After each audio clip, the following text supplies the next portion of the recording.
Hello, hello. Oh my goodness. Sorry. I'm live, I'm here. Ah. Now normally I'd let the full song play, but I went live really late, so I'm not gonna play the full thing. It's 11 minutes long. I'm not gonna play the full song.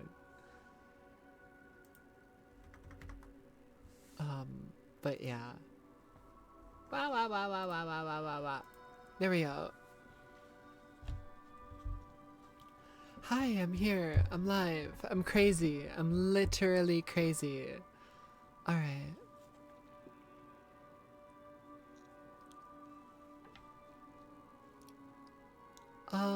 So last time we just finished the Victor fight and then entered the swamp and then I called it there.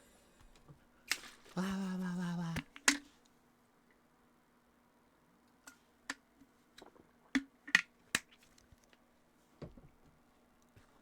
Now for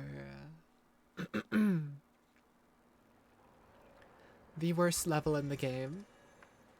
And even this level isn't like This place is so bad it's unplayable, but it's a public graveyard. Humans call it an illegal dumping site. The city tried to stop it, but eventually it had much bigger oh, concerns. timed that so horribly. Terrific this part too. Oh, why am I thinking about it?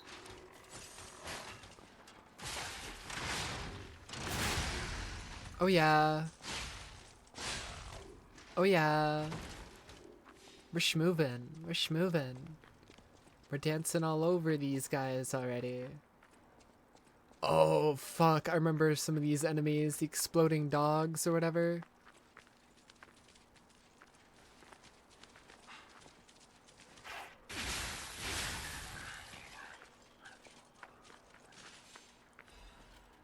And there's these exploding barrels all over the place as well.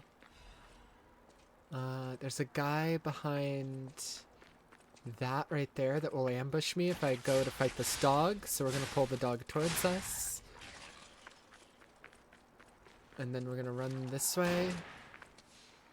Hit that.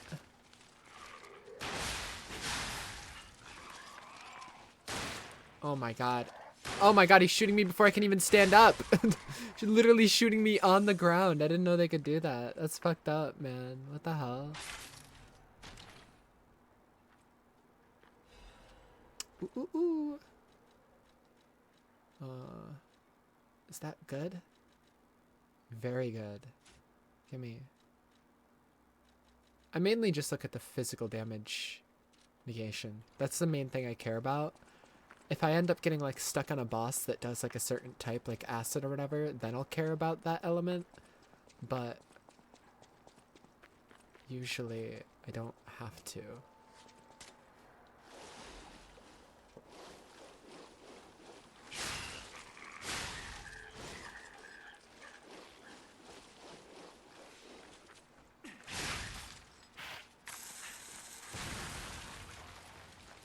Okay. I'm waiting till the corruption goes down so I can get that item right there. And then run back and get that one. I just wanted to drop down and get that one first because that one's usually a pain.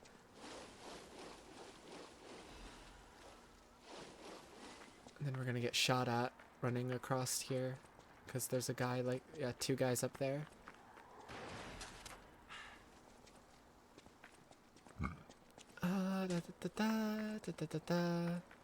Then there's a really annoying guy right around this corner. That is the reason I've had to replay this one short little intro part over and over. Because he throws that fucking ball at you, and then Clown Man round 2. Oh no.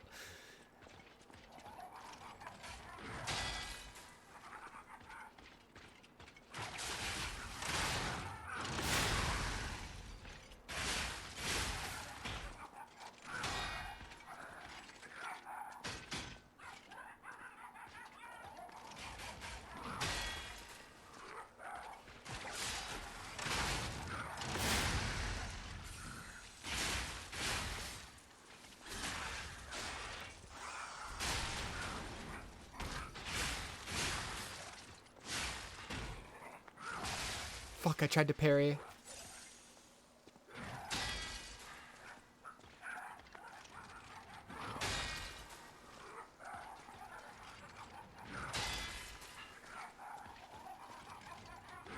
Oh, I messed it up. I'm out of juice. No, I'm out of juice.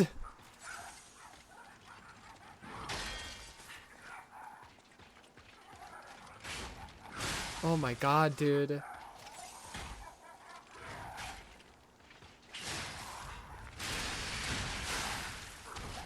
There we go. Clown is dead. Holy shit. Oh my god. Hate that motherfucker. I've gotten stuck on that specific— Hey! Who put a bear trap there? I've gotten stuck on that specific— Almost got hit by another one. A specific clown right there so many times. Okay. Cannot do my charged attack against those guys. They shoot too fast. Shoot too quickly.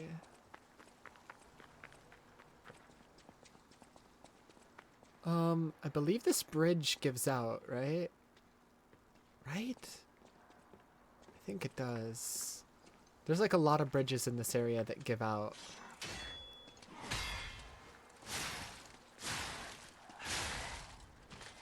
I'm just gonna jump just in case. I think it gives out right there.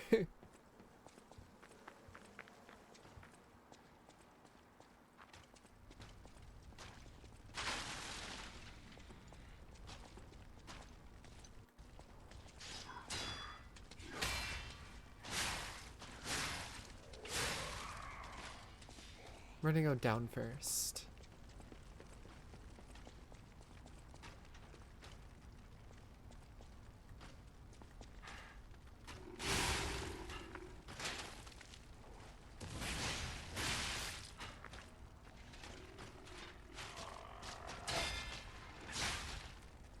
Oh, I tried to parry it. Oh my god, that move. I hate that move.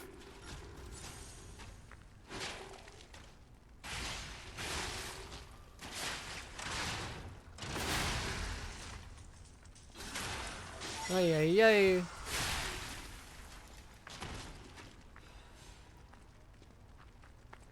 Ay, ay, ay. I don't even know if there was a point in going down here. For some reason I thought there was like a shortcut or something down there. But there's not. I think we do get a shortcut soon though. Like right after this building? Or like in this building? I forget. I think right after.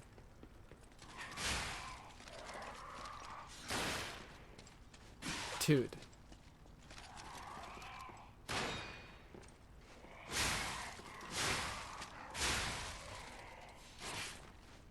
I hate this tiny little ledge. I hate it so much. Okay, now we can go back and get that item because we're not going to get shot.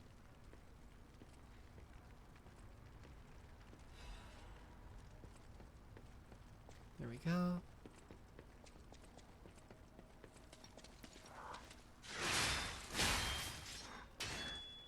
Oh, my sharpness. Hold on, guys. Hold on, hold on, hold on.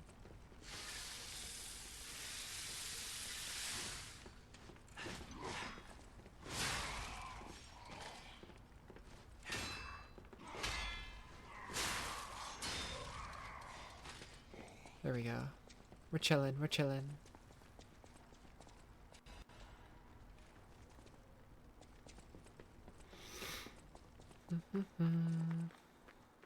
I believe this gives us our shortcut.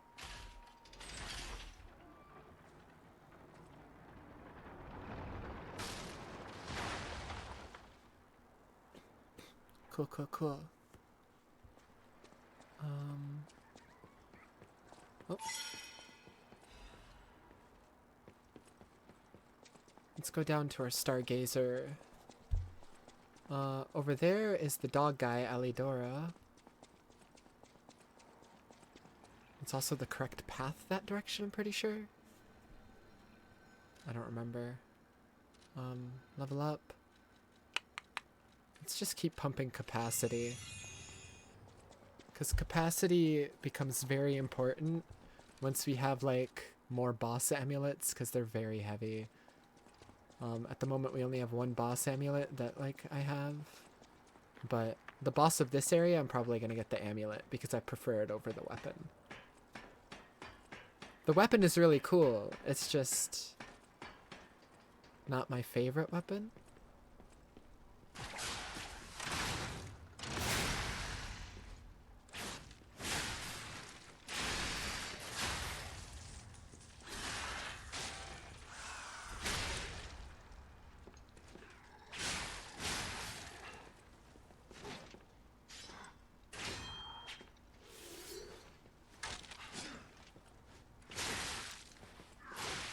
Ow, ow, ow, ow, ow. I'm on fire. Everything hurts.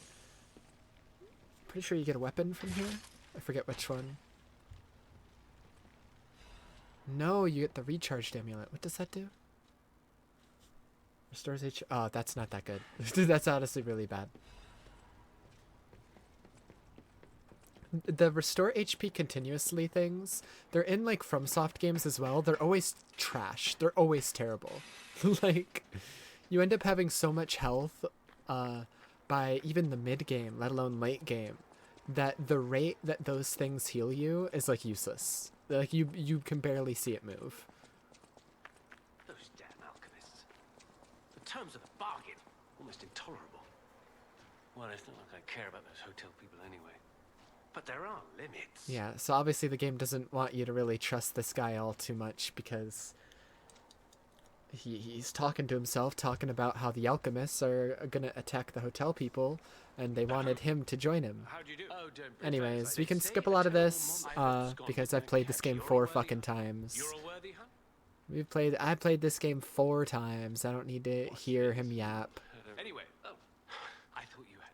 You're a worthy hunt? Anyways, we can now see what we could get from beating Victor. So there's this weapon, but I don't like the weapon. So what is this one? Increases physical damage upon a successful attack. Sure. You know what? Sure. Hell yeah. Give me that.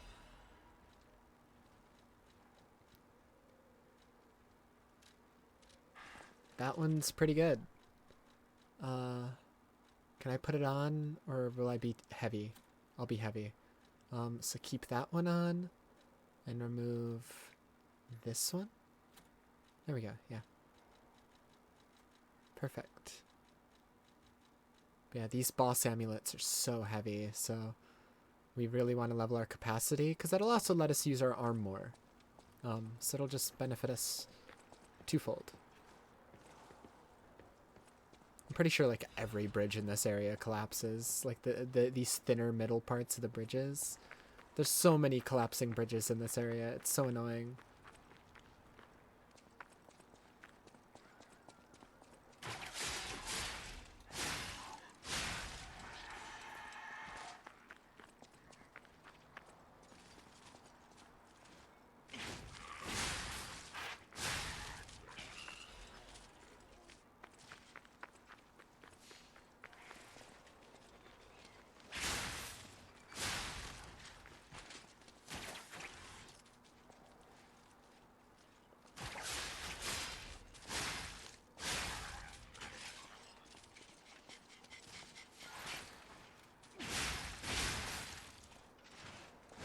No, no, no, no, no, that's what I was trying to avoid. I hate I hate spear enemies. That's why I was like being like extra cautious. Oh boy, here comes the poison swamp. Now we're really in it. So up there, you see that giant fucking gun? That's gonna be a pain in the ass unless we deal with it. We can have it destroy these boxes, though. It's like we poke out.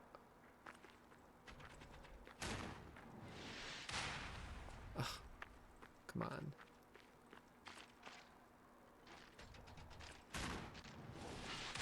Ugh! Need to be a little bit more accurate, I guess. Come on. Oh, we can't? I thought we could have them destroy the boxes. Maybe if I just stay behind it. Okay, yeah, you just stand behind it. Ignore these dudes. I just want the item.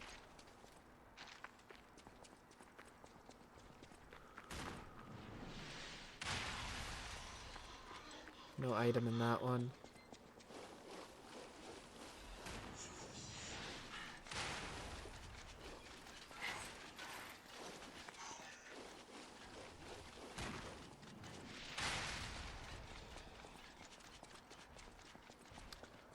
We'll pillage the rest of this place in a second. For now, let's go take care of the guy manning the gun.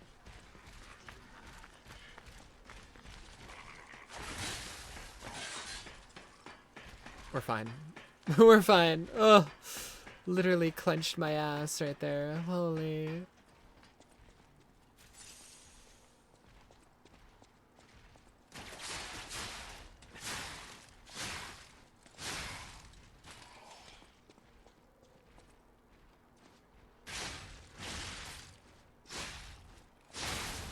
There we go. Now no more gun.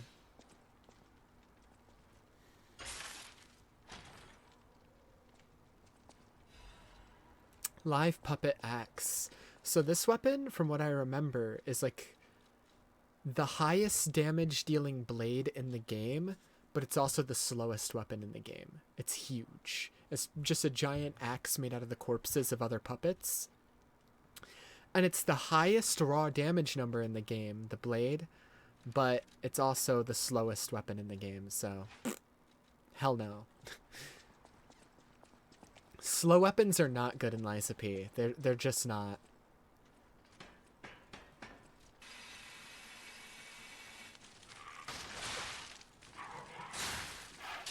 Like, if you were to criticize Lies of P, that would be one of the few criticisms I'd say is kind of valid. That like a slow tanky strength build is just impossible in this game. This game really demands you to be pretty quick and fast-paced with the combat.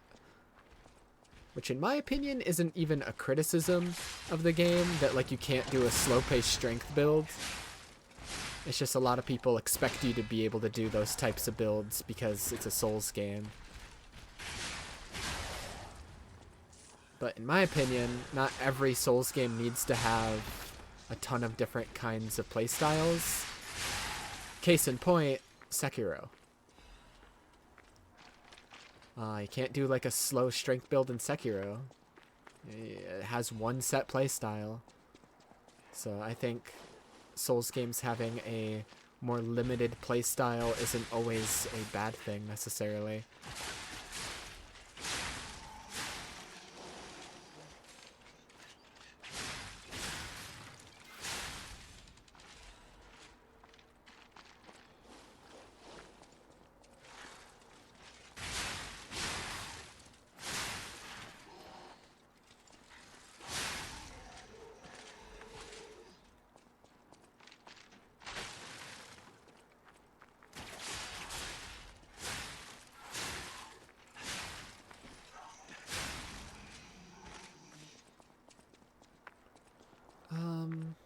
Okay.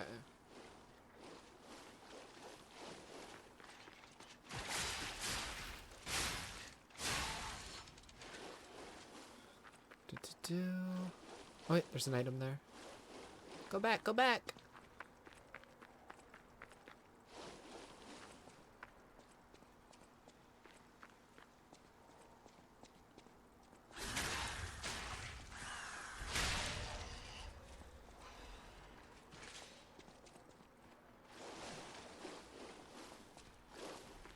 Ooh, this guy.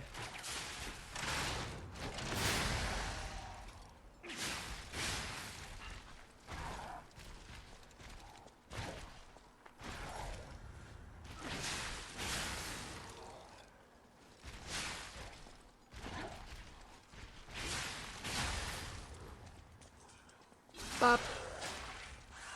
Beep.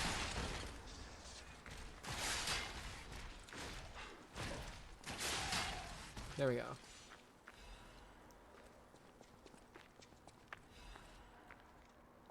Ugh.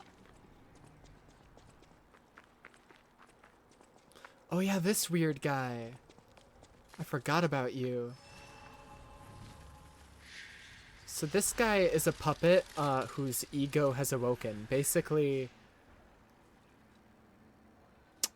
puppets whose egos are awoken. You know, we've already learned that Ergo is made from human souls. So puppets are literally powered by human souls. They're essentially people who... They're puppets that have, like, started to gain emotions and, like, free will. So, like... What's his name? I forget the name. It's slipping my mind at the moment. But the butler puppet back at the hotel that takes care of the old lady. Like, he's a puppet who has his ego awoken. He has free will. So is, like, the old man puppet that is, like, the butler of Vanini. This is a puppet who was scrapped, thrown here in the graveyard, but then his ego still awoke. So he is, like, learning what emotions are, and you can come back to him throughout the game and, like, teach him different, like, gestures that you've unlocked to show him, like, the different emotions and stuff. It's pretty neat. So they do exist. Pretty neat. Puppets like me, not bound by the Grand Covenant. I thought I was forever alone. Without the Covenant, mankind hates me. Monsters, humans, puppets, they all hate me. But I want to be friends with humans. If I learn how to feel, would that be possible? If you tell me how, I'll return the favor. I want to learn how to feel.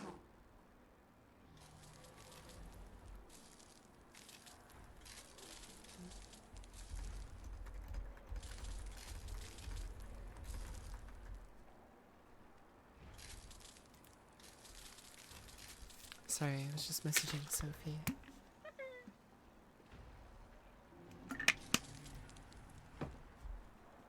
Hello, my only friend. My only friend. I'll teach him about I sadness. see now. I may not be able to cry. Cool. And now I'll teach you how to clap. Clapping is Hooray! life. Hello, my only friend. I'll be back. I haven't learned enough emotions for him yet. I need to go learn more. Teleport to another. Ah, yes. We can continue her quest line because we tried to give him the 4-fingered glove and he was weirded out by it. He was like, what? I have 5 fingers. But she has a distinct memory of him losing a finger when he saved her life. So she's like, what? But what? He should have 4 fingers. I literally saw his finger get chopped off. Did you give him the gloves? Tell me the truth. Did it make him happy? And of course, we're gonna lie. Really? What a relief. I'm confident in my weapons, but it was my first time making gloves, so gloves seemed a logical gift. We could have started. I don't want to. I will never. Thanks. Yeah, she told the story of like how he lost a finger and everything. I know my way around. We can't upgrade that. Can we upgrade this one? No. Okay.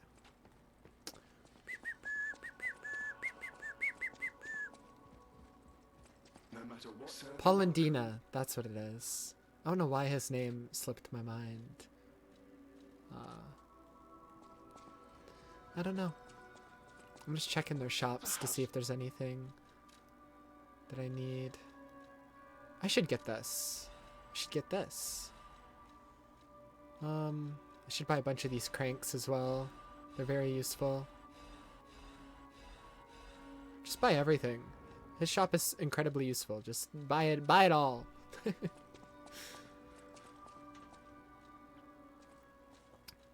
Craft a Legion arm? There's one more we can craft later. And I'm assuming more arms in the DLC, maybe? Maybe like 1 new arm?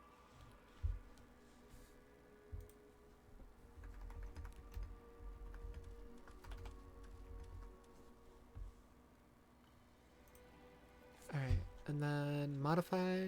Guess we can upgrade some arms. What ones do I remember being really good upgraded? I remember the shield being incredible. So I'm gonna upgrade the shield one next. We're probably not gonna use it much because the grapple arm is just my favorite one, but... Wah, wah, wah, wah, wah. I could also save any upgrades for like any arms that might be in the DLC. So I might actually not spend any upgrades on any of the arms and just wait and see if there's any arms in the DLC.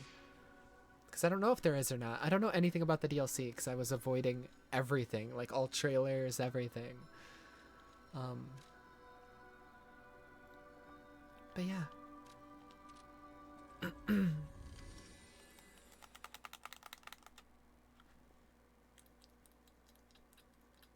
my nose has been so itchy the past few days. It's like, I don't know, my allergies have been absolutely terrible.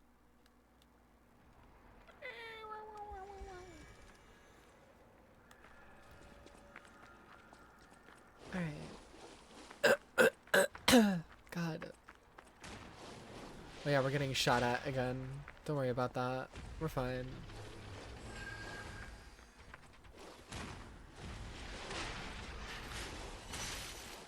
Hey.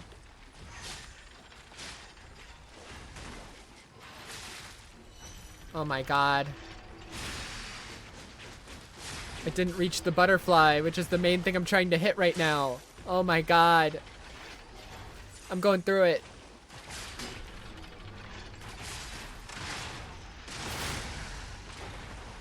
Okay, I got the butterfly.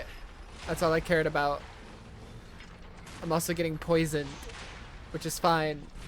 We'll survive. Trying to make my way over here to get some of these items that are in this direction.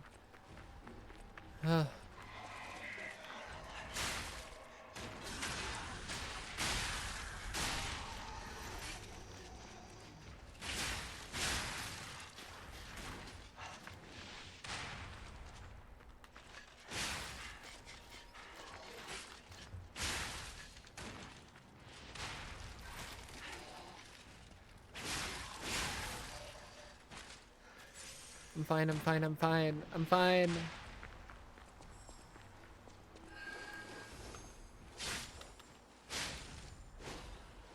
Balance crank, we need that. And then I remember there being something really good back here.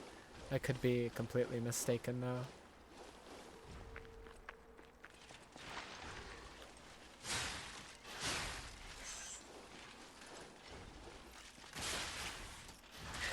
Ah!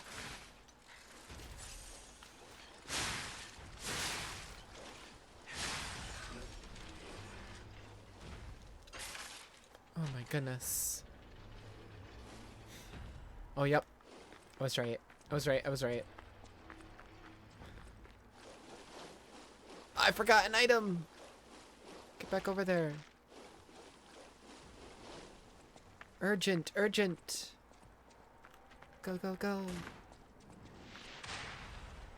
That was not that important, but it would have bothered me if I never got it.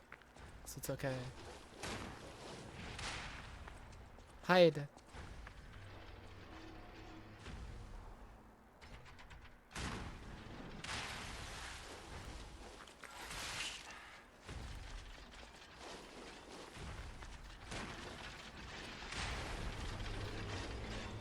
Yeah, we got 2 puppets of the future here. Very annoying.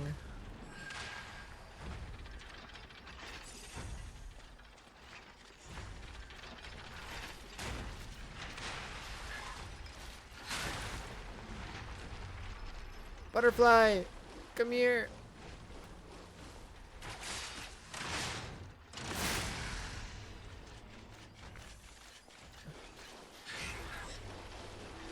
There's a lot of butterflies in this room as well. This room is like hell. We'll take care of the puppets of the future in a second. I'm just like clearing out all the items and stuff. Give me that. Give me that item. Thank you.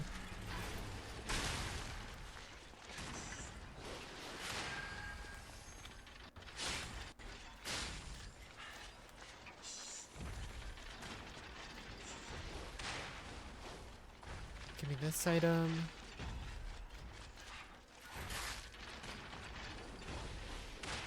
I'm fine, I'm fine.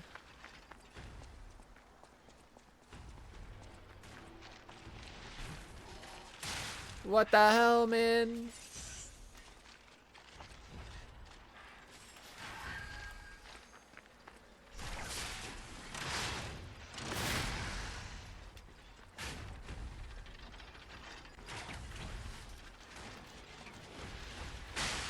Oh my god.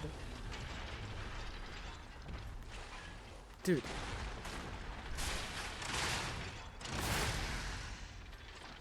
What is this butterfly, dude?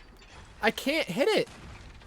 I can't! It's too fast! I literally can't run that fast. It's physically impossible to run that fast in this game. What are you talking about? The butterfly was like double my full sprinting speed. Like, what are we talking about? How am I supposed to hit that shit? Go fuck yourself. The hell?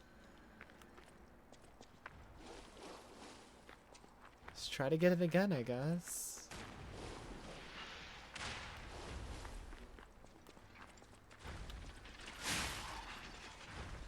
Can you not, like, for like 2 seconds of your goddamn life?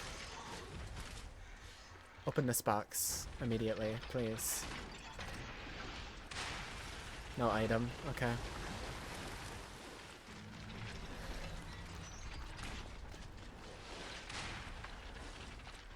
The butterfly was over here.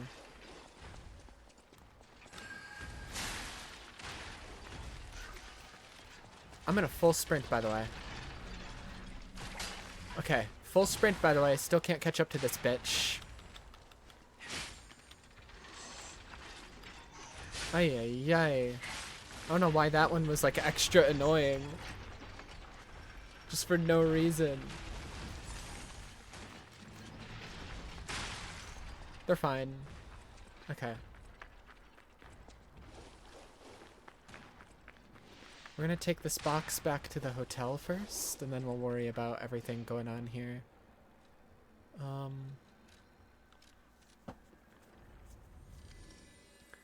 Ay, ay, ay. That room is just so awful.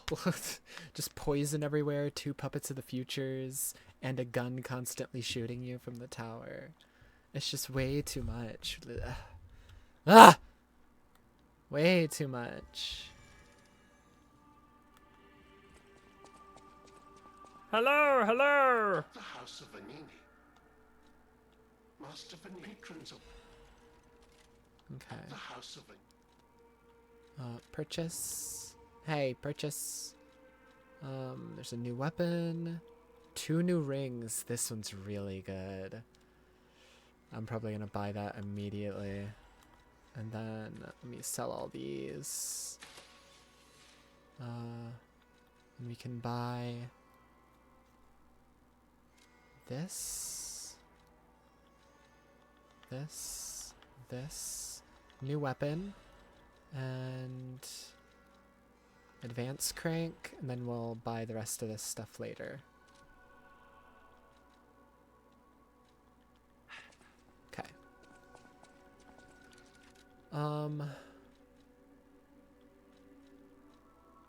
Fuck, what do I swap out for that ring? Because this ring's really good. Increases HP, stamina, and legion. I'm heavy if I take off this, so that one needs to stay on. Stamina recovery speed. That's so good, though. What the fuck, man? What the hell? We can't even wear it yet. Unless we tank our stamina recovery speed. We'll see if I notice a difference taking that ring off. Because I might not even notice a difference. Hi, Aurum. Hello, hello. Let me switch. Not that. The cube. Let's put that inside my cube. Here we go. And while I'm here, let me pick the gold fruit. How am I? I'm okay. I'm okay. You haven't missed much. The only thing you missed was we found the dog guy in the puppet graveyard. He was there, he was acting suspicious, talking about joining the alchemists, and how the alchemists have some plan for the people inside this hotel. Totally not suspicious at all. Then we tried to give him the four-fingered glove that this girl over here made for him, because when he saved her life, he had one of his fingers cut off. Hence why she made a four-fingered glove. But we gave it to him, and for some reason, he has 5 fingers on both hands and was weirded out that the glove had 4 fingers. We then went back to her. She asked if he liked the gift, and we lied to her, saying he did. So, yeah. Dog guy, mighty suspicious. For some reason, isn't missing one of his fingers that he's supposed to be missing, and is also talking about joining the alchemists, so... Not good, not good. And then we also found... an NPC here, who is a puppet who is, awakened to his ego, which are just puppets that, like, have free will, and, like, the human soul inside them has awokened, and, like, allowed them to act like a normal person. This guy right here. The puppets inside the hotel are also puppets whose ego has awoken. Paul and Dina and what's the other one's name? The 2 inside the hotel. And now this guy, he's learning what emotions are. As we get more gestures throughout the game, we come back to him, teach him the gestures, teach him about human emotions, and he's like, yay! And then he gives us an item. And then in here is, like, the worst room in the game. We're constantly being shot at by that guy, and then there's 2 of these fuckers.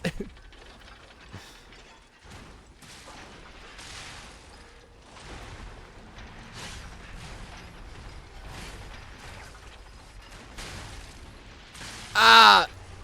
Oh my god, I hate this game.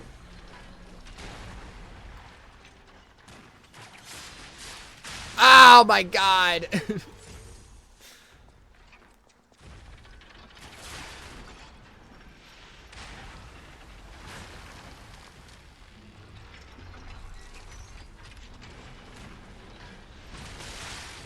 I'm just trying to, like, line up the gunshots with this guy, so, like, they shoot him instead of me.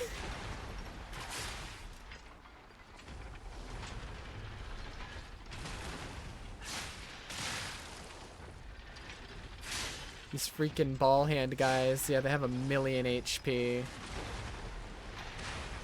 Oh, and the water is poisoned, so we're being poisoned, have to fight these big dudes, and there's a gun shooting at us. It's very awesome. The gun is helping chunk away at his health, though. I just have to avoid it. I just have to listen for when the bullet comes to avoid it.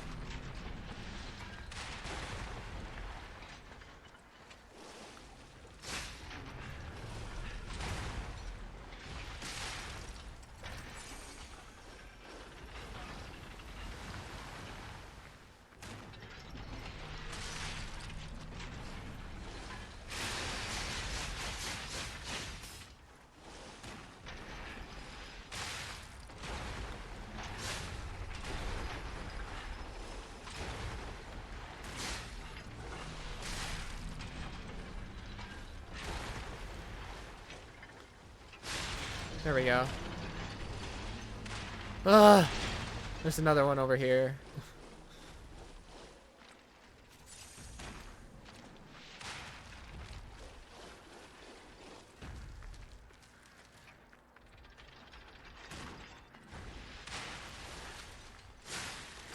Ah! I forgot the headless ones are, like, way stronger than normal ones for some reason.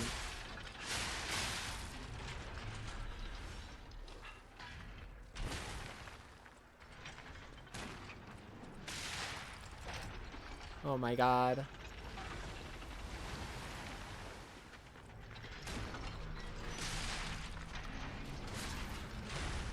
What? Where do you come from? Where do you come from? Oh my god.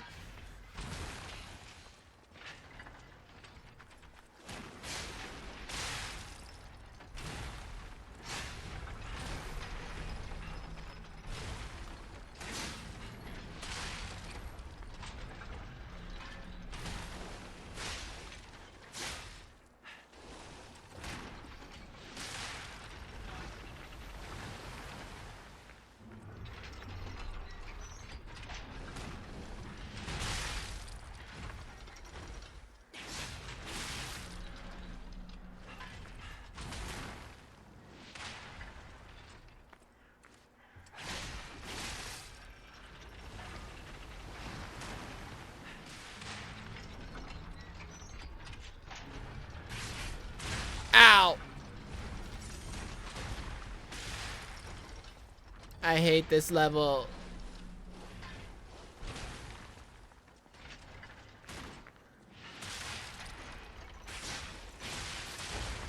I hate this level.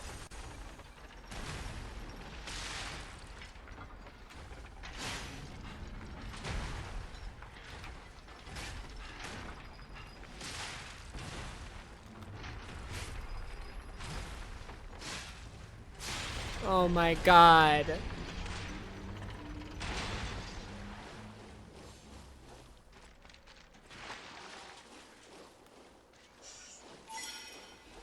This level sucks. I don't think we can go in there. No, not yet. Oh my god! That's terrifying. Oh my god. Stop that. Stop. Oh my god. I hate that. Oh my god. Let me go back to the Stargazer to rest. The only thing I haven't cleared out in this room is that shack over there. And I'm not going in there with only one heal. So...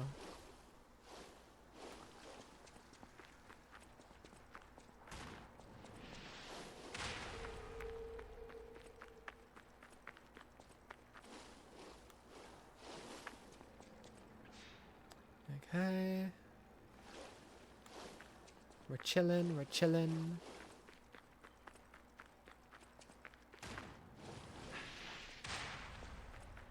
We can ignore all these dudes.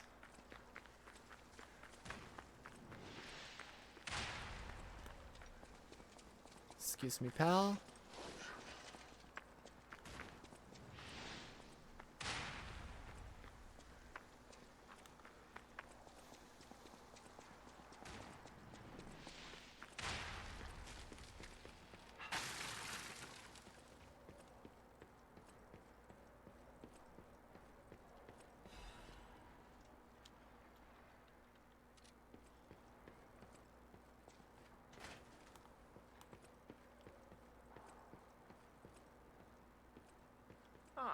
This must be quite an urgent patient to seek out my humble abode. Oh, this is the doctor that one guy with the mouse mask was talking about early in the game.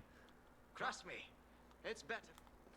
The guy with the mouse mask was like an apprentice of this doctor, I'm pretty sure. And if you're not alive, then you must be dead. That's just logic.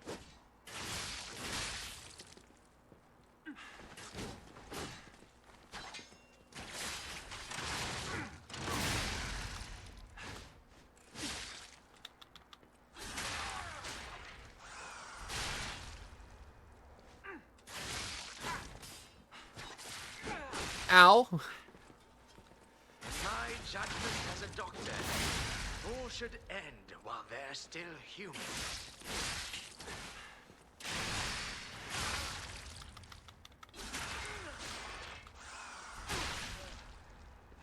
I remember now. Easy. My We get his cool ass mask. Let's put it on. My Adelina, that's right. He's like Adelina Corday's lover. That's right. I'm pretty sure, at least. I don't remember anything about him. I'm just making shit up. I do just be saying shit sometimes. Let's put on, to go with it, this outfit again. Hell yeah.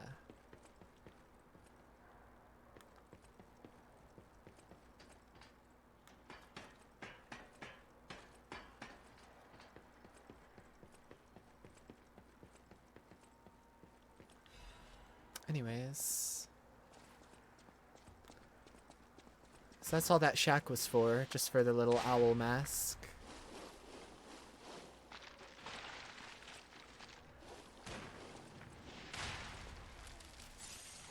Go, go, go!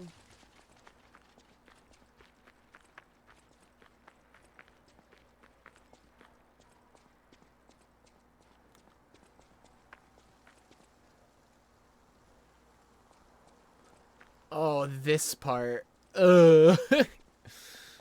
Ugh.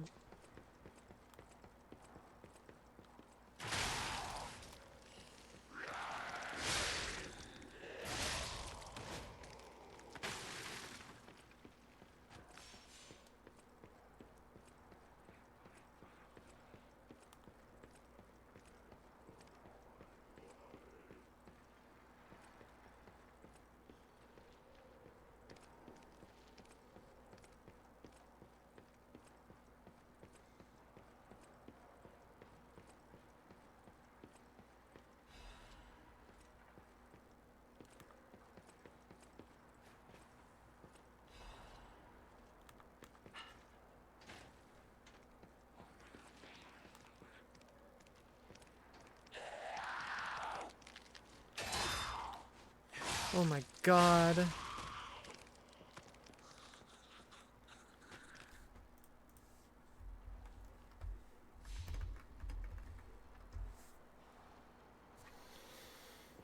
Oh my goodness. There's a guy right here. I'm just trying to coax him to getting up. Oh, he doesn't have legs. Oh, goodbye.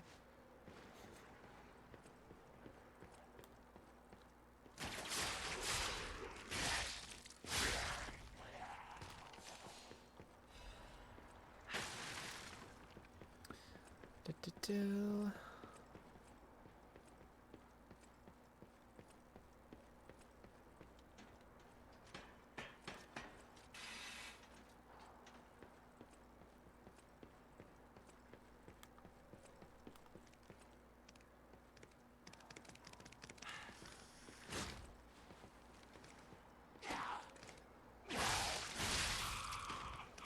I'm pretty sure this bridge used to give way. Like right there. I don't know if it still does, because I just kind of ran across it and it didn't collapse. Maybe I'm thinking of a different bridge. But I thought it was that one.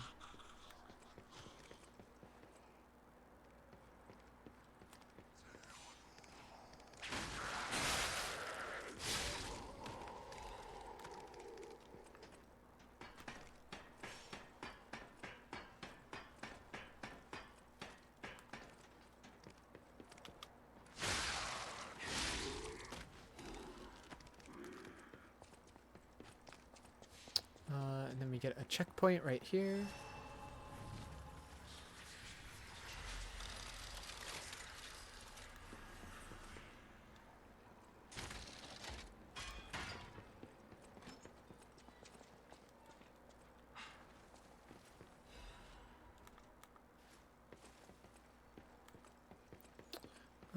Let's rest at it. Sure.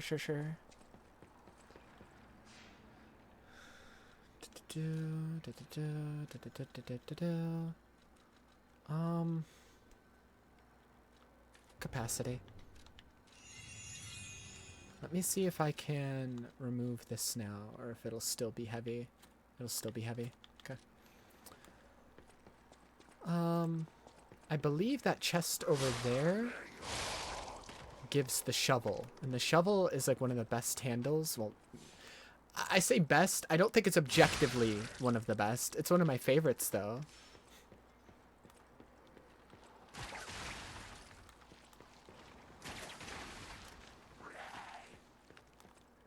All right, pal. No sneaking up on me.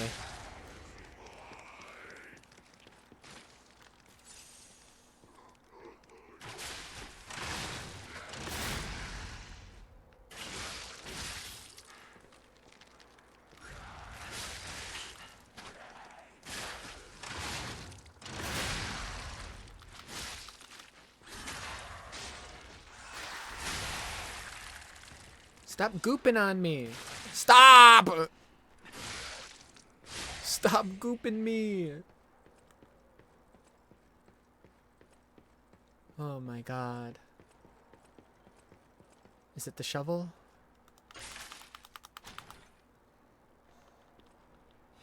No. I don't know where the shovel is then. For some reason I thought it was in that chest. I think it's somewhere in this area. Maybe I missed it.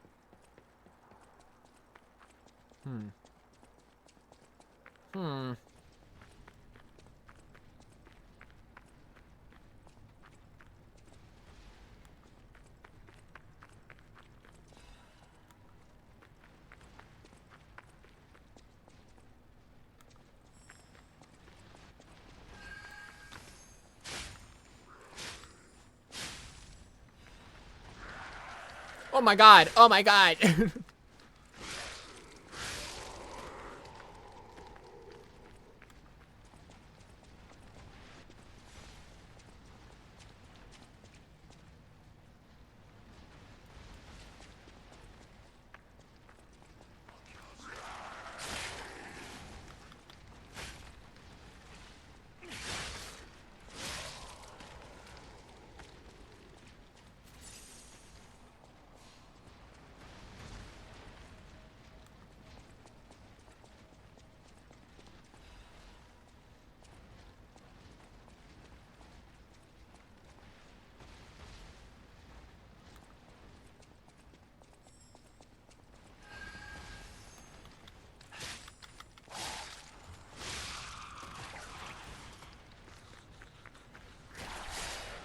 Dude, you just fucking... You dumb whore.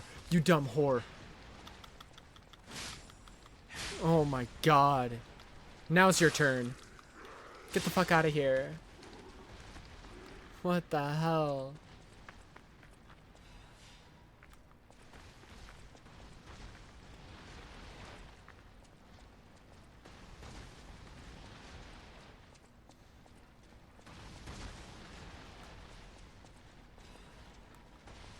Ah!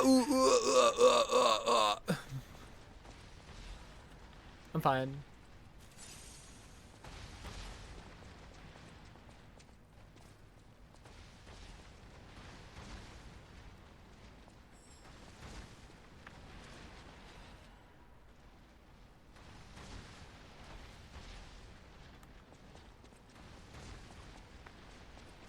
Where's this butterfly? I'm scared it's gonna be like when the boulder shows up.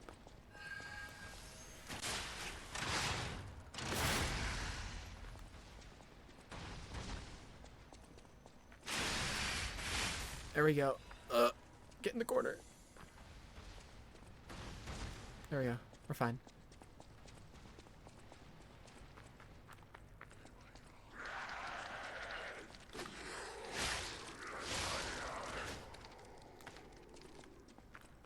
Don't go left. Don't go left. Don't go left. I know it's to the left. Do not go left. Get the shortcut first. I don't trust you. You're gonna hit me once I press this button.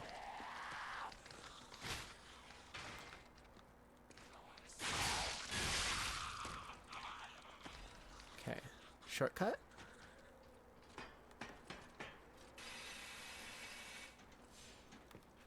Ah! Why am I jumping? Refill our heals.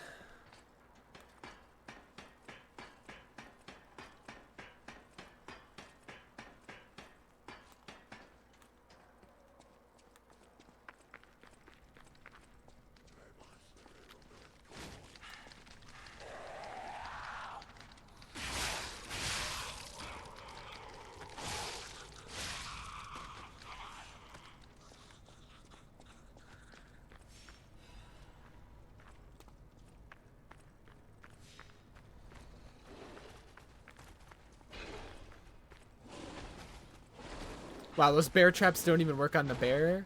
I've never tried it before, but of course, the one time I try, it does nothing.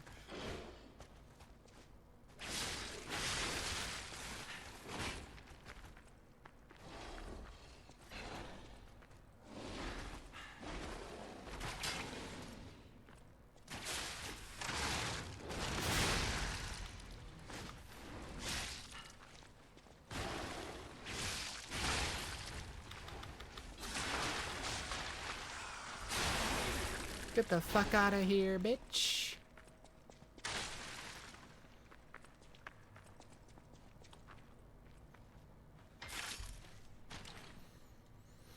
What is this?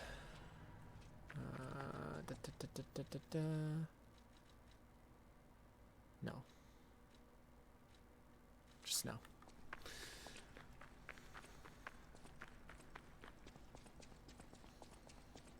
Oh god. Oh no. Oh no. I know where we are. Oh wait, is this where the shovel is? It might be. Hold on. I might have gotten the two chests in this area mixed up. No, that's not a shovel either. Dude, I don't know where the shovel is. Who are you? Why do you have so much health? Mother?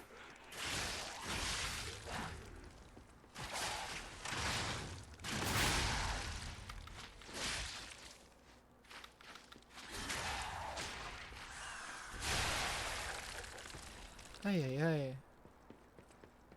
I don't know why I thought the shovel was in this area. I feel silly. I feel foolish. I'm refilling my heals. I'm not... No. I know what is around that corner.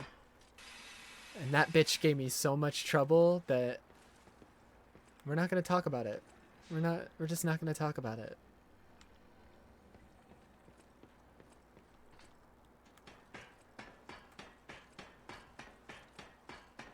I'm so curious. So, you know the bitch ass mimes in Expedition 33? Let's just say when I saw those for the first time in Expedition 33, I was getting PTSD from this motherfucker. Get the fuck down here, bitch.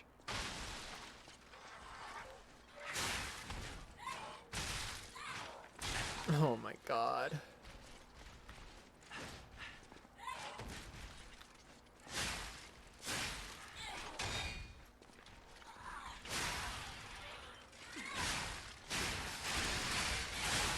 Oh my god. Ugh.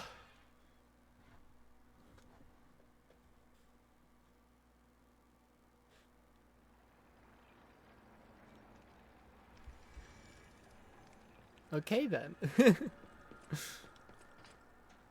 This motherfucker is actually just like the worst. His moves are so annoying.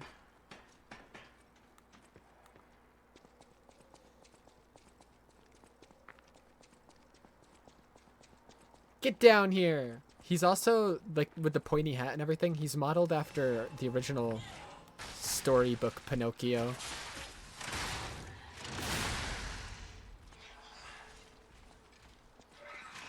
Which is why there's, like, a hole where his nose is as well. Because, like, he's supposed to have a long nose and it got snapped off. That grab move is so annoying. I don't know how I dodged it, to be honest. I usually don't dodge that grab move. Oh no! Oh!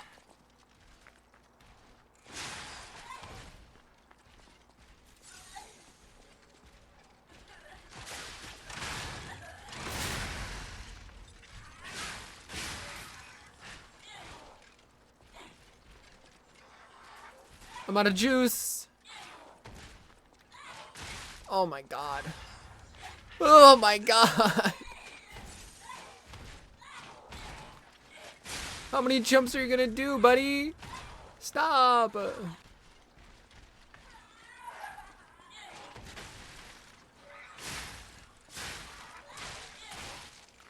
my god. No! No!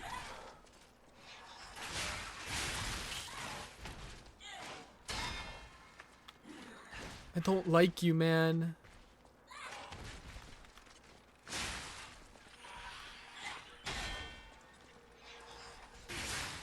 Oh my god, I don't like you at all. Ay, ay, ay. Gives you the leaping amulet? What does that do again? Max stamina? That's fine. But not the best.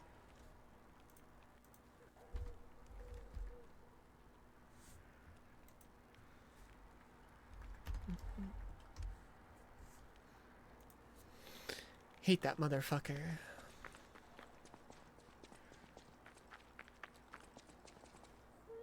Back you into a corner before, yeah. Yeah, I freaking hate that guy.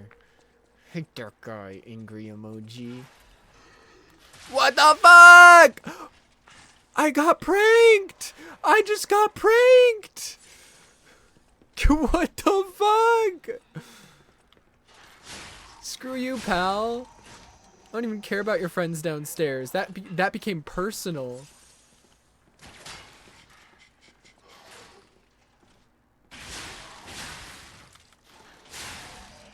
Oh my god.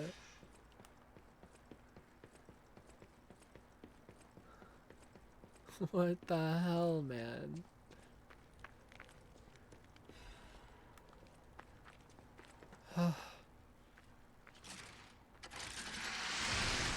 And then this opens up to the swamp area we were in before.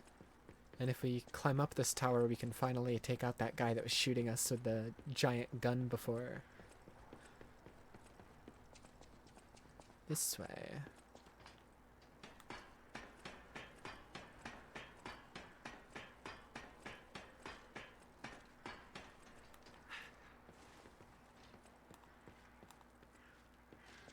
think it's only him.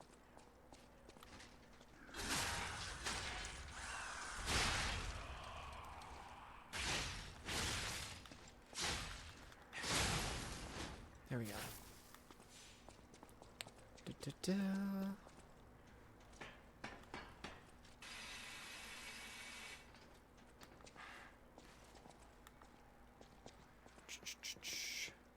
Pretty sure this collapses.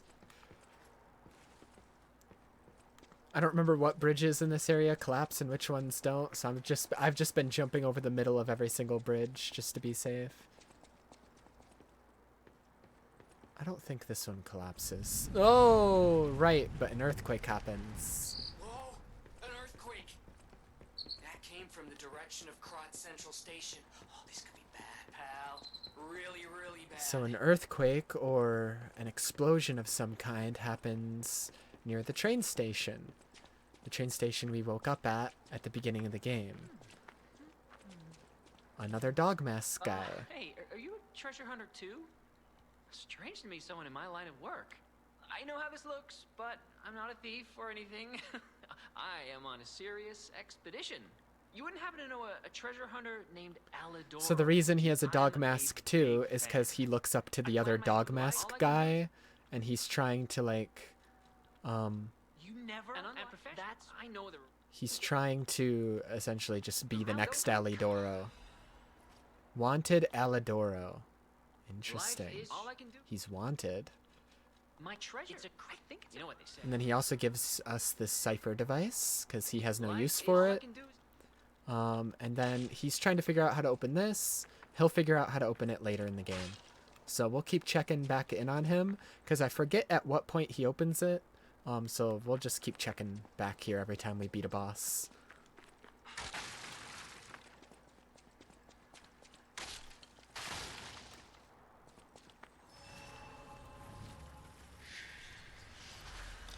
So he gave us a couple things. One of which is this wanted poster for Alidoro. Seems to be a not so good person. And then also this cipher vessel, which we'll take back to Vanini and have him open.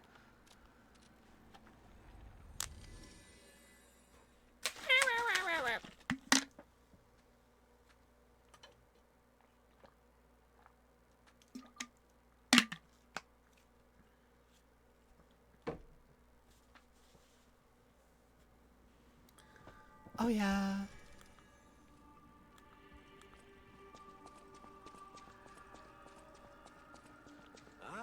I just, if in a way, Talk. Grand Covenant. the Grand Covenant. It's because. Hence, so, however, it's just the Grand. Or if it's the. I am but a. I always welcome. There you are. Done. Shows an old shack. Oh yeah, that one shack that I said like someone's gonna try and trap us in before. Yeah. Okay.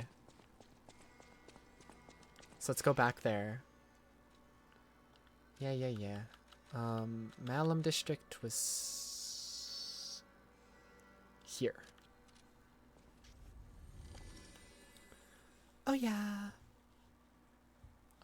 We're not gonna go down the hole. Oh, we're gonna go down the hole. But like, normally you're supposed to fall down the hole first, and he's like, haha, I trapped you, you're gonna die down there and I'm gonna steal all your shit, blah blah blah blah blah blah. And then by the time you make it out of the hole, he's already gone. But you can also just avoid the trap if like you already know it's there. And then he like grumbles to himself, he's all pissed, he's like, how did he know? What the fuck?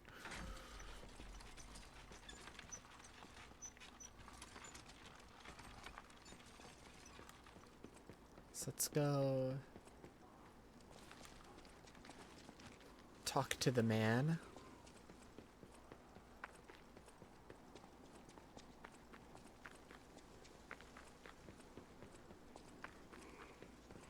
How did you find this place? They sent you, didn't they? Those guys blabber about loyalty, but when the chips are down, they'll stab each other in the back. I don't know what's inside, and I don't really care. Take it with So he gives us the key to the shack getting involved. right here. And you're supposed to fall through the floor here, and then he's like, haha. Tricked you. Why didn't he fall in the trap? Hey, I was looking forward to that all day. When the trap's empty, so are my pockets. And he's still talking despite not being here. We're still gonna go in here though, just because there are items down here, I'm pretty sure, from what I remember. So we're still gonna go down here.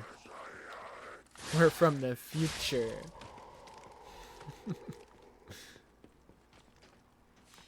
Yes, I think there's items. Yeah. So it's still worth going in the trap. Like, going in the trap is honestly more beneficial than not. Because you get more items. Like, you go in the trap, you get that item there, and then you come down, and then he's gone, and then you can still get that chest in that building. So you get more stuff for going in the trap. You don't really get rewarded for walking around it other than silly dialogue that's like, what? How did you know, man? That's fucked up. What amulet did he give us? He gave us... Oh, increases max HP. Anyways. Let's go back to the hotel.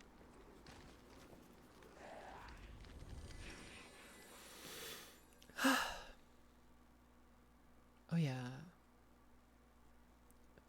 The future. I'm jorking it. Psh, psh, psh, psh, psh.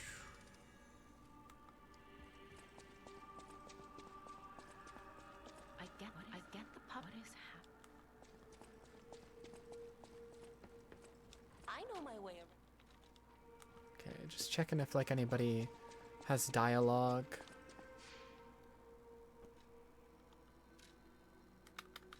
Go back to chapter 8. Right here.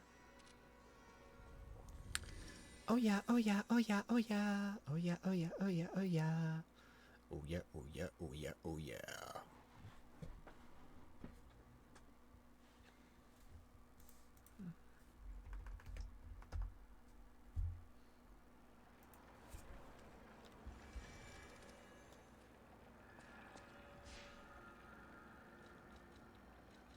Evening after the rain. Level up. Capacity. Can I take this off now? No.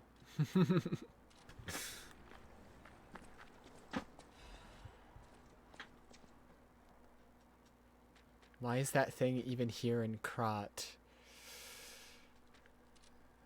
This thing, for a lot of people, is the hardest boss in the game. It's pretty fucking hard. Personally, I've always struggled on Victor more, though. And the final boss, but we'll get to that.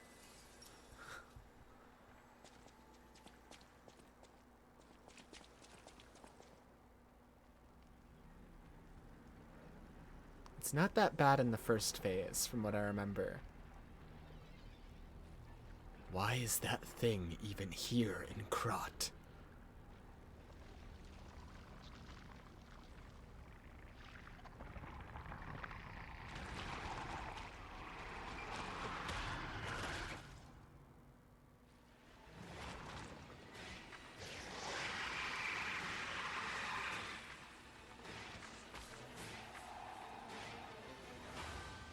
Very gross, very unlike anything we fought in the game. It's not a carcass, it's not a human, it's not a puppet.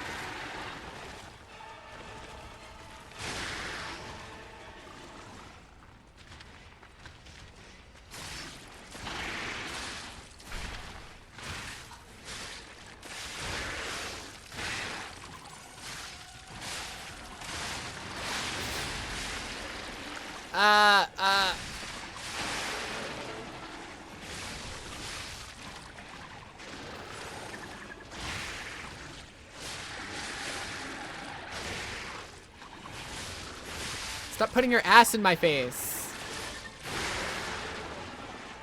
Get your cheeks. I can't get to the weak point because I'm trapped between his legs right now. What the fuck?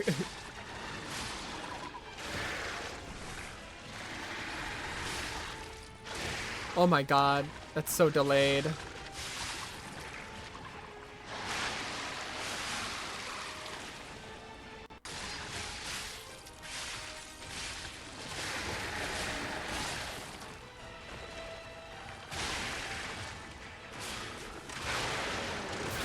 Okay, okay.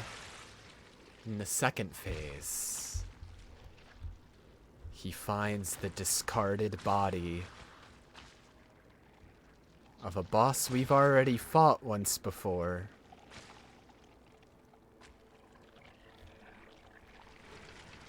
Murphy. He finds Murphy's discarded body from after we killed him at the beginning of the game and takes it over, and he becomes the craziest piece of shit in the fucking game. He becomes a crazy fucking piece of shit.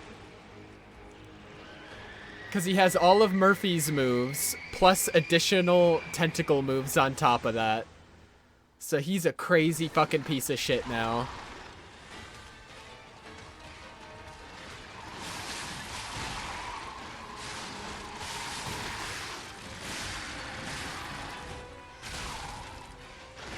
Oh my god, I forgot he has that additional tentacle move now.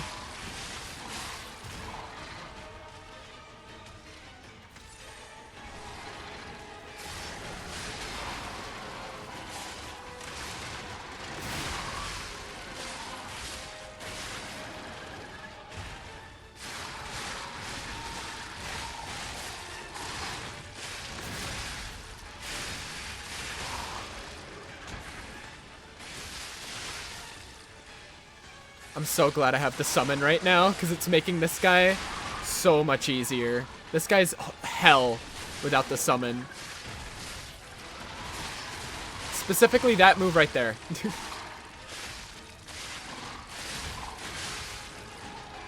Because my summon is taking all the aggro, I'm like kind of chilling.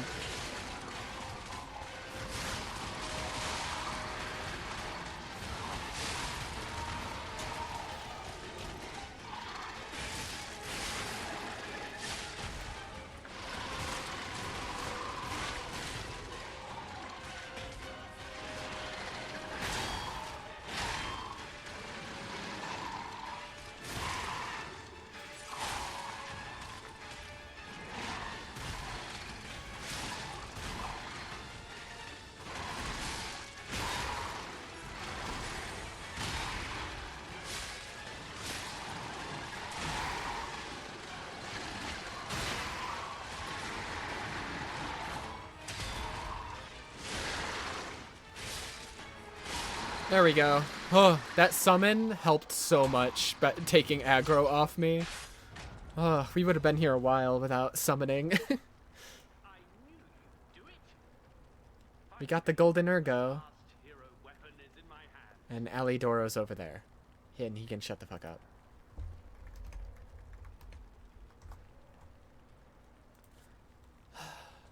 So, while we were fighting the boss, he snuck past it and took the weapon that was behind the boss. Which, the weapon is that crazy katana. There is a story reason why you get the katana after this boss.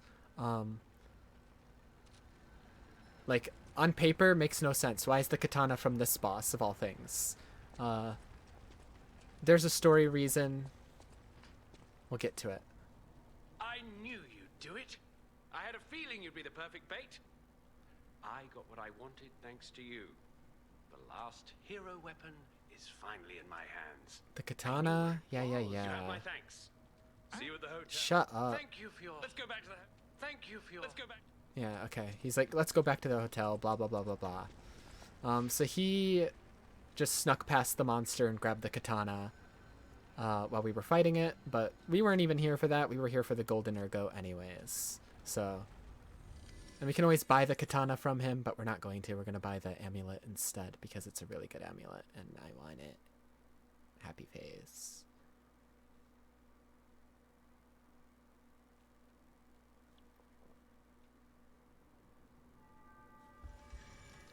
We got tons of people who want to talk to us as well. Whatever choice you make. Level up. Capacity. Can I put on... I don't even have the amulet yet. I have to go buy it from him. You made the right choice. choice. Lady Antonia is completely cured. She's so happy. Yap, yap, yap. No matter what, serving welcome. Okay, so Lady Antonia is feeling better now. She's cured, but she's not going to live for long now because Come here, her child. organs were This damaged. is my first chance to get a proper look at you. Yeah, It's a about shame that. I have a my mask illness on. kept me from seeing such a handsome gentleman. Oh, to be young again. You are responsible for this miracle. You have no idea how much it means to me. I have to stay seated as I feel a little lightheaded, but I feel the vigor I thought I'd lost forever. Thank you. If Krat ever holds a proper ball again, I hope you'll ask me for a dance. And now we can play the piano.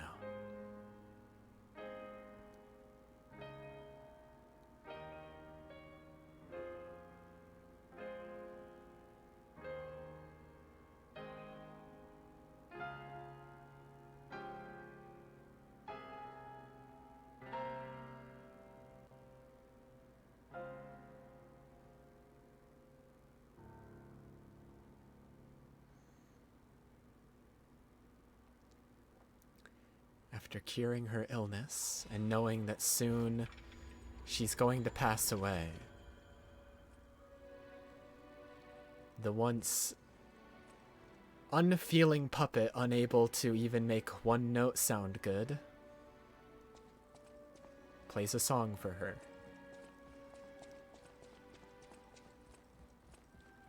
I found the last treasure thanks to you. The saber. It'll always Yeah, remind yeah, us yeah, of don't care. I the don't great even want the weapon. sword, man. About the wanted poster. Oh dear, you're one time. What is this? A great weapon called. He brushes it off, acts like it's not a big deal, but now we get this amulet that lets us dodge those big red attacks. It's big and crazy and cool. Can we put it on? We can, but I need to keep this on. Because if I take this off... Heavy. Heavy as fuck. These boss amulets weigh a shit ton. But that's because they're really good. They're, like, some of them are game-changing. They completely change how you play the game. At the house of any. Okay, nothing. No. Can it be? I have the golden ergo. It can. Now, allow me to return the surprise. And then he turns the golden ergo into a battery for his submarine. Cool. I always welcome friends.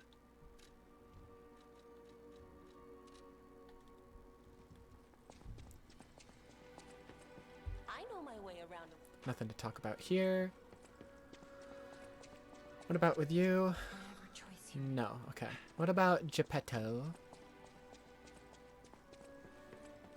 Papa, Papa!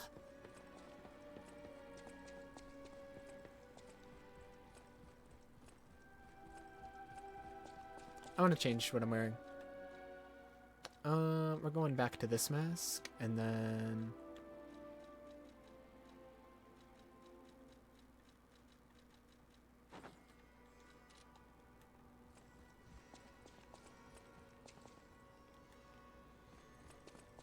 Papa, Papa!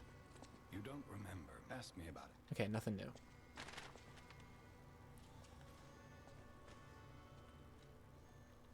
Activate P organ. I wanted this, I think. Like, these ones I don't care about, but this sounds good. Well, the item ones I usually don't care about. Fatal attack. Increase pulse cells. That's probably what I'll grab.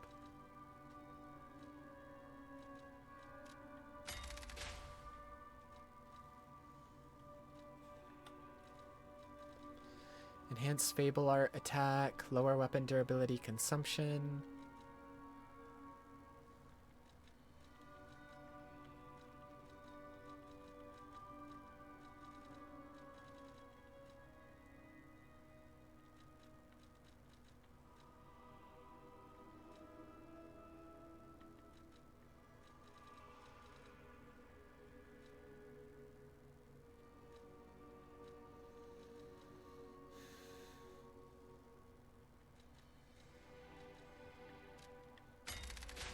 We'll do that. My pee organ.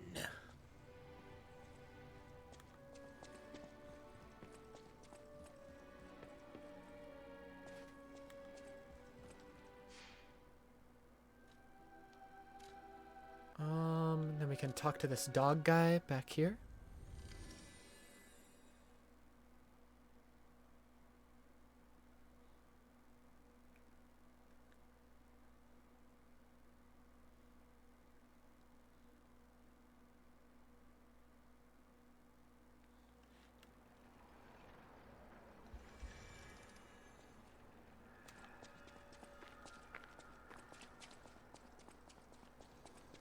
Hello, sir. Life is short. All I can do is... Medoro. You actually met... That's odd. When I was hurt, he took me to Medoro, who was one of the first on the scene. There's gotta... So, more suspicious stuff about Alidoro. Alidoro seems to hate this guy named Medoro, but this guy says, no, they used to be friends. It doesn't make sense.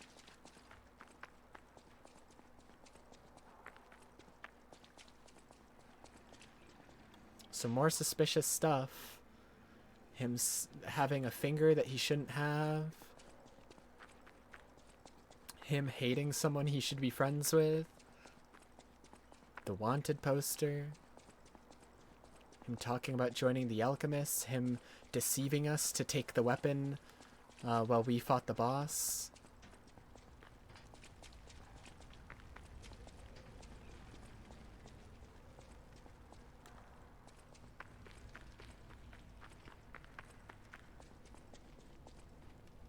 Item! Go back up right now!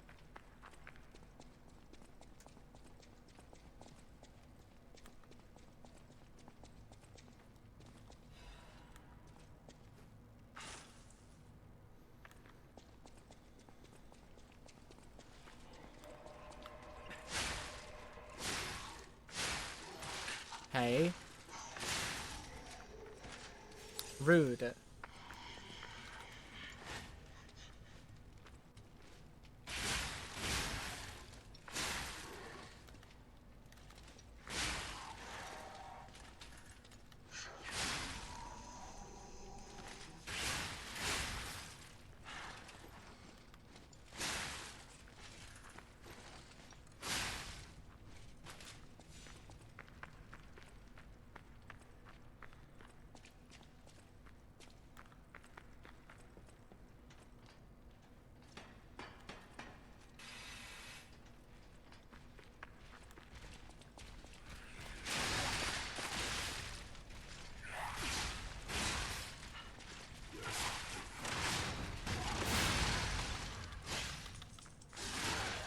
Get out of here.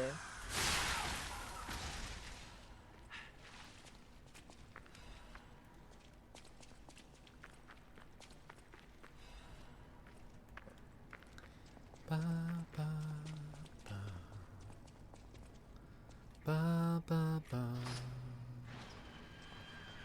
Ba, ba, ba.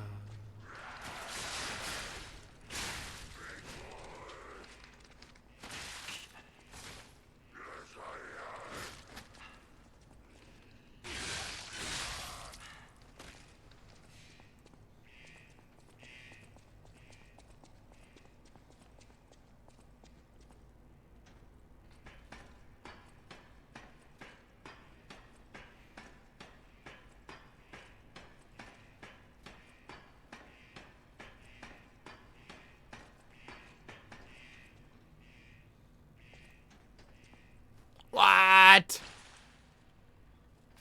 I slipped.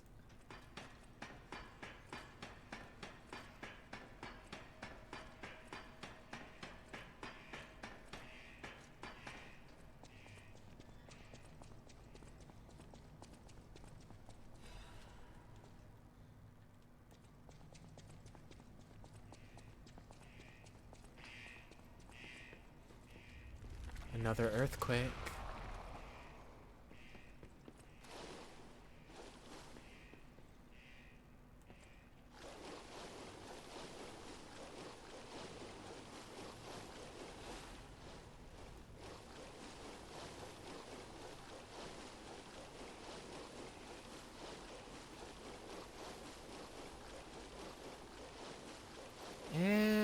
we're back. Back to the train station.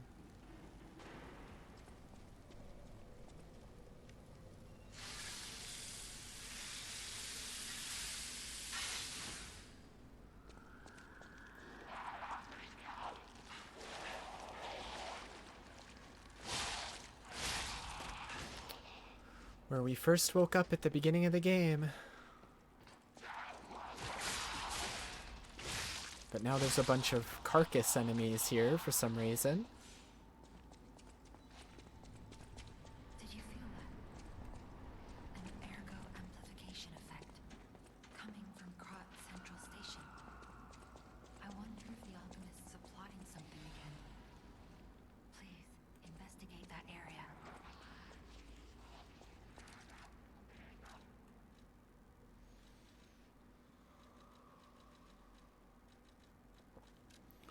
'21, 23.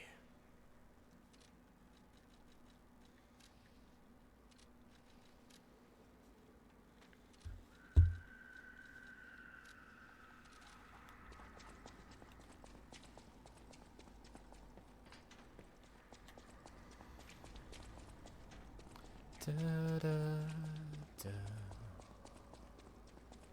Ba, ba, ba. Ba-da.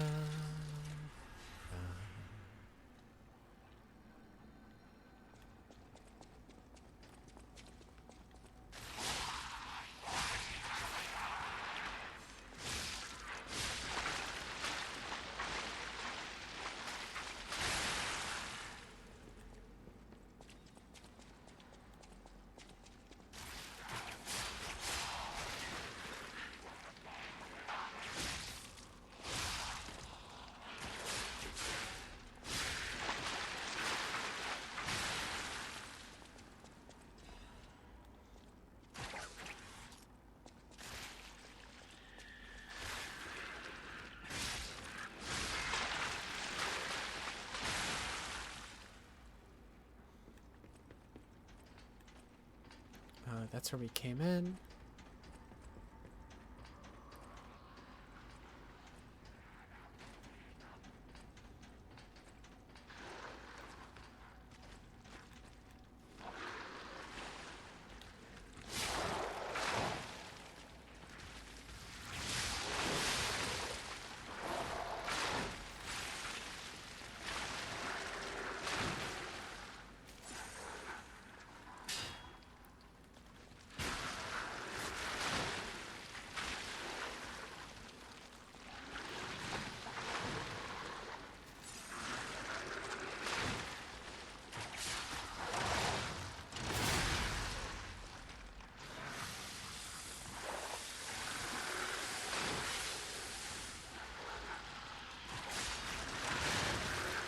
Ow, ow, ow, I'm getting eaten, I'm getting eaten alive. Hello? Can I move?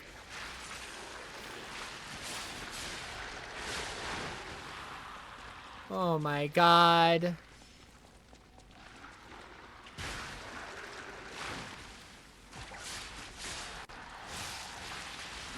What just huh? I need to watch a replay of that. What just happened? I grappled him towards me and then my health bar just went down. Like, I don't even know. I don't even know what I just watched. What?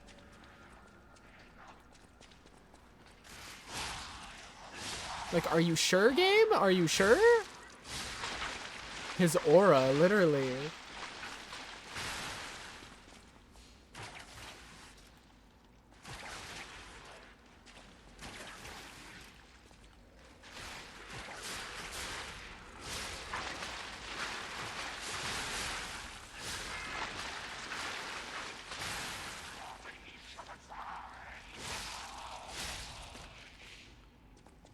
Ay, ay, ay, man.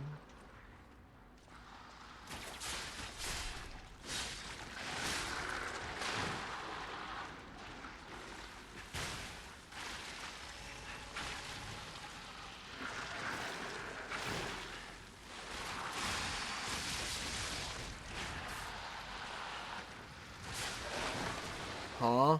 How do you stun me from that?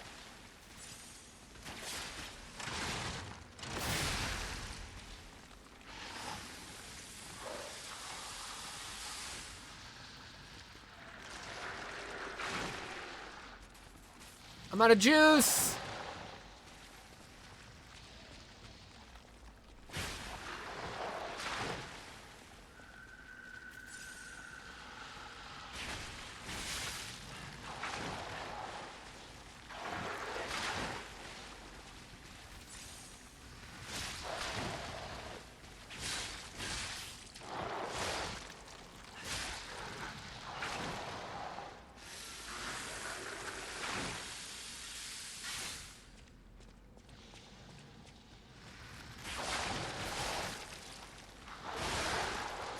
Get that shit out of here. Stupid bitch. Ay, ay, ay. What weapon is this? It's usually a weapon in these. Not a weapon. I lied. I'm a liar.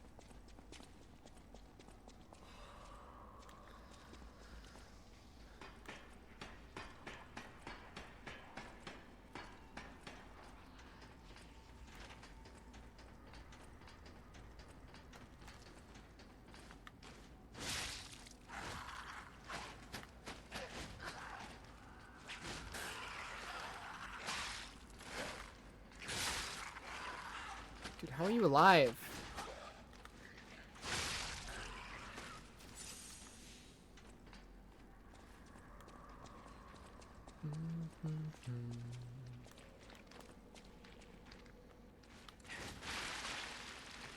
He's farting.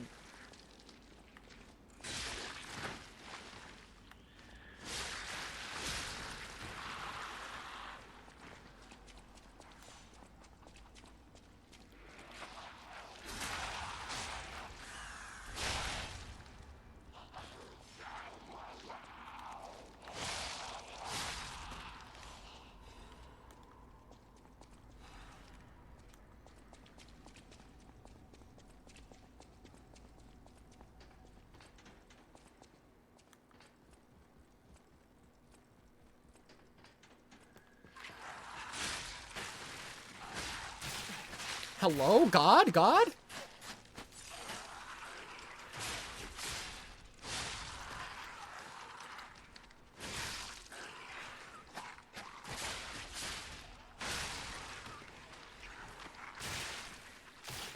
What is happening to me?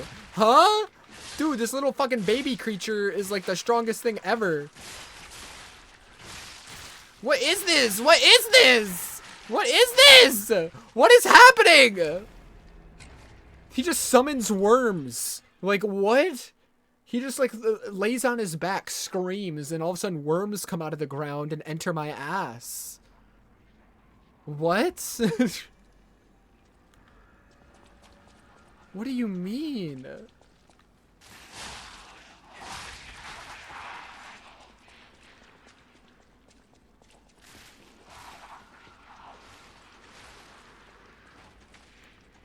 Crazy but true sentence.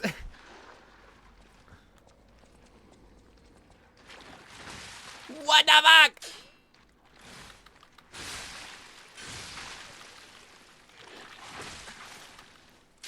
Can you move? I can't play the game. I can't play the fucking video game. You're not letting me play the game!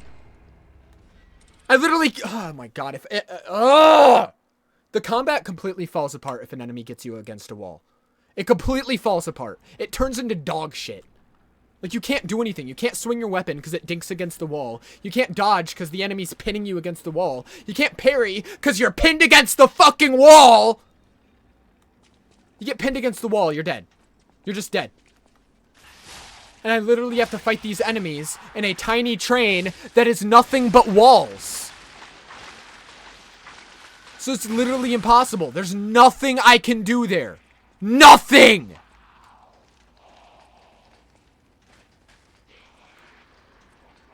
It's unwinnable. It's just an unwinnable situation. I just have to stare at my screen and say, well, I got fucked. I got fisted. I got fucking raped. Nothing I can do about it. Nothing.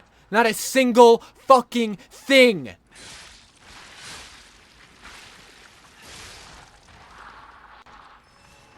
Just lost like fucking 7,000 souls now. Piece of shit game.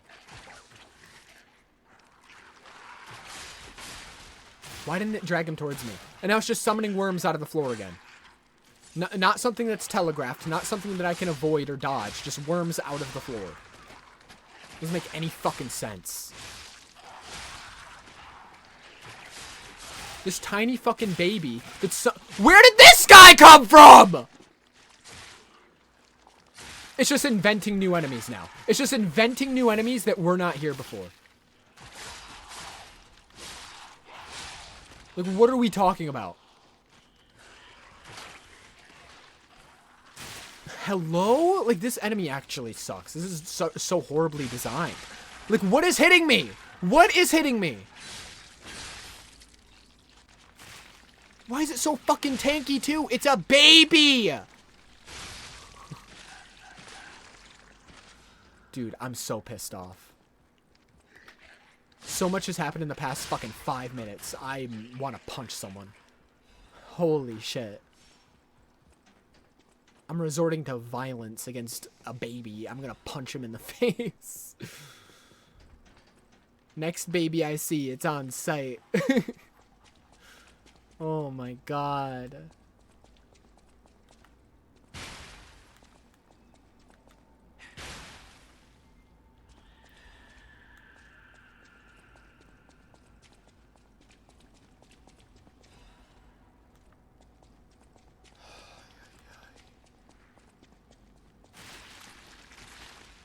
Oh yeah, now puppets are getting taken over by these weird fucking worm things.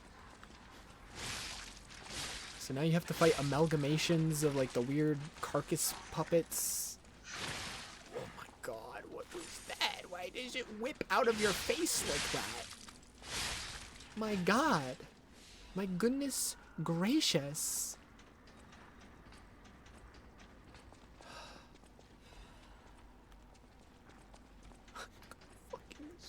Lose my mind.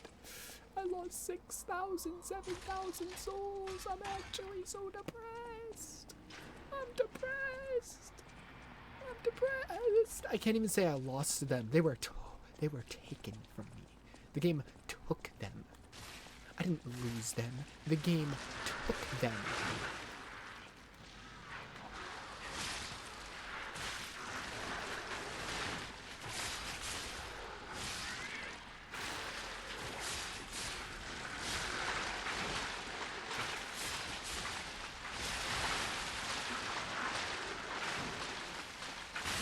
What is happening?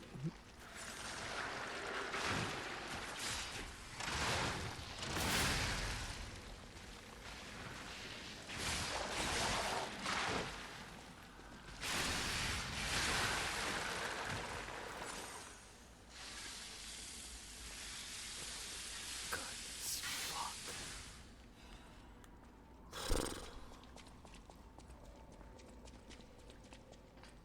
Fuck my little ass, dude.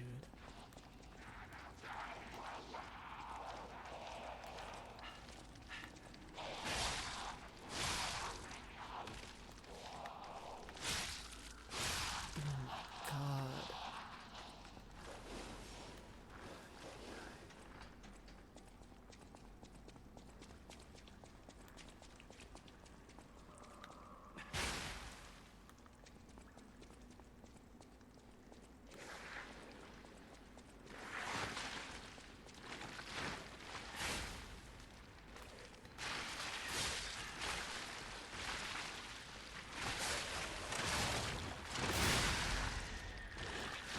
Can you not?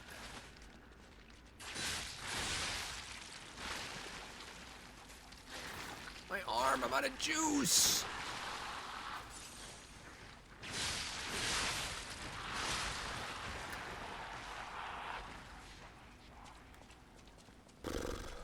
This item. Get out of here. Oh my fucking god, can I hit the thing? Without my weapon dinking off of every surface ever created?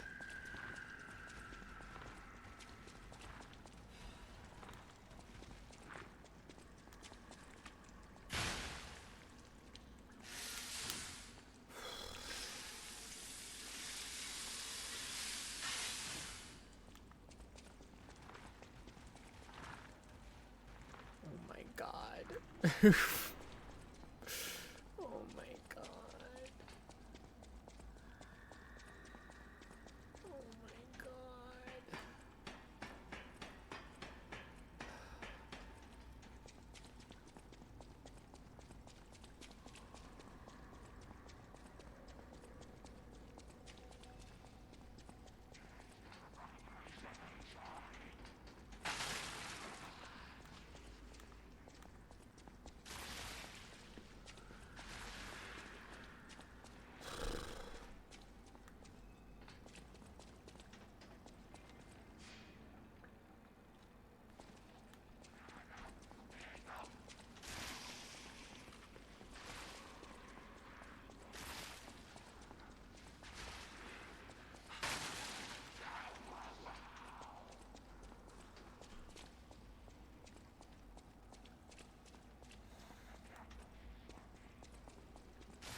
Little buddy.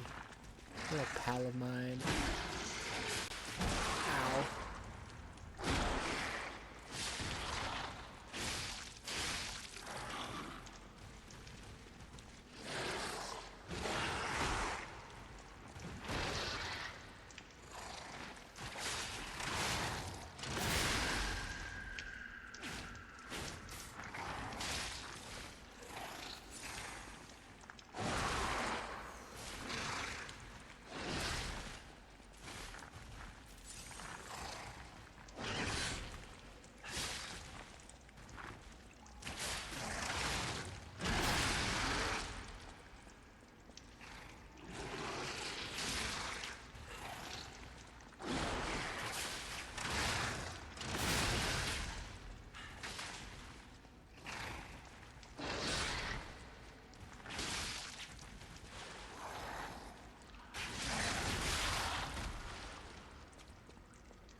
There we go. Holy, fuck that guy. Murder Puppet's Amulet. That does more damage against humans from what I remember.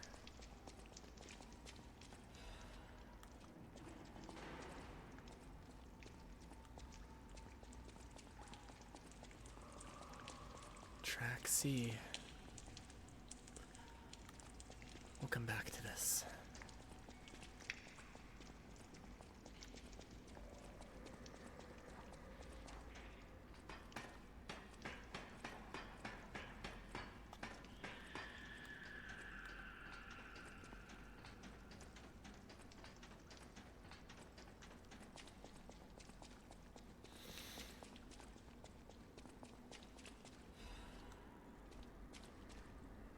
There's a reason we'll go back to it instead of, you know. First, we are going to teleport to the hotel, because I think we have to talk to a woman here first to get new dialogue from her. Close your eyes. Come to me. That woman over there. She is a quest in this area, but I think we need to talk to her first. By the way, his last location, can you find him for me? Yeah, I'll find him. I think he was... I'll find him, don't worry.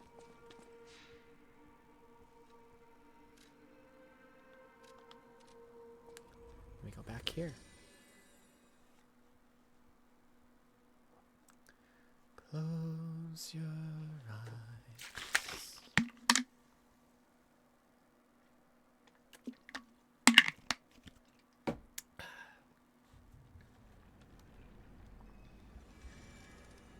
Come to me. Feel alright. If we go over this way, in here. Don't kill me. I'm a human. Just a soldier. And this is what became of her husband. Are you a stalker? Name's Atkinson. Quite militia. The suburbs are sealed off. There's no escape. Communications cut off too. Someone planned this all out. No idea who. Above my pay grade. If you meet someone named Bell in the city, tell her Atkinson died. A soldier. My dearest Belle, I remember the day I met. Yeah, it's basically a letter for her. If we are to survive and make it out of here, I plan to visit you with this letter. Please stay safe and wait for me until then.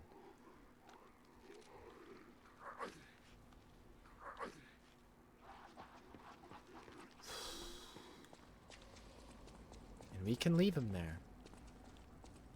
We don't have to kill him. We can leave him there.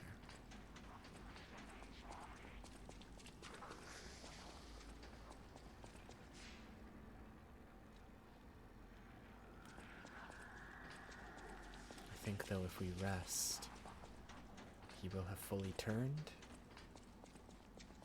if I recall. No, not yet. He fully turns later, I think, and then you have to kill him.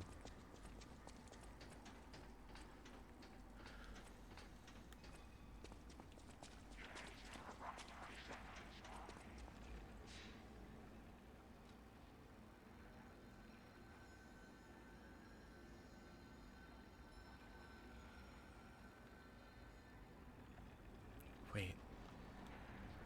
Hold on. No.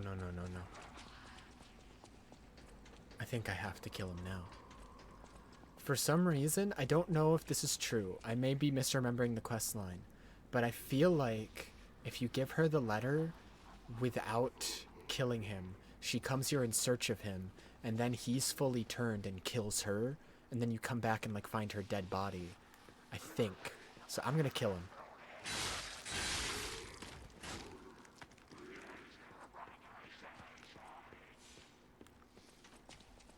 Because I think that's what happens if you tell her to go there.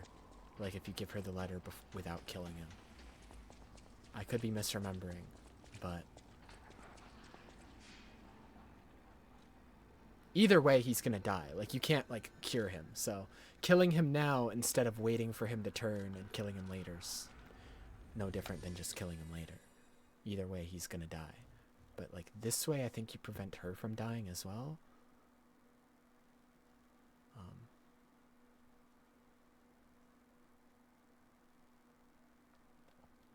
We'll see. Hopefully I didn't mess it up. And if I did, that's okay. I've done this quest at least 2 other times. I was getting worried waiting this long. The soldiers like me are blunt. Is your partner safe? He was killed in action, fighting a puppet. This is Atkinson's handwriting on the letter. When we came to Crop, I never thought it would end like this. Sometimes you meet people who make you believe they'll always be with you. But a life can be snuffed out at any moment. I need to stay alive to notify others of his death. I think, okay, I got it wrong. If you tell her he became a monster, if you tell her the truth, then she goes searching for him and then she dies. Anyway. Either way, though, he needed to die, because I think if you go back there after, he's like fully turned and then attacks you. So it's like either he attacks you, or you just kill him before he can fully turn. Strange. It feels like a portion of my memory has been cut away from me. It hurts so much. Strange. It hurts. Okay. But if you give her the letter and tell her that that he's dead, then she lives on and will like leave Krot.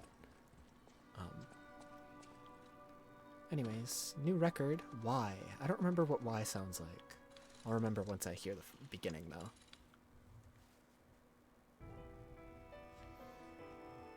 Yep, I do. I remember now.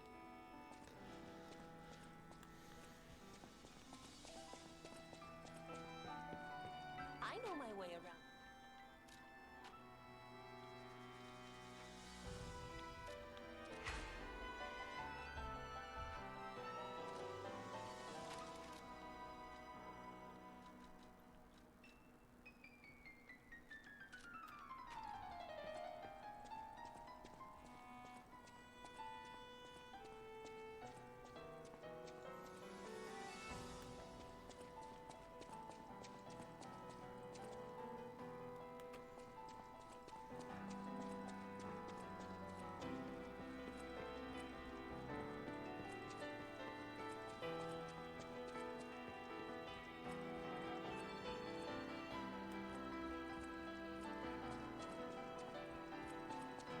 I'm looking for the cat. There it is. I want to see if I can pet it yet. I can! Let's go!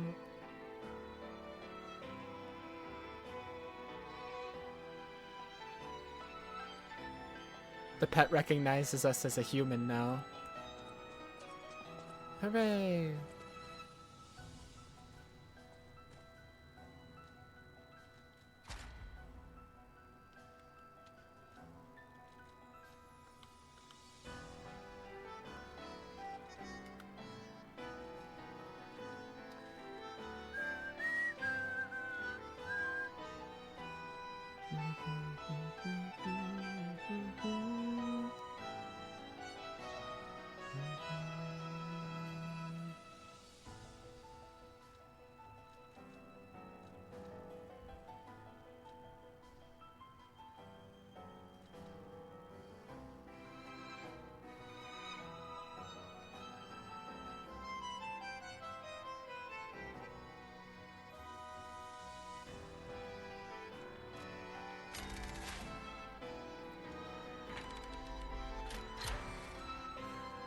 Another arm slot.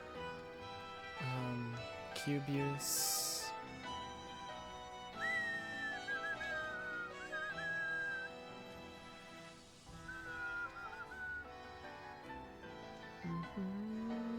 We'll get this one 100%.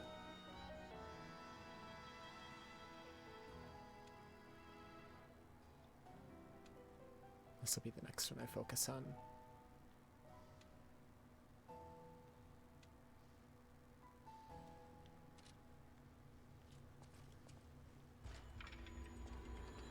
Feel warmth. Wait, do I have more quartz? I don't. Why is it all glowy then? Change shape. Oh, you can change back to short hair. That's why. Okay.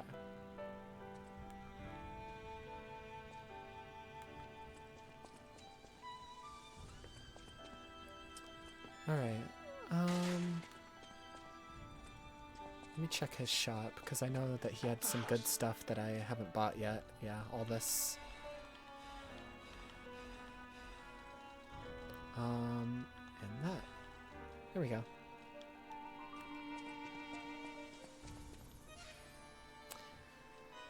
Now let's go back. Dun, dun, dun, dun. Da, da, da. Da, da, da, da.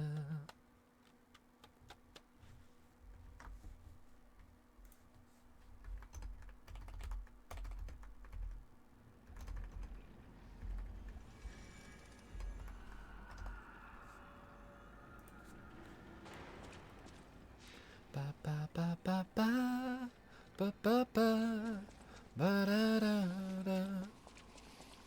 We're gonna go a little bit forward. Because I think there's a item we can pick up around here. And I want to pick that item up first before we backtrack. A collapse, blah blah blah. So someone cut off Crop from the outside around the same time that the puppet frenzy happened. Almost as if the entire puppet frenzy was intentional.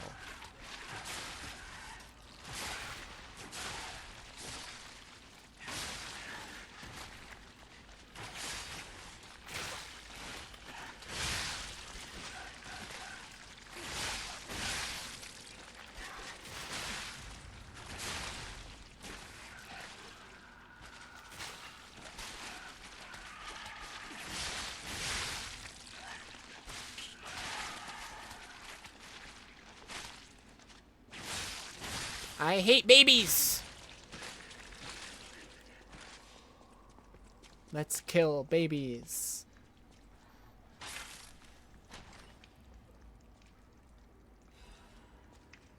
The Master Chef knife? I believe that one was pretty good for strength builds because it's a strength weapon that's not super big and slow like most other strength weapons.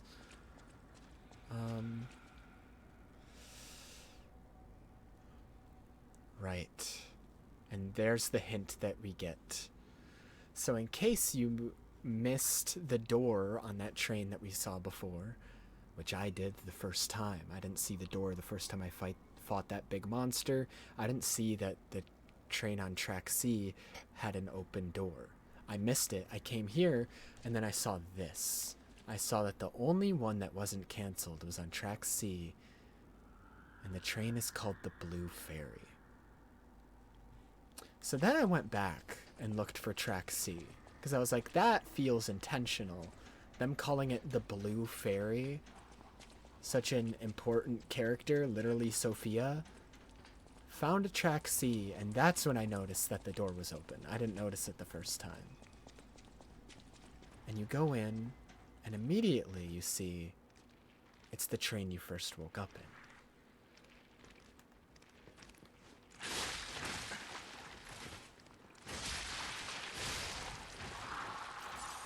It's the train Geppetto was keeping you in storage, in secret.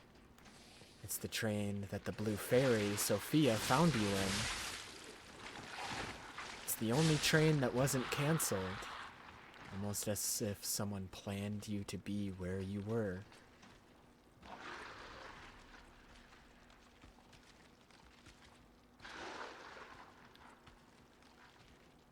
I have perfected the greatest puppet. Now, that child again.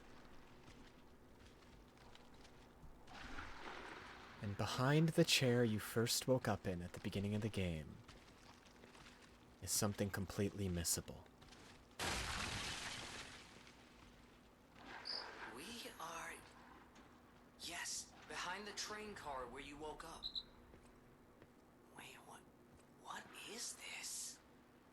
Who would put a workshop like this here, of all places? Good grief.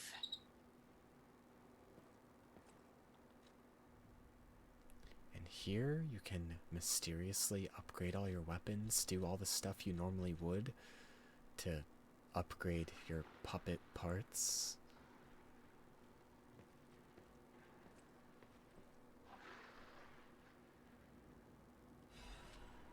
A letter from someone who has gone ahead. Dear Geppetto's puppet, who will come to this workshop train, I'm really thankful to you. A workshop train hidden by Geppetto. Isn't that something? If not you, how would I have found this place? Unfortunately for Geppetto, I have the ability to read someone's memories. In Malum District, I had a hunch. They thought if they followed you, Geppetto's puppet, they'd find the relic he stole. And that hunch was right. The relic has been returned to our sacred place. Now that the stage is set, the doors will open. I know all this is confusing, but soon you'll learn everything. Thank you. You were a good guide. Simon Manus. So Simon Manus has the ability to literally read someone's memories. And when we met him in the expedition, he read our memories of where we first woke up and found this workshop and stole something from Geppetto.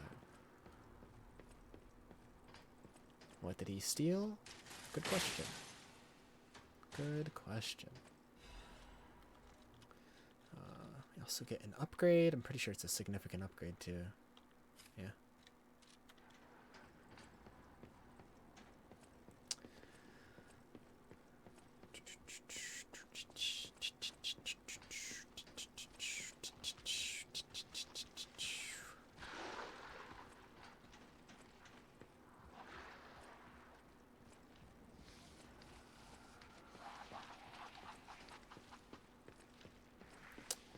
Mysterious place. Both Simon and Geppetto are planning a lot, and we still don't have the full picture of it all. Also, a detail that like you find very early in the game, back in like the Malum District,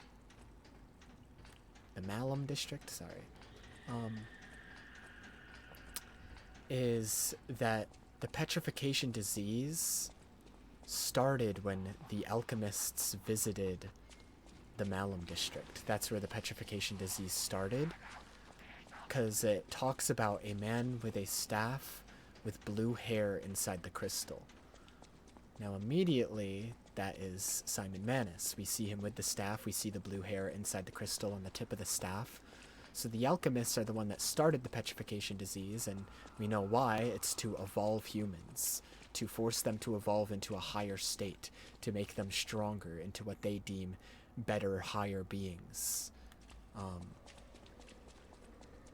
And those who survive the petrification disease evolve, and those who don't evolve turn into the zombies and eventually crystallize into Ergo. So either way, whatever the outcome, it benefits Simon Manus, because either they turn into Ergo, which he can use to strengthen other people and himself, or they turn into like zombies or higher beings. Hey. And then blah blah blah blah blah blah blah blah blah blah blah blah blah. The blue hair and the crystal. Well, there's only one character with blue hair, but we'll get to that. We already know her name. We visit her every time we go to the hotel. We'll get to the connection they have eventually.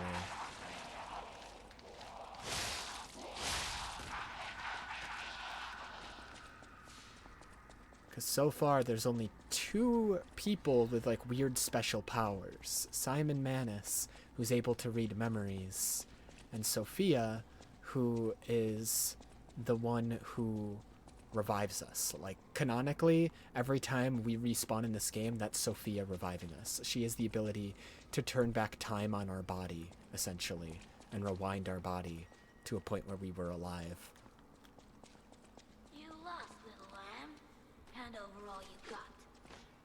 And now we're getting mugged.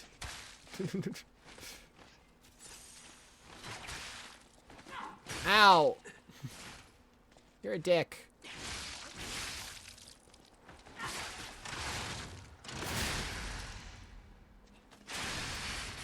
Why'd you dodge back? I was gonna hit you with this super cool, awesome attack, and I was gonna be so strong and awesome.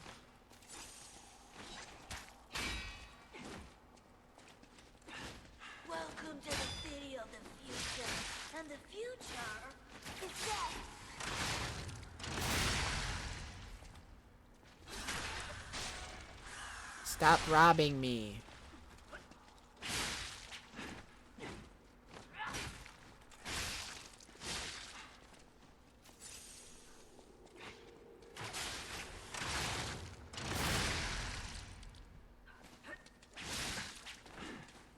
In a city where everything is upside down, the strong rule, not the wise.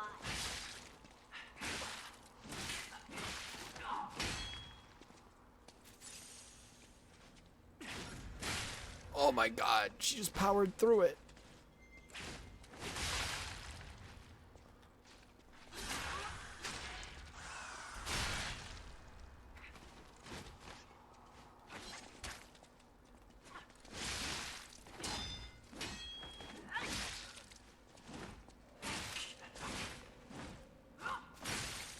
I literally can't get a heal in.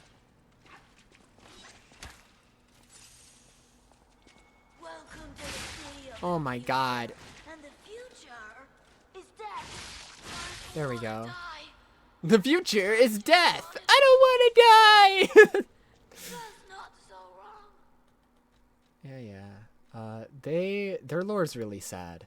They were like just someone who was like really desperate and hungry when like the puppet frenzy was going on, and so they started going around killing people and attacking people for money and food. And then we were just happened to be their next target. They're literally just a victim. That's it. It's just sad. What's the new outfit we got? Robber Weasel. Yeah, the Robber Weasel one's pretty nice. And she gave us a mask as well. The mask is less nice.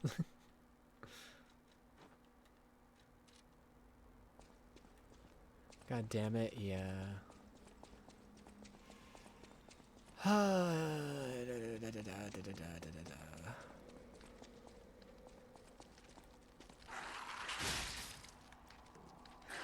Because like most of the people with the animal masks, they're like stalkers who hunt puppets, and that's why they attack you, is because, well, you're a puppet. That's their entire reason for being out and about, is to try and kill all the puppets from the puppet frenzy. But that one was literally just, they didn't know you were a puppet. They just thought you were a normal person, and they were like, ooh, a source of food, money, yippee. But yeah, now we're getting to a recognizable area. This is now the tutorial level of the game that we are in. Except way stronger enemies here now.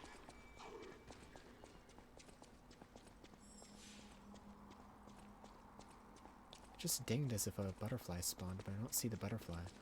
There it is.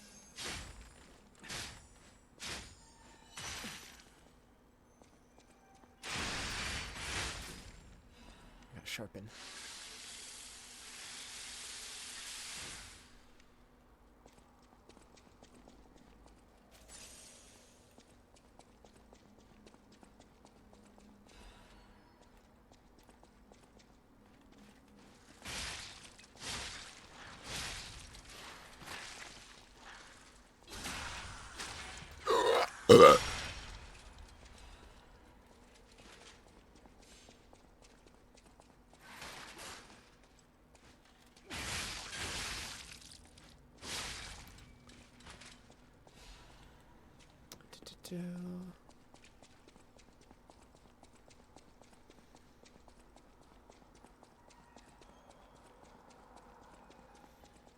And here we are.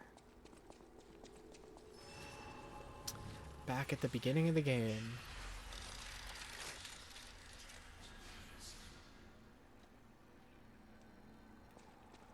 We woke up right out there. Right in that train we just looted. And then walked up this path. Came through these doors.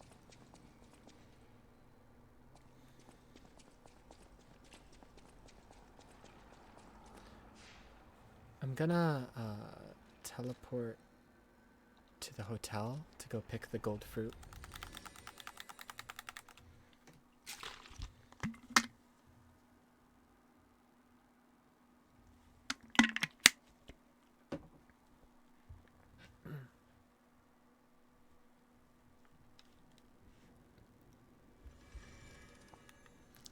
Because the tree is full.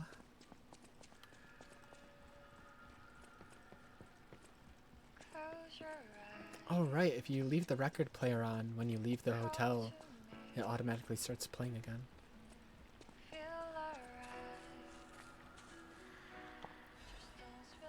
All through the night, turn it out, close to you, I feel good, I just don't feel of you. Give it to me, baby. We're in chapter 9, by the way. It's after chapter 9 that the DLC gets unlocked, apparently.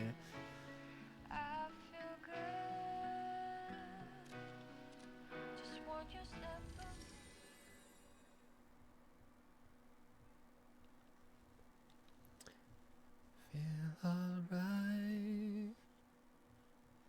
Ba ba bum ba bum. Bum, bum. Grr, misinformation? Was it not chapter 9? When is Liza P DLC in the game? Chapter 9. Right. Right. I looked it up and it says chapter 9 again, so I don't know. I'm in chapter 9. So I guess after chapter 9 or later in chapter 9? I don't know. It doesn't matter to me anyways. There's a Trinity door. Do we have a key? No. It doesn't matter anyways. We won't be doing it until after I beat the game. So hopefully I don't accidentally stumble upon the DLC entrance. Like accidentally enter a door, activates the DLC. Oh no. I assume the internet lied. No, chapter 9's pretty long. It's not just the train station. There's a Because now we're like back in the city, back in like this tutorial area. But obviously everything's a little different. Like there's stronger enemies everywhere. All this good shit. Oh, over here's like a crazy like hammer weapon that's like really good. I think it's literally called Mjolnir. From what I think it's literally Mjolnir. Now that I'm thinking about it. Can you not?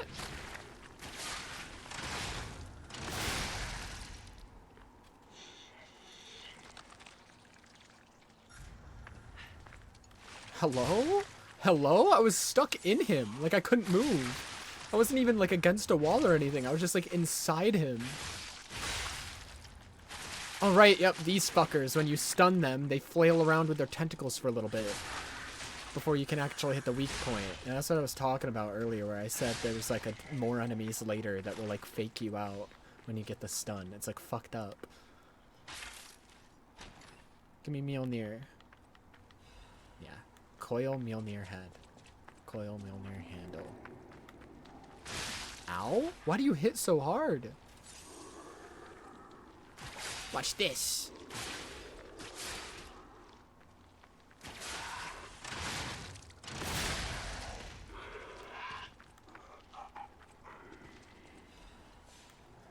And then we can't go the way that...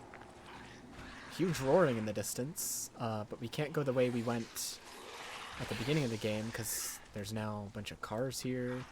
Seemingly everything like changed when the earthquake happened. Like shit got thrown. Hello?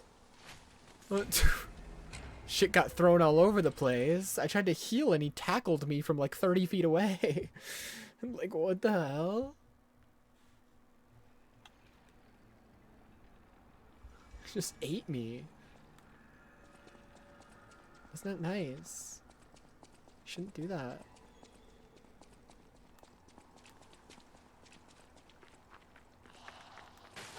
Can you not? Like, you're literally a nobody.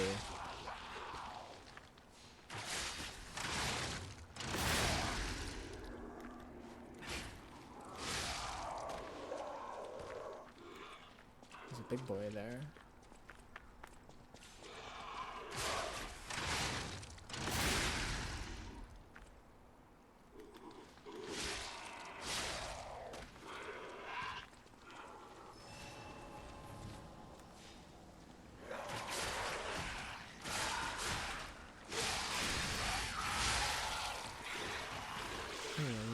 Disruption, by the way, is like an instant death thing if it builds up, so you gotta be super careful about these guys.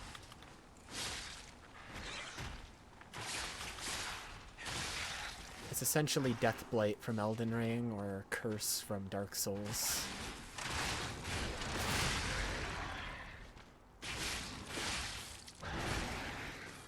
I'm out of juice, and I'm in a corner! Oh my god, it's the worst day ever!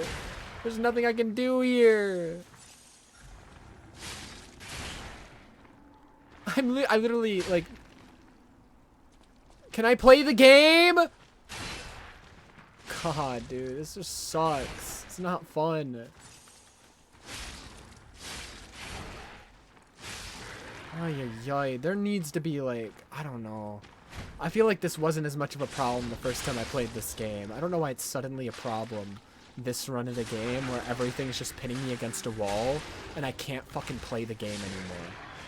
Like, I never ran into that problem the 4 other times I played this game. Why is it suddenly a problem?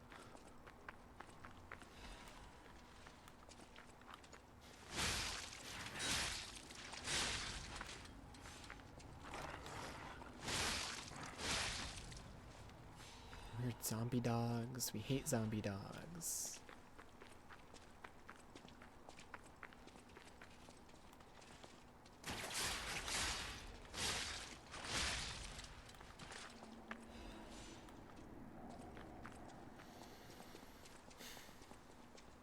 Five Nights at Freddy's style jump scare right at you. Yeah. Yeah. Yeah. Yeah.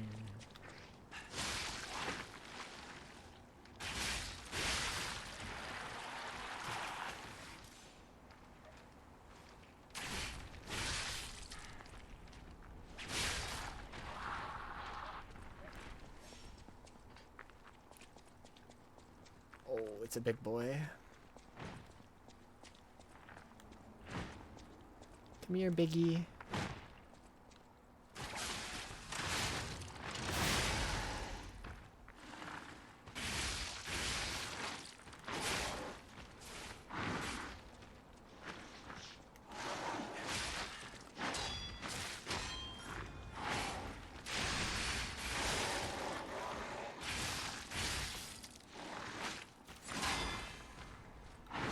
Oh my god.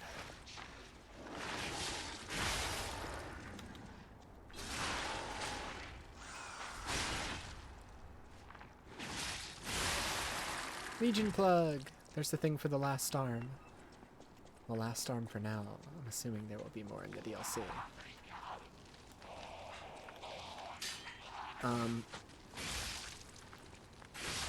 There we go.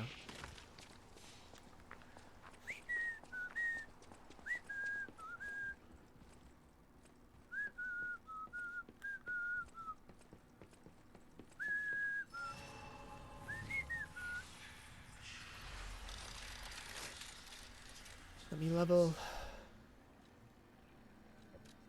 More capacity.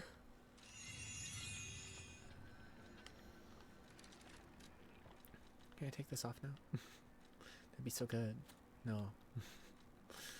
Fuck you. Fuck you. Hello. I don't suppose. Sorry. Even if the. Let's see. Ooh, that's where you get the shovel. Ah. He has good shit here. Fuck. Fuck, dude. Let me sell all these. Okay. Legion caliber, need that. Need these, need these, need these. The rest of these I could live without. Buy something. Just when you think the king sometimes the. Yeah. Fairy Tale of the Three Brothers of the Workshop Tower. Yeah, this talks about the three people who started like the alchemists and everything. An alchemist who breathed life into puppets. That's Geppetto. A stalker who rectified puppets gone wrong.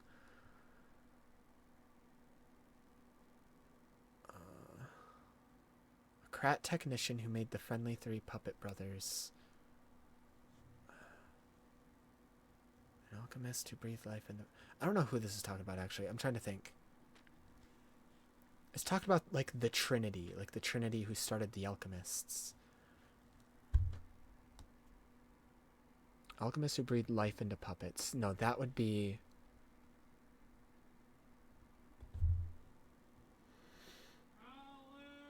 Oh. Give me a second. Okay, I think this is talking about Geppetto, Simon, and Geppetto's wife. I could be wrong. I forget. This is why we're watching a video after, because I'm also rusty. It's been 2 years since I played this game, so there's stuff I forget, but I'll be right back.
Alright, I'm back.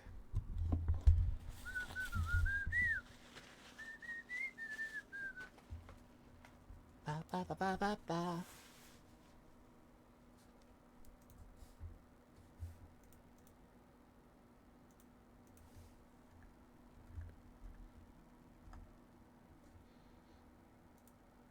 Alright.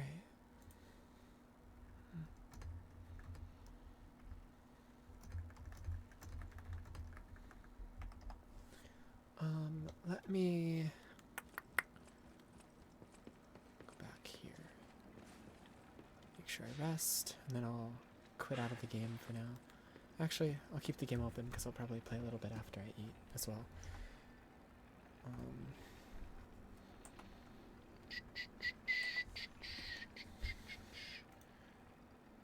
So I'll keep it open.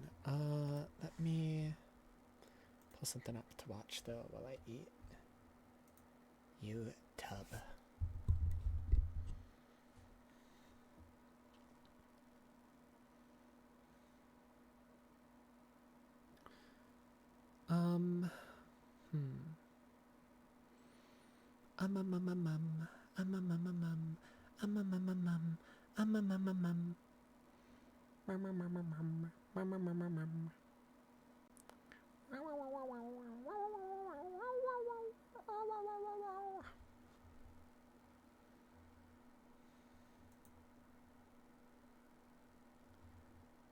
Oh yeah, oh yeah. You finally got a face? I've had this for like ever now.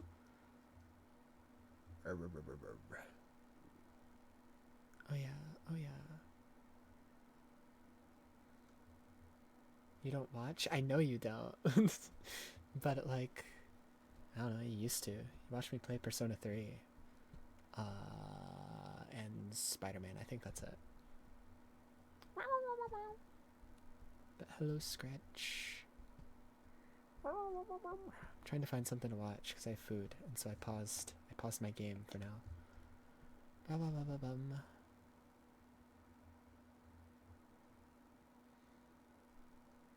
Dude, my YouTube recommended is so bad right now. Oh my god. It's recommending me a Doctor Who video? I'm not 80 years old. I'm not literally 50.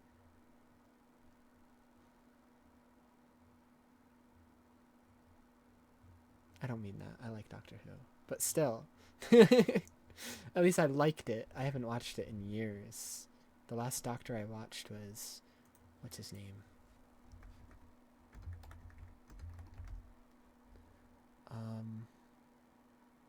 Peter Capaldi. That was the last Doctor I watched. I haven't watched Doctor Who since he was the Doctor.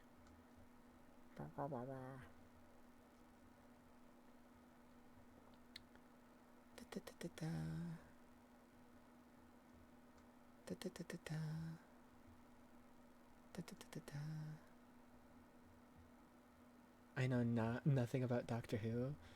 The only reason I know anything about it is because it's like my grandma and aunt's favorite show, because obviously it's been around for decades. And then so I've always heard about it my entire life because it's their favorite show. And then around when I was like 12 or 13, they were airing reruns of like the 10th Doctor episodes on Disney XD. And so I would watch those, and then I enjoyed them. So then I ended up watching a lot of like the newer Doctor Who stuff, like since the revival. So like the 9th Doctor, 10th Doctor, 11th, and 12th. Anything before that, before the revival, I never watched, but anything after the revival, I watched. My grandma and aunt have seen it all since like whenever it started, back when it was like black and white. And then the reason I never watched anyone after the 12th is because my grandma and aunt complain about it all the time. They say it's so bad now, and so I'm like, well, that's fine. I just won't watch it. Legacy Edition Minecraft skin pack. Oh my god.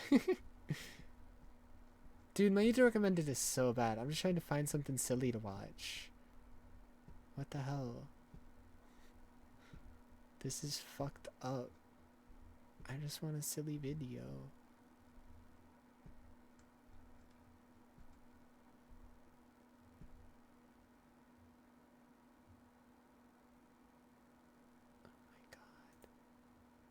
I know. Maximilian Dude just did a stream yesterday of them doing the top 10 Genesis games. I haven't seen it. The reason it has a red bar is because I joined in last night. I was just clicking on the stream. I joined in like around here. Awesome. When they were like writing them on the thing, and I was like, oh, I'll just watch it tomorrow. How'd the PS4 ranking go? I can show that, yeah. I ended up finishing that off stream. But yeah, I can show that. I can show the results of it, and then we can start watching the Genesis one. The results are weird. It's weird. It's really weird. Okay, so I'll show what ones were left before they started writing them in the middle. The 10 they narrowed it down to are Bloodborne, Ghost of Tsushima, God of War, Spider-Man, Monster Hunter World, Nier Automata, RE7, Mortal Kombat 10, Blackout. Where's the 10th? I skipped one, I think. Oh, FF7 Remake. I skipped that one. So 1, 2, 3, 4, 5, 6, 7, 8, 9, 10. And what Blackout is, the reason that's on there, it's literally a side game mode in an old Call of Duty. It was their first attempt at making a battle royale, and they all really liked it. And they have like hundreds and hundreds of hours in that old Call of Duty battle royale. So that's why it's on there, because they just have a lot of memories together on it. Devil May Cry 5 was going to make the top 10 instead of Blackout. Blackout took Devil May Cry 5's spot, though, because they had a vote, and more of them voted for Blackout just because they have a lot of memories playing it together. So Blackout ended up taking Devil May Cry 5's spot. So personally, I think Blackout is a dog shit thing to put on there because it's a side battle royale thing in like one Call of Duty game that isn't even available anymore. But you know, they just have a lot of memories together on it. So the top 10 started off fine. Put Blackout in 10. It doesn't even make sense that it's in the top 10. So yeah, put it in 10. We're just going to pretend that says Devil May Cry 5. Then, let's see. They put RE7 VR. They specify VR because all of them prefer the VR version of RE7. They think it's like the best VR game ever made. I don't know. I've never played it and never will. Because I can barely handle normal horror games, let alone VR ones. Nom nom nom.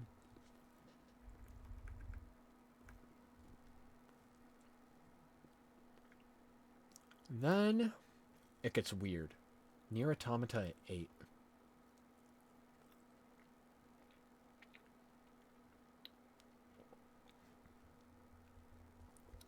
These two didn't want it that low. These two wanted it in like top 3, and I'd agree with them. Like out of the 10 they narrowed it down to, it would be my number 2.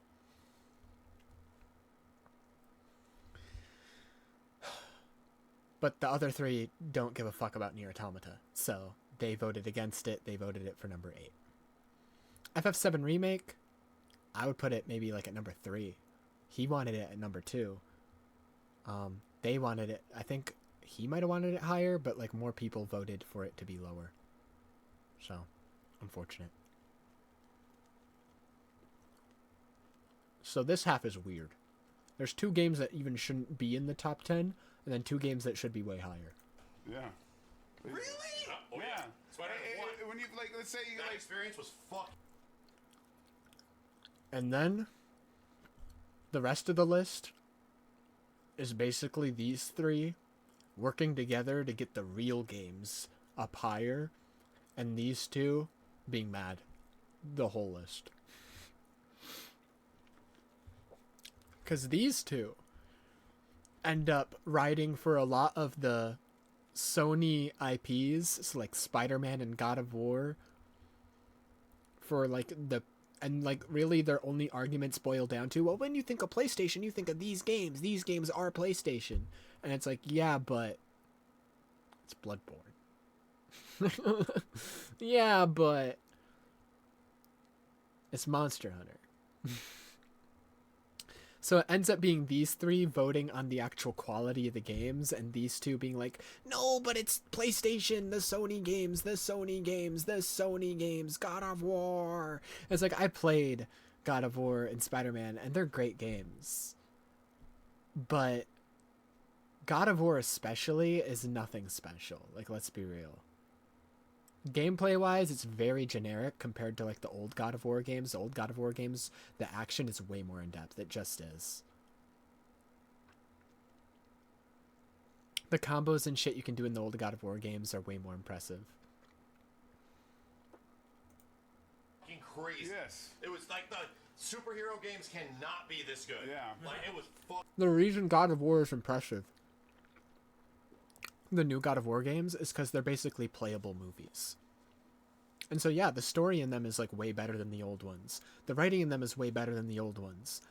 But the combat is like, I don't know. I'm not a big fan of new God of War combat. I think it's like really restrictive. I don't know. Fucking crazy. Jumping off the building and hearing I do not like open world games, bro. I do not like them. Wait, okay, so which one of these do you think Spider-Man is better than this? Anyways, they take it to a vote and Spider-Man ends up at 6, and these two are mad about it for the rest of the list because they think Spider-Man should be at 2 and God of War should be at 1. I think Spider-Man 1 is good. I think it's the best out of the 3 Spider-Man games they've made. It has the best writing. It's the most polished one. It has the least amount of bugs and everything. Has the best story out of the 3. I think in terms of like combat and traversal, all of that, everything in Spider-Man 2 is better. But the writing in 1 is just so much better. So it's my favorite out of the 3. I still wouldn't say it would be better than any of the other games they have left other than maybe Mortal Kombat 10, but that's just because I don't like Mortal Kombat. Mortal Kombat's probably one of my least favorite fighting games because I look at it and I'm like, the only reason this is popular is because it's gory. Like, it's not fun to play. At least for me, it's not fun to play. I have more fun in basically every other fighting game than I do Mortal Kombat.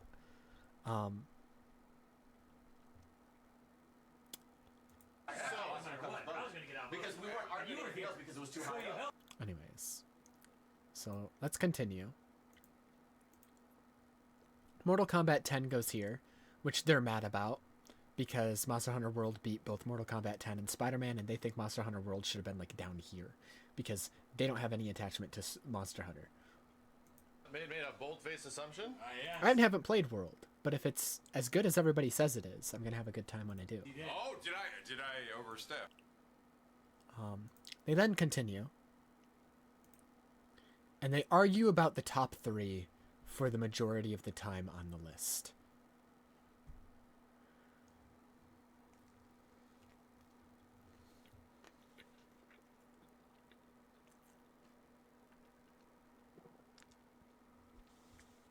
What this argument is basically they all universally agree Ghost of Tsushima should be number 2. And the reason they're arguing about all 3 is because what they're torn between is what should be number 1, what should be number 3. They all agreed Ghost of Tsushima 2. The argument is boiled down to, should Bloodborne be 1 and God of War 3rd, or Bloodborne 3rd and God of War 1? It's 2v2. These two say Bloodborne for all the reasons Bloodborne is great. These two say God of War for all the reasons God of War is good. It comes down to Nico. I'm going to rewind a bit, because most of this argument, honestly, we can just watch this. Who cares about the Genesis list? This is way more entertaining. Okay, you're not winning that. But that's me. So God of War is probably no. But what about Ghost of Tsushima for you guys? No. Okay. So, all right. Well, then he's already written it, so there it is. There it is. He was correct. So the real question is now, where does Dad of Boy go compared to Ghost of Tsushima? That's a tough fight. I like, by the way, I just want to throw out there. Shut up, Nico. No, Shut up, Nico. Shut the fuck up right now. So Simmons is like, okay, so next let's talk about God of War and Ghost of Tsushima. Well, there's a third one that's left. Max's like second favorite game of all time. My like fourth favorite game of all time, Bloodborne. And Nico's just like, let me just throw it out there. Nobody's mentioning Bloodborne yet. And he sparks the debate that would last the next 24 minutes. I invited you to my house. I invited you to my house. Do not bring up Bloodborne. What are you trying to say? All I'm saying is we haven't said anything about it. Well, yeah, so shut the fuck up, Nico. Shut the fuck up, Nico. Shut the fuck up, Nico. What the fuck, bro? Jesus Christ, man. Don't know how this shit works. Wait, what if we just say what our three, I invited you to my Just house. say what our original third is of the three left? Sure. Or is should we go about it that I think you know what? I'm gonna be real. I think I know what my number 3 is. Should I say what it is? And everybody says what their third place is. Actually, no. Oh, okay. Yeah, I'm saying number 3 is God of War. Data boy, he says for 3. And the only reason is because Ghost of Tsushima was my Animal Crossing. Yeah. It was my Animal Crossing of like FF7 was also one of those too. But Ghost of Tsushima was like the world has crumbled, bitch. But I can live in this peaceful, beautiful, riding my horse in this beautiful land type shit. Like to be real, FF7 started doing haikus. It was the wonderful escape game of the world is now imploding, you know. Yeah. But when it was already imploded, we've been stuck in our house for 6 months. Tsushima was there just to follow the wind, bitch. Yeah. Like, I'll go with that too, because I'll say Data Boy at 3 because Steve, what do we do? Multiplayer. You guys are fucking this whole thing up. You're giving Max. You're giving Max what he wants. Max what he wants. You guys don't even see it. This is Oh, I know what he's doing. All right, then I know what he's doing from the beginning. So then why are you following it? It's because I'm fine with it. Oh my god. Because I'm fine with it. That is wild. It's fine. It is I'm not fine with it too. Make Bloodborne number 1. Bro. How is it not fine? It's literally you stop manipulating. Stop manipulating. Literally the system game. Oh my god. God of War and Ghosts are the system game. 100%, bro. Then they try to claim God of War and Ghost of Tsushima are the system games. Right. I mean, the games that are also on PC now. There's only one of these games that you can only play on PlayStation 4 still. It is the system game. The reason people are still buying PS4s and modding PS4s is for Bloodborne. Not for God of War, not for Ghost of Tsushima. For Bloodborne. That is the reason people still mod PS4s to this day and hack PS4s. That is the Hell, that was the motivator behind people hacking PS5s when they first came out, was figuring out a way to like unframe lock Bloodborne to get it running at 60 FPS on the PS5.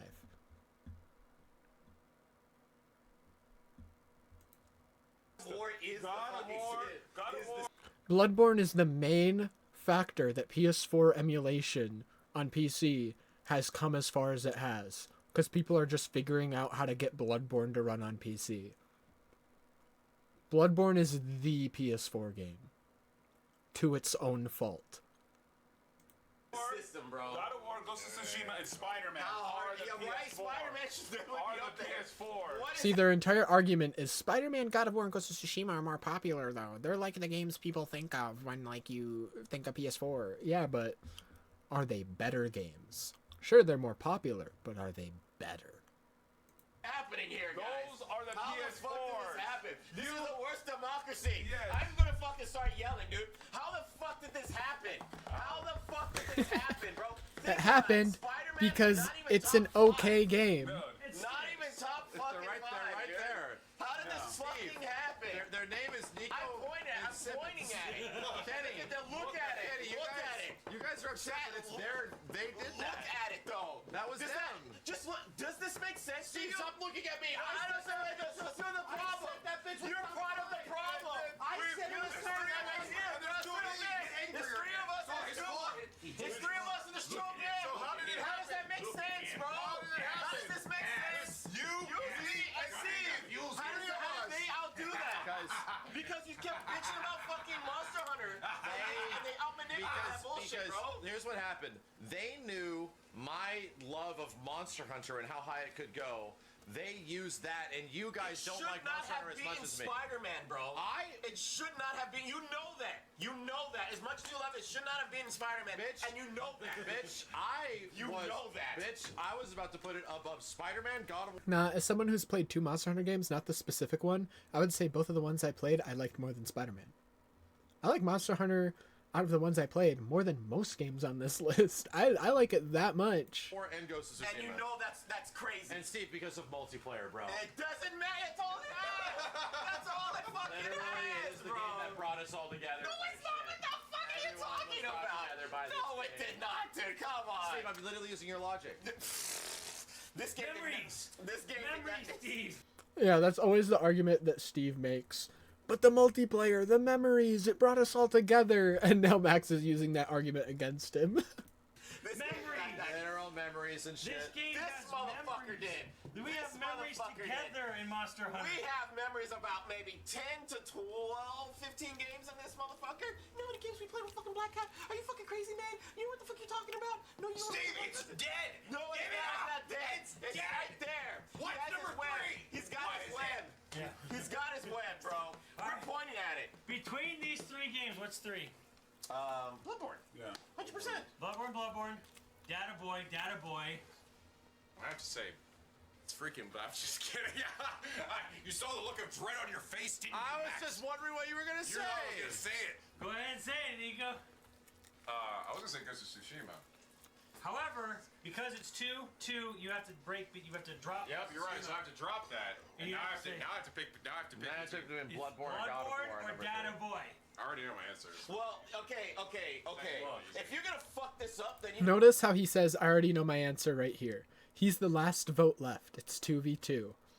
He says he already knows which one he's going to put in third. He already knows the answer. It goes on for another 20 minutes. if you're gonna fuck this up, then you better make sure God of War B2. You better say why. Yeah. But here's. Because you're gonna fuck it up. Like, this is easy. This is easy as fuck, dude. I already know.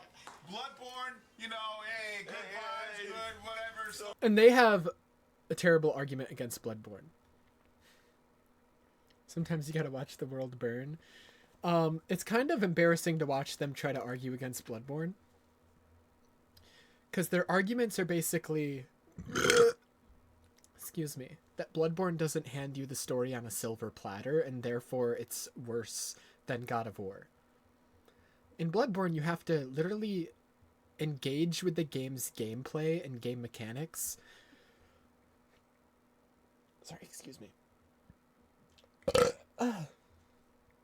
In order to learn the full story of Bloodborne. It's similar to, like, Lies of P that I'm playing right now in that way, where, like, I'm just kind of speeding through Lies of P right now because I've already played the game 4 times. And sure, the story's not making much sense because of that. If you want to know the story, you have to engage with it. You have to read everything. Like, all these things I'm picking up that I'm not reading because I've already read them before, like, multiple times. You would have to read all those. You would have to, like, put the pieces together, figure out the story for yourself, because it's not going to hand it to you on a silver platter. Bloodborne takes that to the extreme. It's, like, even more so than any other game. Even more so than the other Souls games, even more so than Dark Souls. Bloodborne needs you to interact with the game in order to figure out what the hell's going on.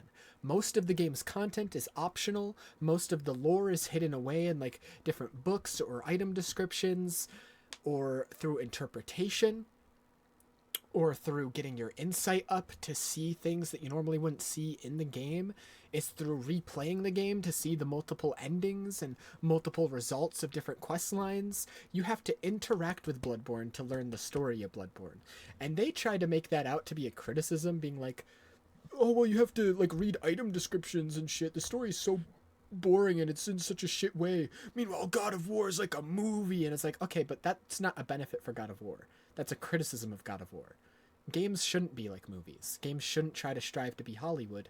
Sure, it can work sometimes, and it does work with the God of War games, but games should do their own thing. Games should use gameplay and interactivity because it's the only medium that can.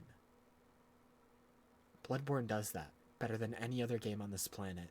Uses its gameplay, uses its mechanics to get you to interact with the game on such a deep level, and the story is how it compels you to do that. Most games you will not interact with on a super hyper deep level. Bloodborne gets you to do that even as like a normal player, because that's how you unlock its story. That's how you figure out what the hell is going on, and Bloodborne's such an intriguing world that you want to know what the fuck is going on.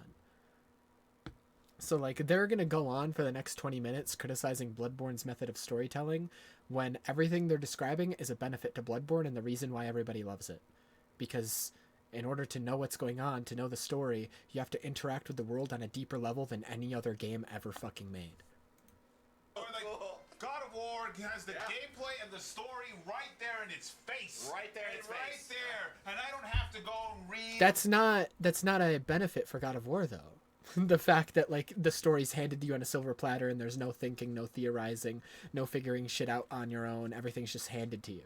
That's not a benefit for God of War. They say it as if like that makes God of War better. In my opinion, that makes it so I never want to replay the God of War games ever.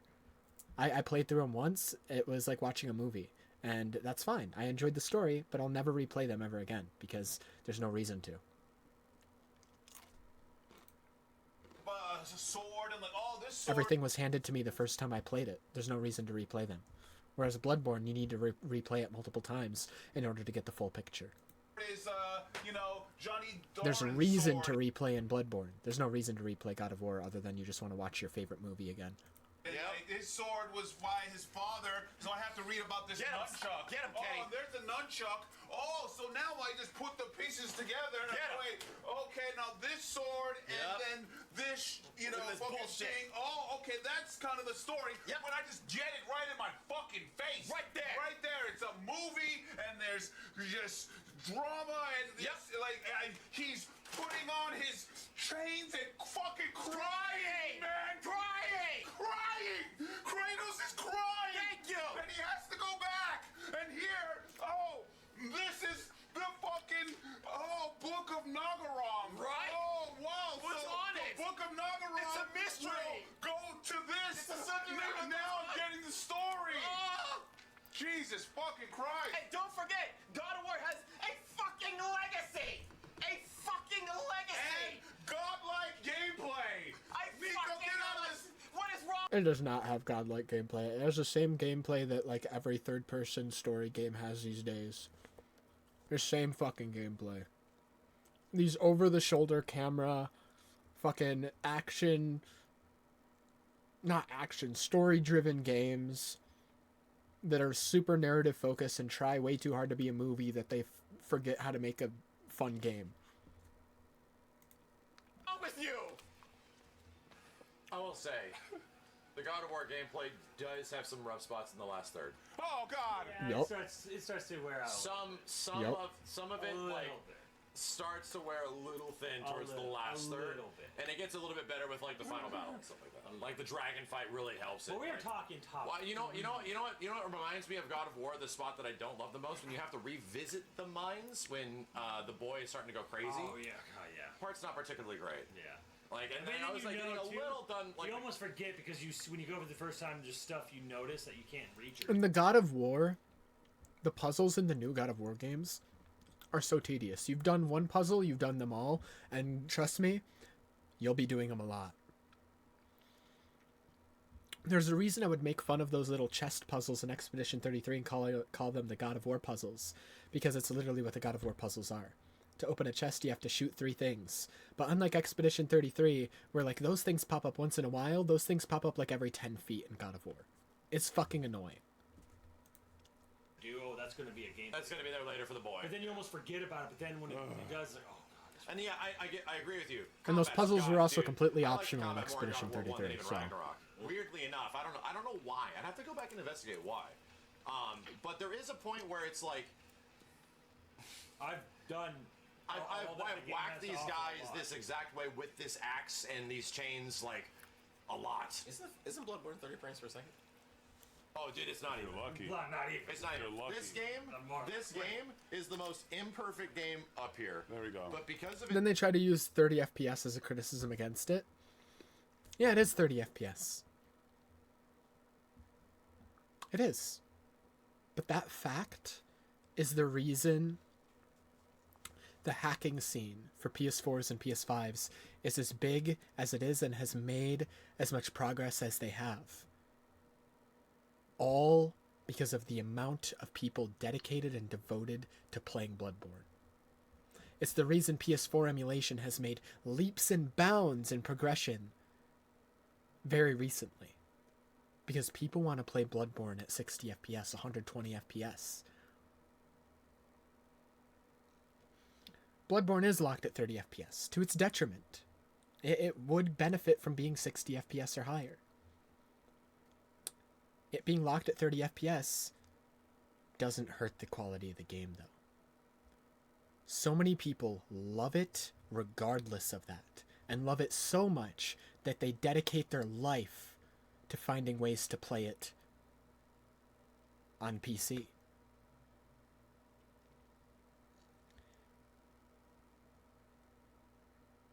Also, it's funny he's using 30 FPS as like an argument when a lot of the games that he himself nominates are all 30 FPS games because these people love old games. They love old games. Most of the games they love are old games that run at 30 FPS. You are the last people that should care that a game is running at 30 FPS. What are you talking about?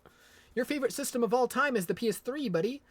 Every game on there is at 30 FPS. Its strengths, it is so fucking powerful. Oops. It is so fucking powerful in terms of what it still has. This game still has the best gameplay of any of these fucking Souls games. It's also better than Elden Ring. Just say 25 frames per second, chat. That's all you gotta say. Give me a moment. As if that invalidates the rest of the game. That's all you gotta say. No. Most people don't care. And the people who do care, they care so much that they have pushed emulation forward at a pace that has never been seen before. Because that's how much they love Bloodborne. Bloodborne with him. Give me a moment. Just donated. Yeah. That in He's also never finished Bloodborne, so I don't want to hear it. Bloodborne that is better than when you first see Boulder, and then Boulder's just... Give me a moment. Okay, the scene he's describing. I'll show the scene he's describing. And then I'll show a scene, because he's saying, give me a moment in Bloodborne that's better than this scene. And I'll show one. I'll show one very easily. He's describing the opening of God of War 2018 Baldur.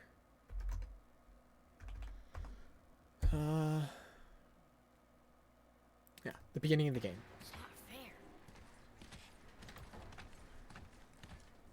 This is the scene he's talking about. That thing was trying to kill us. It's not like you don't get anger in a fight. Anger can be a weapon. If you control it, use it. You clearly cannot. When you... I haven't been sick in a long time. I'm better now. Fine. Come on then.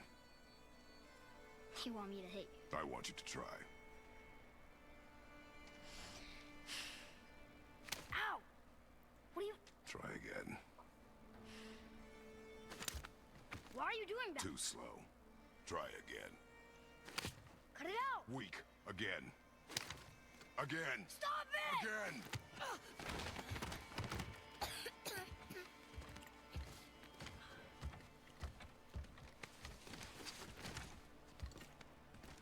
Your anger. You can get lost in it. The path ahead is difficult. And you, Atreus, are clearly not ready. What was that? Quiet.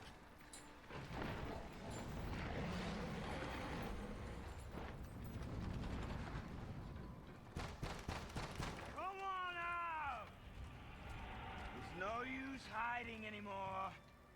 I know who you are. What's going on? Do you know him? More importantly, I know what you are. Boy, beneath the floor. Now. But you told me never to go down there. Who is that? I do not know. What's he talking about? I do not know. Get in. Just tell me what I want to know. No need for this to get bloody.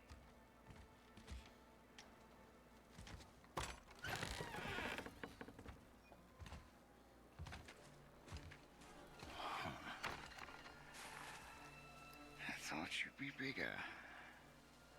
But you're definitely the one. Long way from home, aren't you?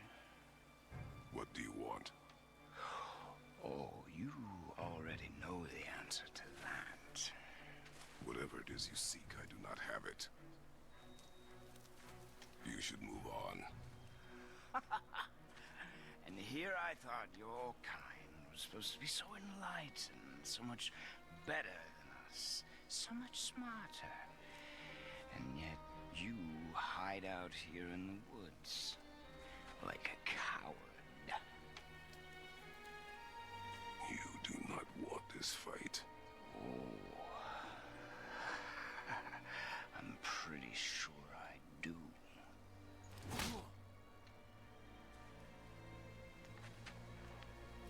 Leave my home. You are going to have to kill me for that to happen.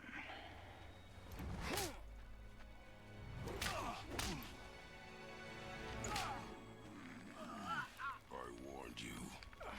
Finally.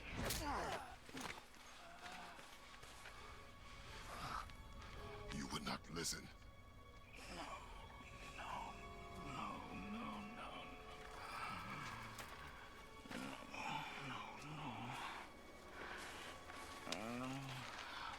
Fine. My turn.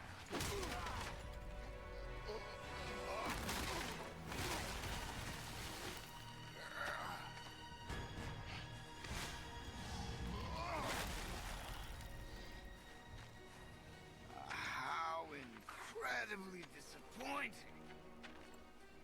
Come on, then. And yeah, it's a good scene. Especially with the context of the old God of War games. You've killed gods, says Kratos, and now this random scrawny guy sends you flying with one punch. Who the fuck is this guy? It's a good scene. But he challenged them. What's a better part of Bloodborne? I have an answer.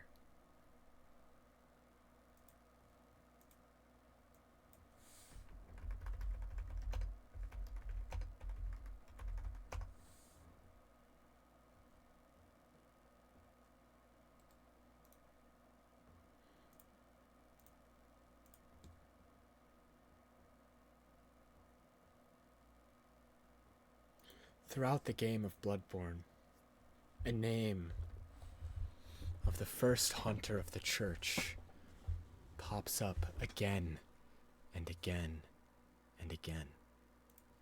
A legendary hunter who single-handedly would defend the city of Yharnam, who would establish what it would mean to be a hunter of the church, who would kill hundreds of beasts night after night after night, whose name became synonymous with the likes of superheroes and legends of myth.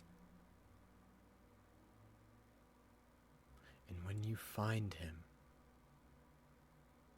in the Old Hunter DLC for Bloodborne,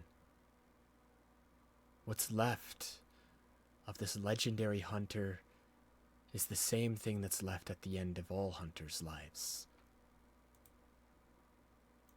Beast. Please. Help us. Time and time again in Bloodborne, you have fought hunters.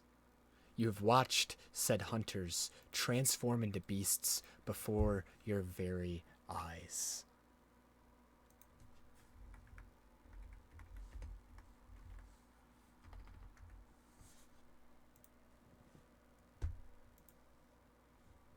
one of the first fights of the game, the first mandatory fight of the game, you see it happen. You see what happens to hunters. The sweet blood. Oh, it's so For the blood that heals hunters, the blood that you yourself drink and take every single time you get in a fight in order to heal, slowly turns a hunter into the same beasts you've been fighting. And this has happened time and time again in Bloodborne. You fight hunters that turn into mindless beasts. You fight mindless beasts that used to be people. And once again, here you are fighting a mindless beast, but one that used to be Bloodborne's equivalent of Hercules.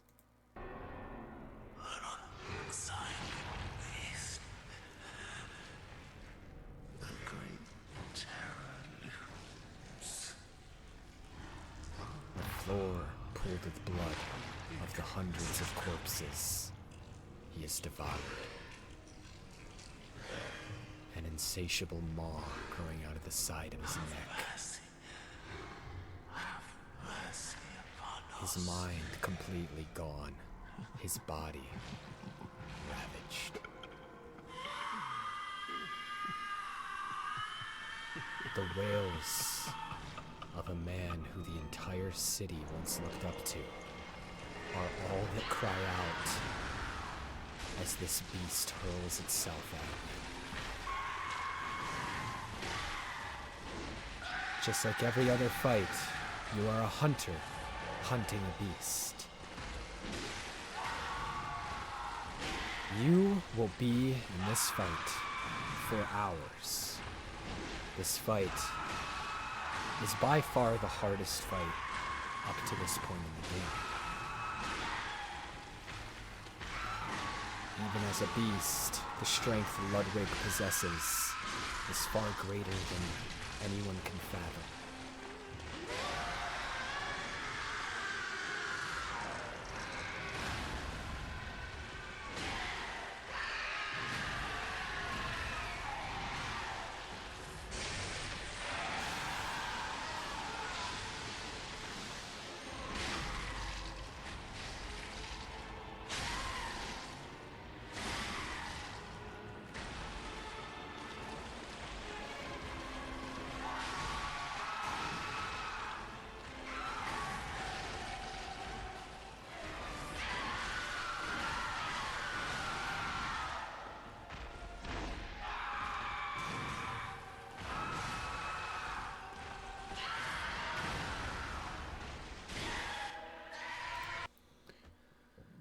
You fight the beast after hours, dozens of attempts. A cutscene plays. Unlike every other boss fight where you fight a man that becomes a beast, the beast in front of you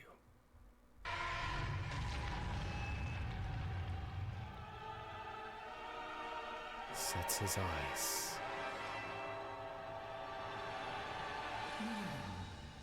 upon a sword. Not just any sword, but the Moonlight Greatsword. And he speaks. The beast speaks. The beast before you stands up straight, dons the sword, and becomes a man.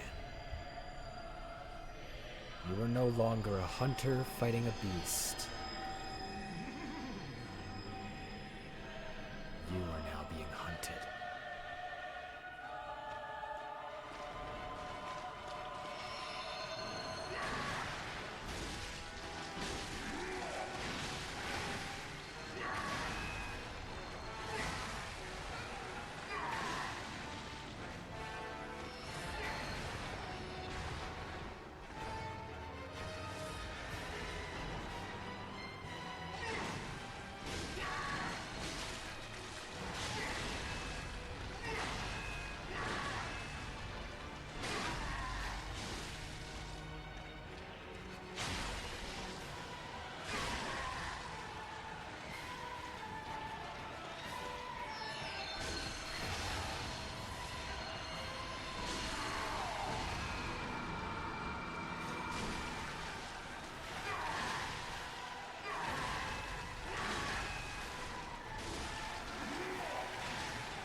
And it'll take you even longer to beat that face. And this fight isn't impactful because of some movie, some cutscene that played before it, like Baldur's. It's impactful because of the time that you spent playing the game. Because you spent hours interacting with the game on a deeper level, engaging with its mechanics, engaging with its story. So you know the name Ludwig. So when you fight this boss, you don't feel the emotions because it's the emotions the game wants you to feel. You don't feel the impact because it's just a cutscene playing in front of you. You're just watching a movie. You feel it because you've lived it. You've lived in this game. You've journeyed through this game. You've attempted this boss for multiple real-life hours, and now the bitch is standing on 2 legs and fucking talking to you.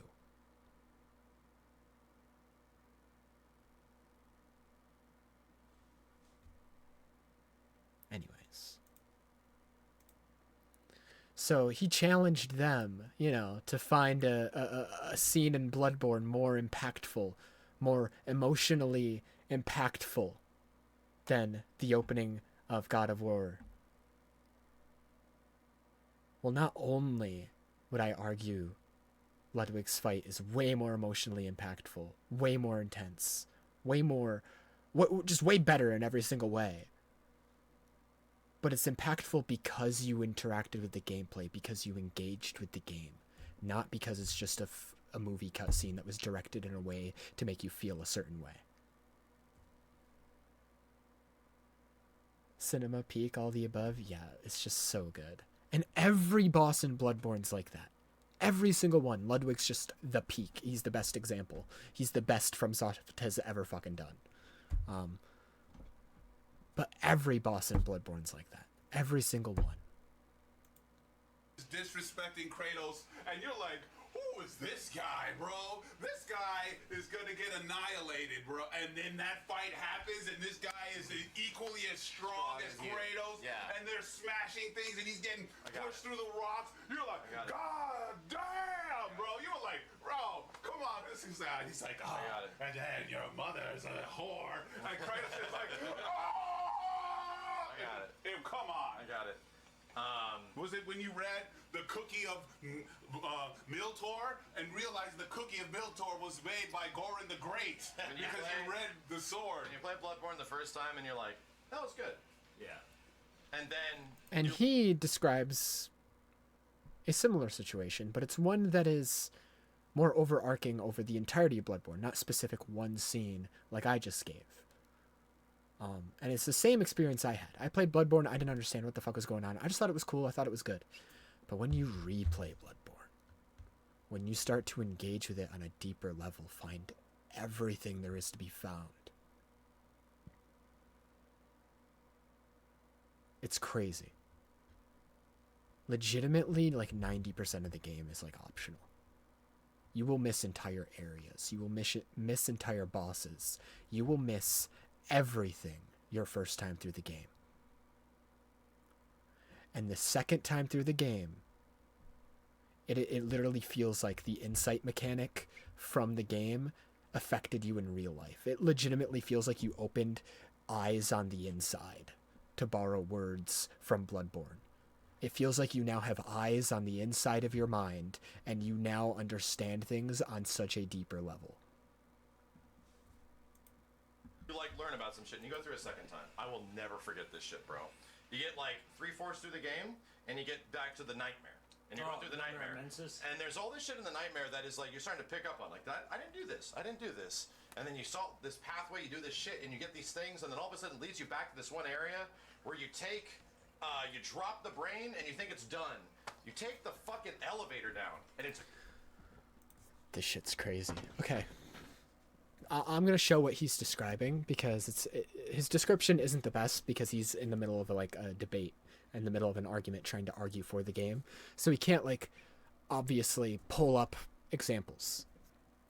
So what he's talking about is in the game, in one optional area, I have to give further context. In one optional area, upper... Yarnum is that what it's called? Upper Cathedral Ward. That's what it's called. In the Upper Cathedral Ward, there is a gesture you can get, similar to the gestures in like Elden Ring and Lies of P that you've seen me play, called Make Contact Bloodborne. And you're in this Upper Cathedral Ward, and they're talking about these like weird higher beings, these great ones, these literal aliens.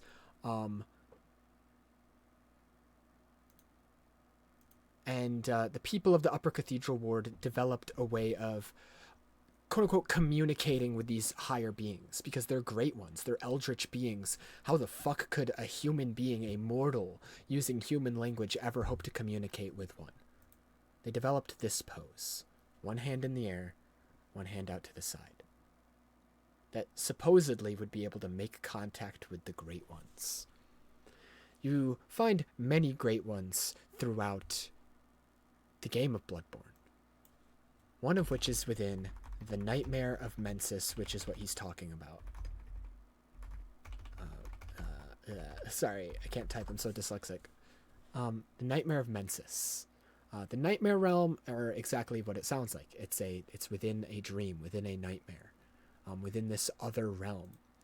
And in the center, there is a giant glowing brain in the center tower that, if you are able to be seen by the brain, because the brain is covered in eyeballs, if you're able to be seen by the brain, it will drive you mad. Because you are being seen by an eldritch, otherworldly being that your mind cannot comprehend, and just by being near it, you are literally being driven insane. And if your insanity, your madness builds up too much, your character like literally dies, I'm pretty sure. I forget how it works in Bloodborne. I don't think it kills you, I just think it lowers your health to like almost 0. It does one of the two. But just by being near this eldritch being, it is killing you. It's driving your character insane. They can't even fucking comprehend what is happening, because this otherworldly eldritch being is driving you insane. Now, if you're just playing through the game normally, you'll pass by the brain on like this bridge here, like the bridge back there. You'll go to this other tower over here, the bigger one. You'll fight the boss up there. It's like the second to last boss of the game. So you'll fight that boss, then you'll move on to the last boss of the game. That's it. You'll never interact with the brain here. But if you're really looking for it, you can find a secret path within this place that allows you to drop down from like this area here. You drop down on like this weird caged elevator hanging off the side, and it brings you down to like this area. And then you go along this bridge. There's like some ladies you can fight here, and it brings you back over here. And you're going through these weird attics, these weird hallways, and you eventually find yourself on a little ledge right here, where there's a lever, and you pull it, and the brain drops down a bottomless pit, seemingly gone forever, and that's the end of it. That's the end. You never see the brain again. The brain, this great one, has now been dropped into this bottomless pit. And now you can explore the nightmare without fear of ever being driven mad. You might do that on your second playthrough. Or maybe you'll do that on your first. But you probably won't think anything of it and move on. Fight this boss, fight the final boss, beat the game. There's another secret you can find. Within the basement levels of this building over here, there's another caged elevator. No indication that you can even go inside it. No indication of it might lead somewhere. There's another similar elevator in the area that you take to go higher. To go up. But this one is hanging over seemingly a bottomless pit over darkness. And you go in the elevator, and it goes down into the darkness. Your entire screen is plunged into darkness. And you keep going down. And you keep going down. And you keep going down.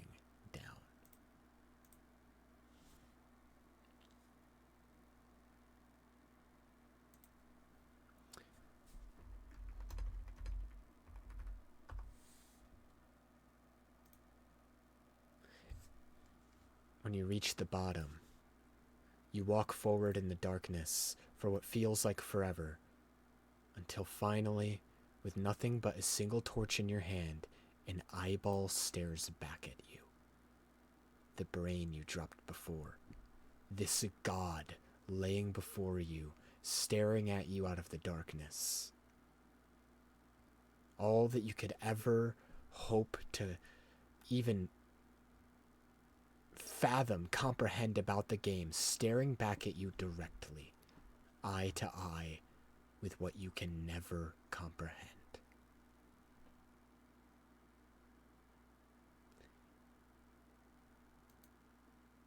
You can do the make contact gesture right in front of it, and it won't do anything. It won't. Because, after all, the scholars of the Cathedral Ward were just theorizing on how to make contact with Great Ones. But if you hold the pose for an uncomfortable amount of time that no normal person would ever use the gesture for that long, the arms start to rotate. Instead of holding this arm up, this arm to the side, this arm rotates up, and this arm rotates to the side.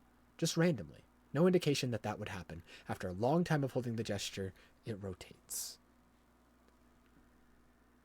The brain then responds. You make contact with the Great One. And in that moment, where you make contact with a being you will never be able to comprehend, a being whose literal existence drives you mad, gives you an item.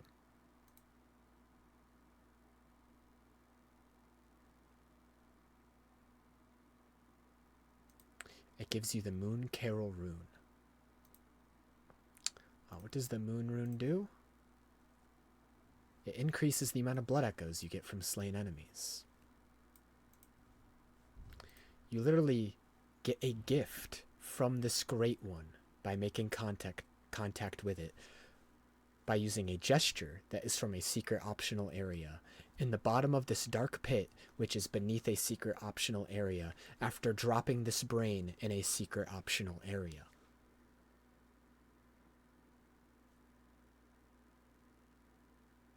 Now, the brain doesn't actually speak to you. It doesn't tell you anything, because it's a Great One. It's higher than you. You can never fathom anything it would want to tell you anyways. But it does give you an item.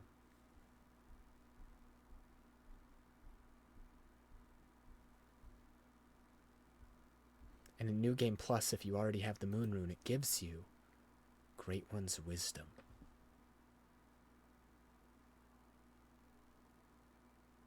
Fragments of the lost wisdom of the Great Ones. This eldritch god literally bestows upon you knowledge, insight into the wisdom of Great Ones in New Game Plus. Because you don't get this item normally when you interact with this brain.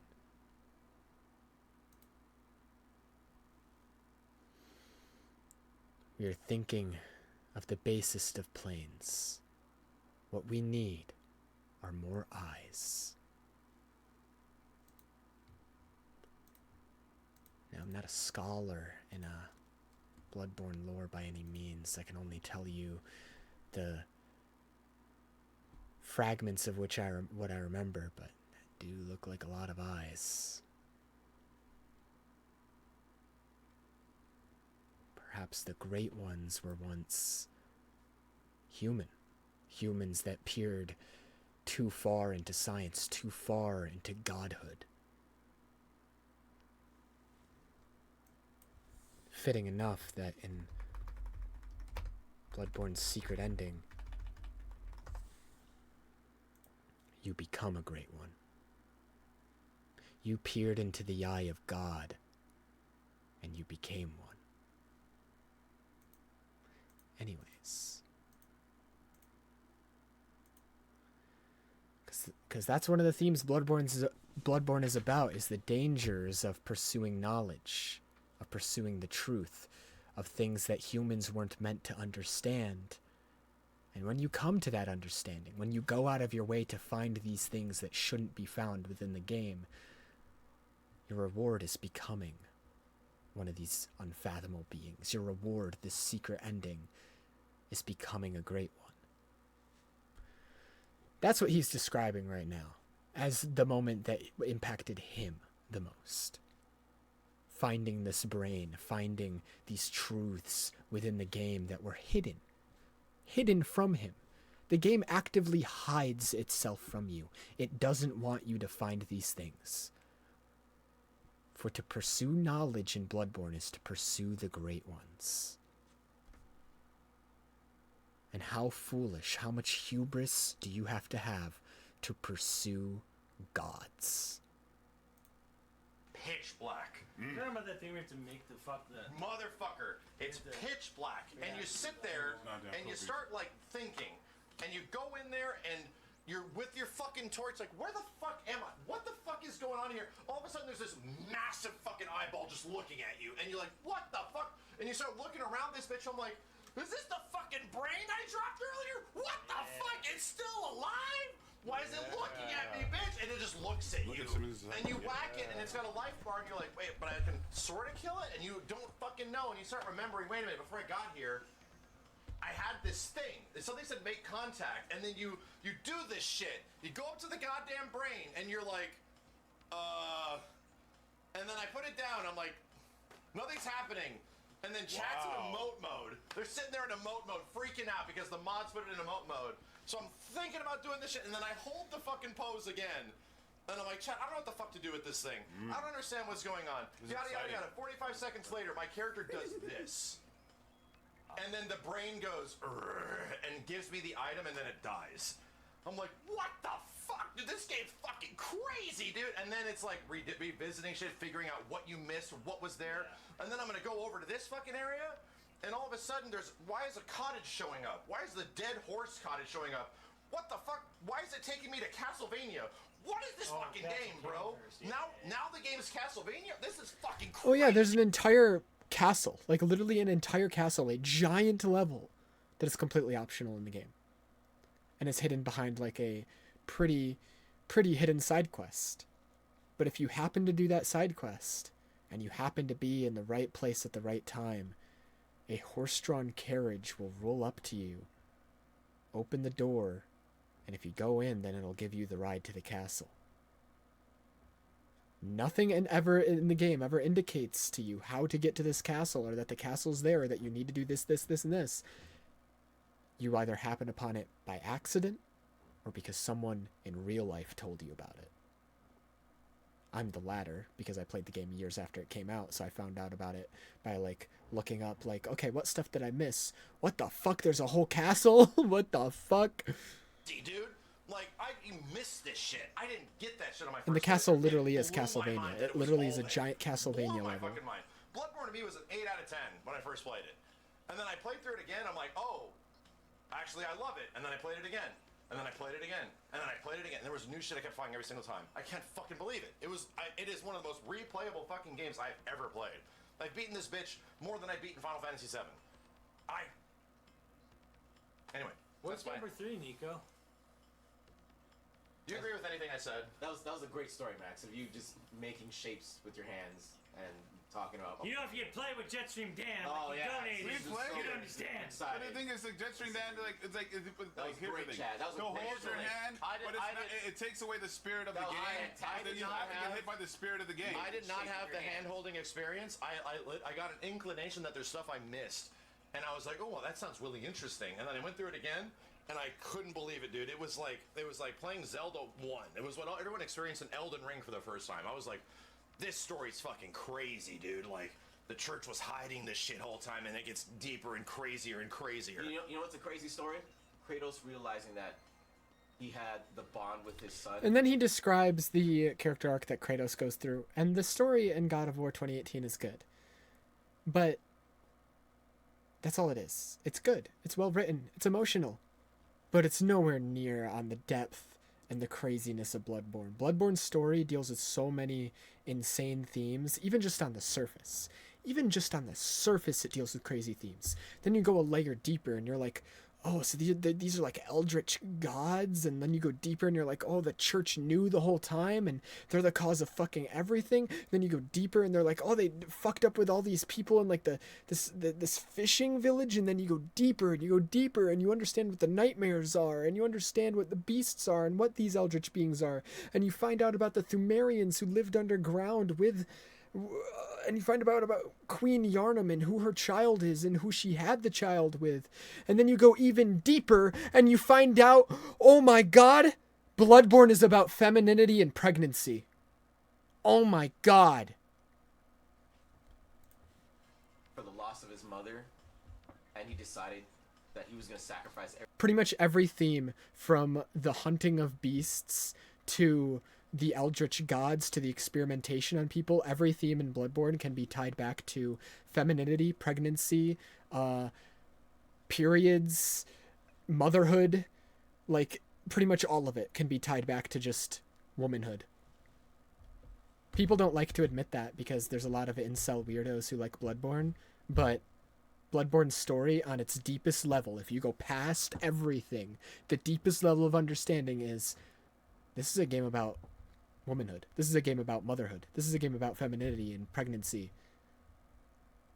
And once you understand that, things really make sense. You remember that YouTube video? I don't think I played the full thing because it was like too long, but I think I started to play it.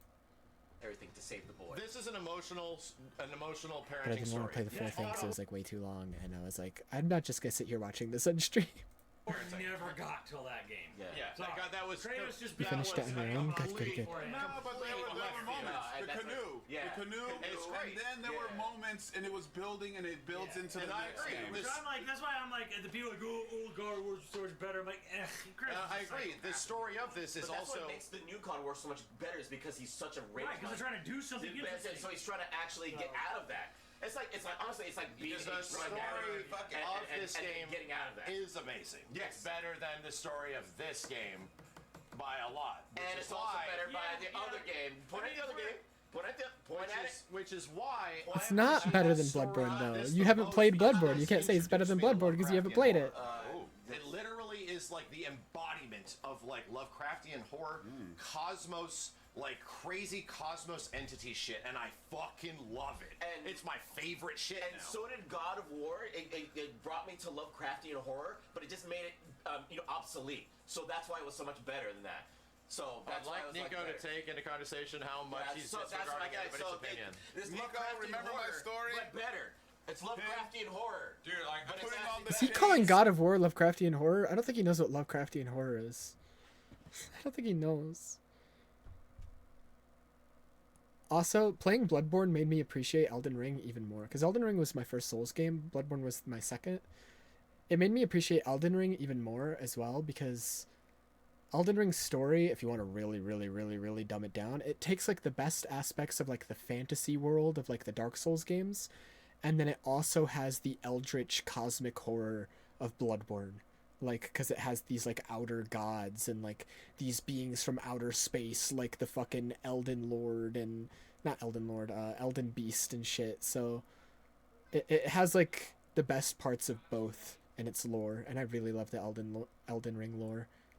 It's really good. It's really, really good. I still prefer Bloodborne in, like, almost every single fucking way. But, you know, Bloodborne made me like and understand a lot of, Elden Rings more because I became familiar with a lot of the themes that Elden Ring was also dealing with. So then when I went back to Elden Ring, I was like, oh, I understand this a lot more now. Rid of it. It gets rid of the Lovecraft, but it's actually, it shows you. Literally crying and realizing he has to go back to being a monster. So you just... Did you just say Lovecraftian horror isn't that good? That's crazy.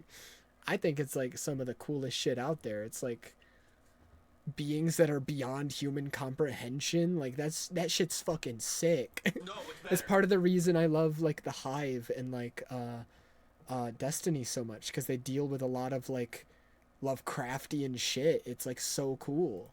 It's so sick. Don't worry about it. This God of War will make you cry. Yeah, absolutely. I don't think Bloodborne will. Did Bloodborne make you cry, man? It did not. Did for me. Bloodborne didn't make him cry, but he's not one to cry at a lot of games. Bloodborne made me cry. I'll replay a part of a video I've shown on stream before.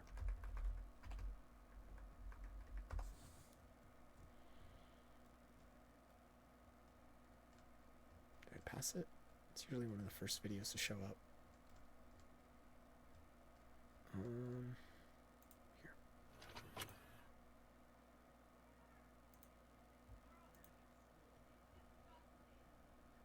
Gehrman, the friendliest old man you'll ever meet. His character, his story, his song, his fight. Hearing him cry made me cry.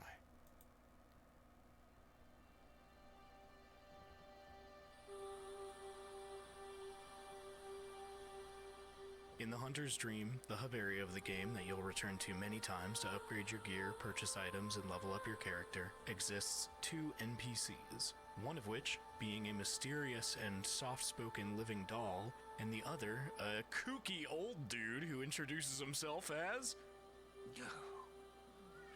Gehrman.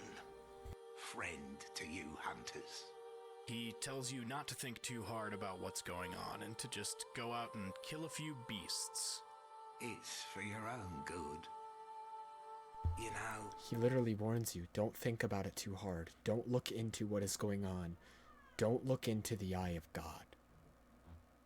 It's for your own good. Don't think about it. Just hunt the beasts and don't think about it. It's just what hunters do. You'll get used to it. As you progress through the game, though, it becomes more clear that Gehrman is a prisoner in this place. He's watched as an untold number of hunters just like you have passed through this dream, unable to leave it himself. Somebody, help me. Unshackle me, please. Anybody. I've had enough of this dream. The night blocks all sight. Oh, somebody, please. It's really upsetting. I feel terrible for this guy. One of the very last encounters of the game is with Gehrman. He tells you that the night is near its end and that he will now show you mercy. He would have you forget everything about this place and return to the waking world, no longer connected to the dream. It's implied that he is saving you from his own fate. If you accept, he pops your shit off and you wake up in the real world. But if you refuse him, he will be obligated to take your life by force. He finds your defiance almost funny. The struggle begins, and your opponent is a sad old man at the end of his rope, trapped within a nightmare. What would a boss fight like that sound like?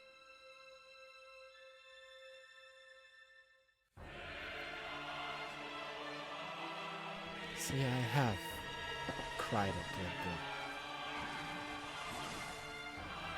For how can you experience this old man's kindness and not cry when you hear this theme and are forced to fight against it? Gehrman's theme is titled The First Hunter, and it is gut-wrenching.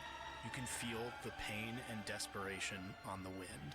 The moon glows bright, and Gehrman does everything in his power to stop you.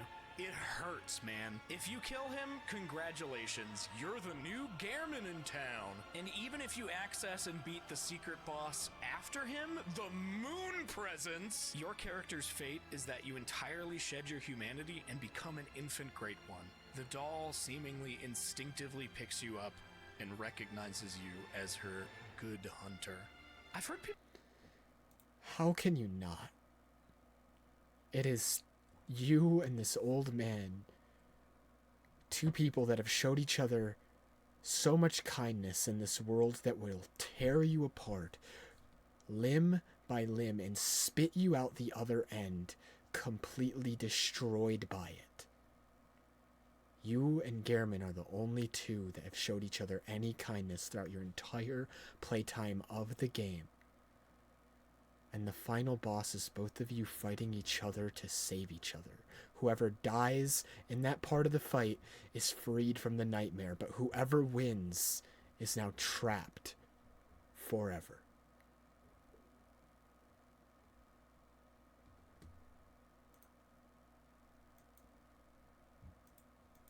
Oh, that's crazy. Did not, but that's crazy. I definitely Even Ghost of Tsushima, when Yeah. when his friend had to betray the village, Yeah. and you could see it in his eye when like he had the betrayal, and the dude is sitting there, and the facial features are so good, you can see him. He starts tearing Guess up, what? and it was his friend.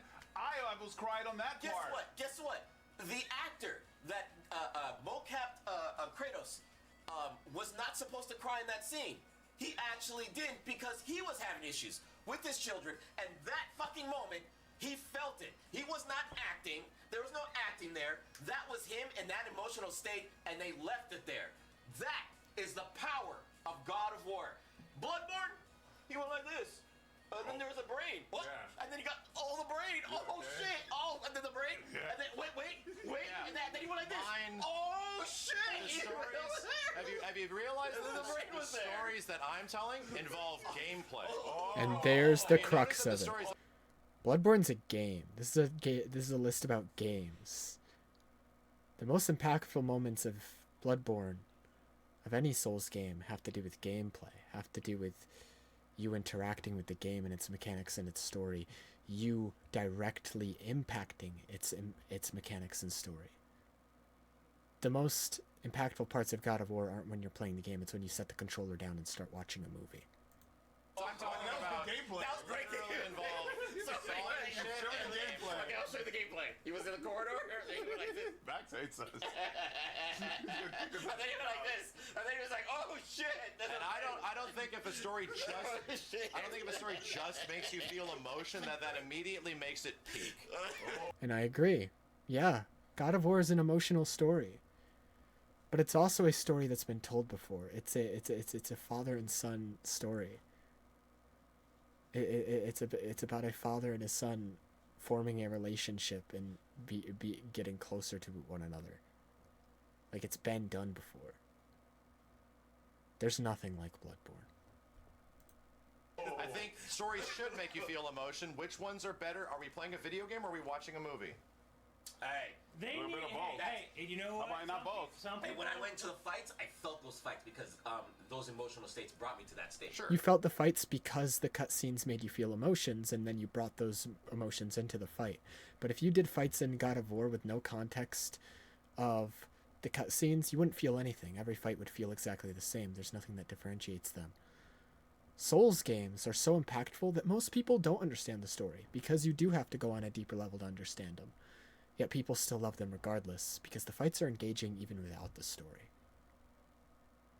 You don't need to understand what's going on to know, this is fucking sick. In God of War, all the fights are you fighting the same shitter enemies over and over. So it's like, if you don't have the story before that, it's like, okay, why am I fighting this guy again for like the 20 millionth time? Yeah, you got, I absolutely agree with you. I played God of War. Dude. I agree Especially with Baldur. He talked about his mother. Like, I didn't give a fuck about the gameplay in God of War 2018 Ragnarok. I didn't give a fuck. It was literally just me going through the motions to get to the next part of the story, because I liked the story. The gameplay is not why people like those games. Who's this guy? Who's this skinny guy with some tattoos? He's going to get destroyed. You could argue the gameplay is why people like the old God of War games, because the story in the old games nobody gave a shit about because it was kind of bad. Like, it was honestly very badly written at times. But the gameplay was so engaging in the old games, people loved them anyways. It was badass, it was sick. Now the new games are the opposite. The gameplay is tedious and boring, and the story is awesome. I love a good story. Me and Simmons, yeah, I get it. The game, video games are about gameplay. 100%. This is why you guys always say Tetris is the greatest game of all time. Blah, blah, blah. And there's another argument. There's another game that we have argued on this list, on other lists, why it is so goated, because the way it integrates its story with gameplay wasn't just you're only watching cutscenes. Right. You're only giving the story, and then here's what the gameplay loop is, and have fun. No. It integrated story and gameplay in a way that was fucking revolutionary. It's Metal Gear Solid. Like, that was important. You had to look at the back of the box. You had to call up some people and do this shit. You had to literally learn the shit you learned gameplay-wise that moved the story forward. And, like, the story was involved with the gameplay. You are a participant in the You're a participant. You're not just watching the boy and the dad become emotional. And, like, no, you are embodying that shit. To me, I learned the story the same fucking way in this game. Yeah, but, like, Bloodborne... Yeah, in Souls games, you're a participant in the story. The story's moving forward because of you. Because of the gameplay, whereas in God of War you're just watching the story and then you happen to play some gameplay in between it. Didn't really give you anything else. It's just looking at the back of a No, dude, it's also looking at the back of the sword, realizing, wait a minute, did that tell me does that mean this? I'm gonna go back here. Wait a minute, this is over here. Does that mean I can fucking do this? Discovery. It's about discovering the story. Discovery. It's about nothing being put on the plate, which is why everyone loves Elden Ring, because Elden Ring was the game that people discovered the story of too. It's why everyone loves that story, and I'm like, it's okay. Elden Ring, I love that game. I played ungodly amount of hours. I don't know what the fuck was going on. Because you didn't choose to engage with the story, and obviously you prefer when a story's handed to you on a silver plate. And yeah, Elden Ring's not gonna fucking do that to you, man. You have to engage with the game and engage with the story if you want to know what the fuck is going on. That's not a criticism towards the game. That's a criticism towards the way you play the game. Some girl, she took my life force. I was happy about it. I don't know what the fuck. When do I get to the story in this shit? The craziest part about Bloodborne What do you mean when do you get to the story in this shit? I don't know, maybe like read. Like I hate to be mean, but like yeah, a lot of Souls games require you to read a lot. You know, you just gotta read. There's a lot of reading. Every single piece of the environment, every enemy placement, everything. There's also a lot of environmental storytelling. They won't even then, even if you read everything, you won't understand everything. Because sometimes you just gotta look at the environment and be like, why is this location where it is? Why does it look the way it does? Why are these dead bodies in the spots they are? Like, what is the significance of the way the environment was crafted? Specific plot for a very specific reason. It all tracks back. It all ties back to a storytelling beat or something they talked about or something that led to this character doing this thing, the intentions of people back in the past. Yeah. Every single fucking thing and event boils down to this shit. And you're like, fuck, it's actually complementing the story. They accounted for this? They're really... And then it gets to a point where it stops giving you answers. Where no matter how deep you go, it starts to say, well, what do you think happened? And it's like, well, fuck, bro. Holy shit. That's fucking wild. You didn't say what your number 3 was between the two. I haven't. You've been avoiding this. I'm not actually avoiding it. Yeah, I played Elden Ring. I was watching the stream. And some guy called me maidenless. Some guy said, hey, you're maidenless. I'm literally I'm maidenless. I hugged a girl. Because he said a long time ago now, he said, gave me a hug. this is easy. This is easy. It is, I've already known. My opinion literally hasn't changed at all. So I'm just... All right. They're just talking. The 60 seconds is definitely over. Yeah. 60 seconds is over. All right. What's going on? Neo, just write it. Right? Just fucking write it, because we're at the deciding factor here. Just write it. Just write it slowly. Just write it slowly. Turn the list around. Turn the list around. Which is 3. Make it a reveal. Yeah, make it a reveal. Turn it around. Sims, move the fuck out of the way. Get the fuck out of here, son of a bitch. God damn it. Move out of the way. All right, here we go. Oh, yeah, okay. Jesus Christ. Pull it out. There you go. All right. Let's do it. All right, we have to jettison. We have to jettison. I'll be here. I'll sit here.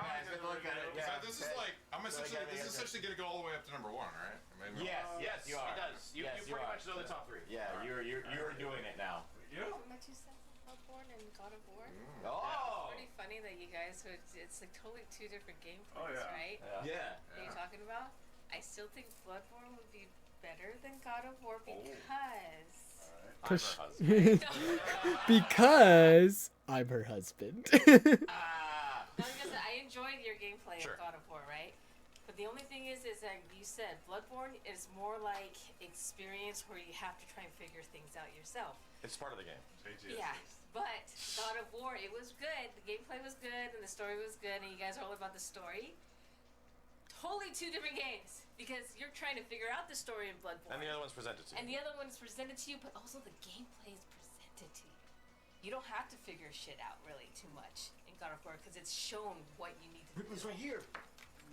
Huh? I should know. So, I Bloodborne Bloodborne, you also have to figure out the gameplay in the same way you have to figure out the story, because it's not given to you. Yeah, no, it's not given to you. Yeah. God of War was good, but it's given to you. You discover it as you play through progress of the game. It's not given. But to you. it plays out like a film. Tells you, yeah, it tells you what you're supposed to do next. top of the mountain. You see the mountain. You say, what's been going on? And guess what? You have to read and look in the mountain. And it's not given to you. And It's literally the most mysterious and best part of the game. Because it actually has mystery. And you experience what those characters go through when you're up on the mountain. Bloodborne, it has original characters. God of War is based off of what? The Legacy. Greek gods. Greek mythology. Greek mythology. Not legacy, Greek mythology. So I like the fact that, those like, two I understand that, but clashing? Bloodborne is more original Those two clashing? than it is God of War. Yeah. That's why You're I not think wrong. Bloodborne is more on top. Better than God of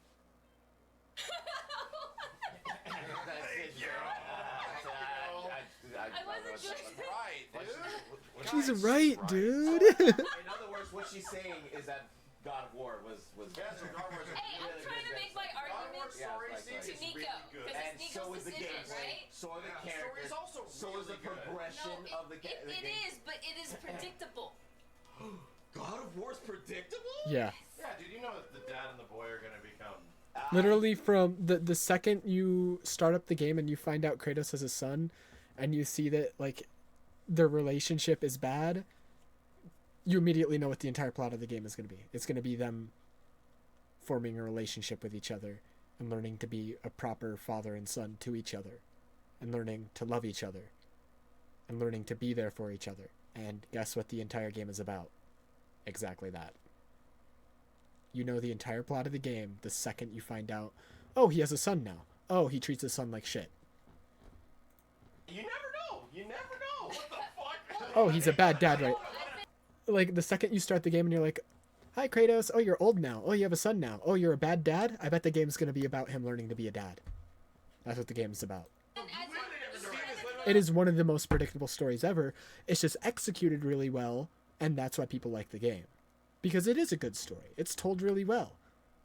But it's super predictable. You can't deny that. Gaslight us. You know where the story's kind of gonna go. You know where it's You think the boy dies?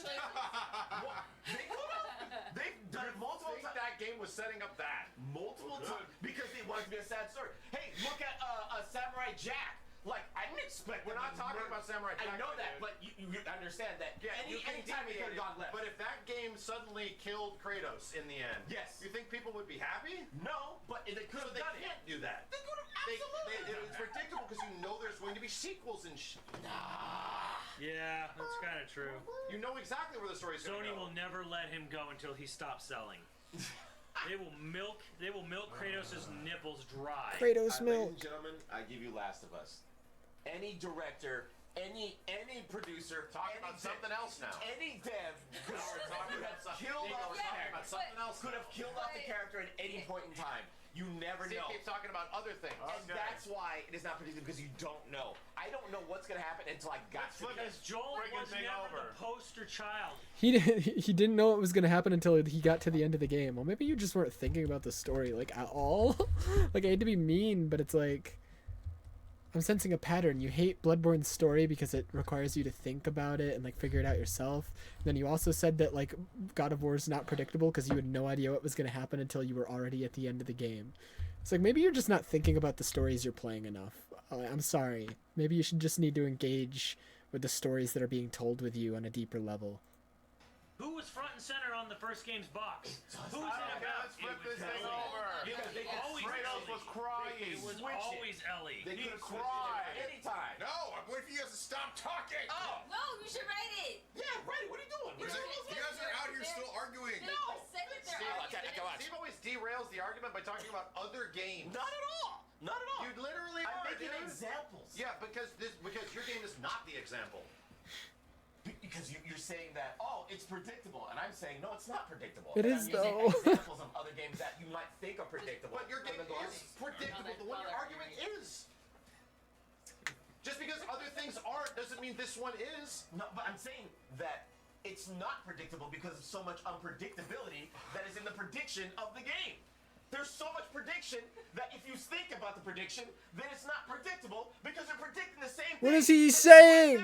That has to be predictable. Kenny knows it's over. Kenny's like, this is so fucking over. He's on his phone. He's I'm like, just this gonna shit. watch one of the best moments in video games of great. Yeah, he's watching scenes from God of War. Notice how the best parts of God of War and how I showed the scene are cutscenes. There's no gameplay in the best parts of God of War. Notice how the examples I gave of Bloodborne, the best parts were parts where you have to engage with the mechanics of the game. Just a thought. Just a thought. On the blades of chaos. This makes so much sense. That's why it's not predictable, guys. The best parts of God of War you can experience the same way via YouTube. The best parts of Bloodborne, even me showing them on stream is doing them a disservice because ultimately you will not experience the full spectrum of the emotions and impact of that moment unless you play it yourself. Chat. I'm done. Oh, see, yep, exactly, yeah. Oh my god, and they almost, the boy was really sick. Don't forget that part. And we had to go and save him.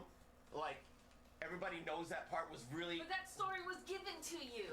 Yeah, In Bloodborne, you had to figure it out. It was given to us, but you had to progress to that part to get to that given But then, moment. yeah, everything was. I'm just gonna. I'm not even saying anything. It's not an original like Bloodborne is. It was based off of Greek mythology, okay? And it was really cool. It's like, oh, cool, Medusa. Oh, cool, you know, another Titan and stuff like that. Then you really get down to Bloodborne's story, and it's all about discovery. But it really comes down to how entertaining is it to discover those things? How entertaining is it to engage with the game mechanics? Extremely, actually. And it's extremely rewarding, too, because it will leave you with the most fulfilling gameplay experience you'll ever have. You'll play every other game for the rest of your life and feel empty because it lacks that same level of depth. I'm exaggerating a bit. I still get enjoyment out of other games, but like, you'll never feel that level of depth again. And one of the reasons I love Lies of P so much is it's not as deep as Bloodborne, but it gives me similar feelings to Bloodborne. It really does. It's why I love Souls games. It's one of the main reasons. I love the gameplay. I love figuring out bosses. But I love how fulfilled they also make me feel just by playing them and figuring out the story. Because they actually feel like I'm being rewarded for engaging with the game on a deeper level. Whereas any other game, I could rush through the game as fast as possible and I would understand the story completely. And if I want to engage with the game on a deeper level, I get nothing from that other than some trophies for my PlayStation account. Whereas a Souls game, if you go out of your way to do everything, experience everything, you're rewarded with a deeper experience, with a deeper understanding.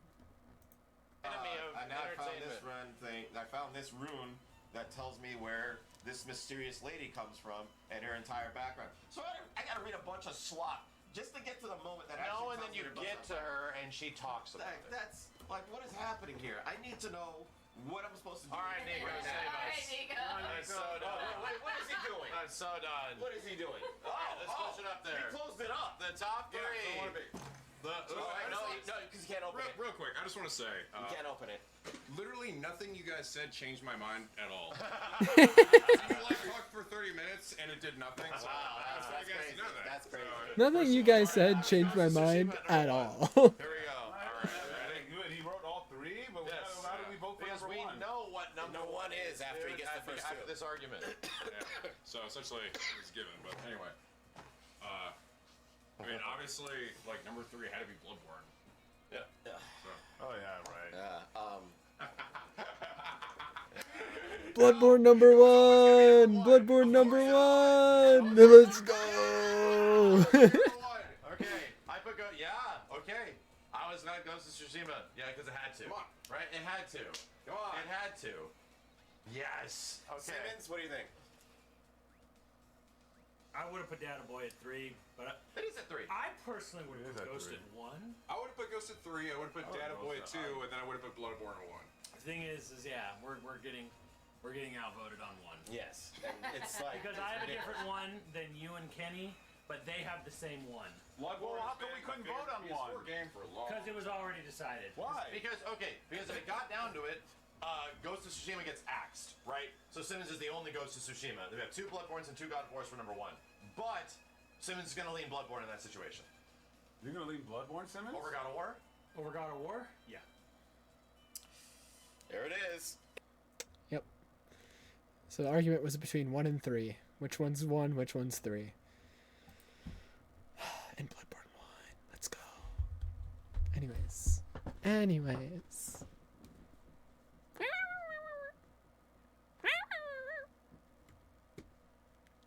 Hooray, hooray!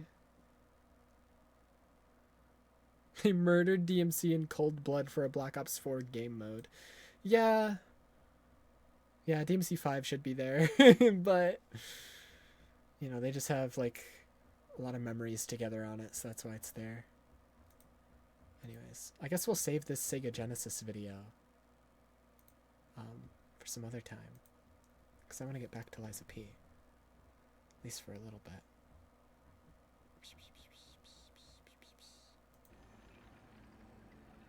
You've ever heard of Blackout? It was like their first battle royale before they have their current one, like Warzone. Blackout was like more similar to Fortnite, from what I understand, just without building.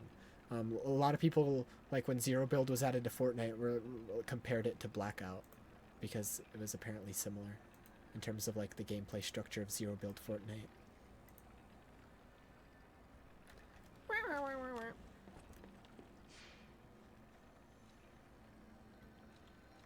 Anyways, let me go to the gold tree to pick some fruit because it filled up while we were watching that. La, la, la, la, la.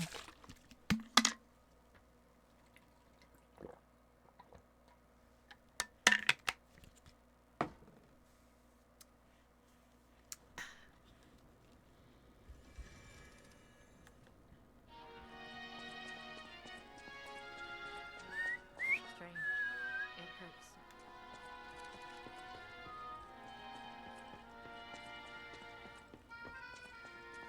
Oh yeah. Des flocons de neige qui brillent dans le ciel nocturne me réconforte. Je t'attends seul dans le Ba ba ba ba ba ba ba ba ba ba ba ba ba ba ba ba ba ba. Bum, bum, bum.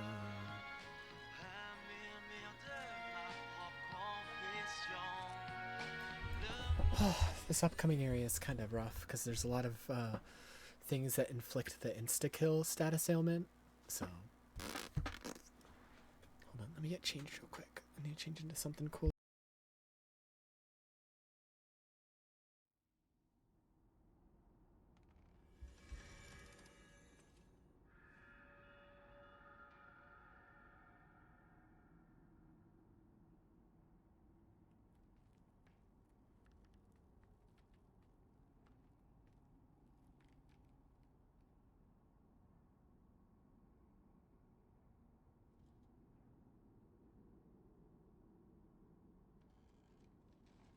Alright.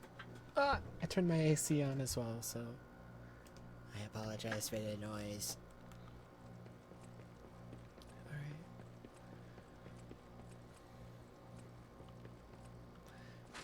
And then you open the door and you get your first look at what Krat has become. And you see the source of the earthquake. Something is causing all the ergo within the earth to rupture up through the ground.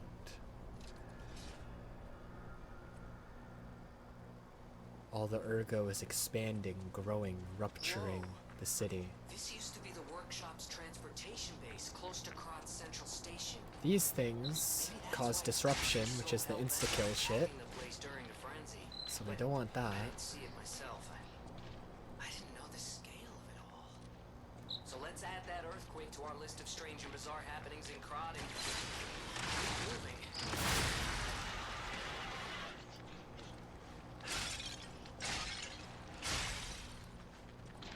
Oh my god!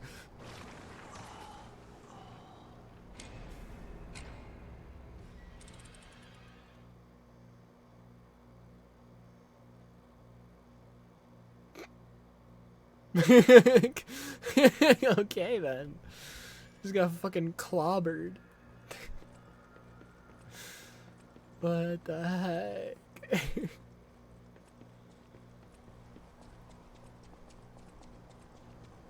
didn't even know there was a second one over here.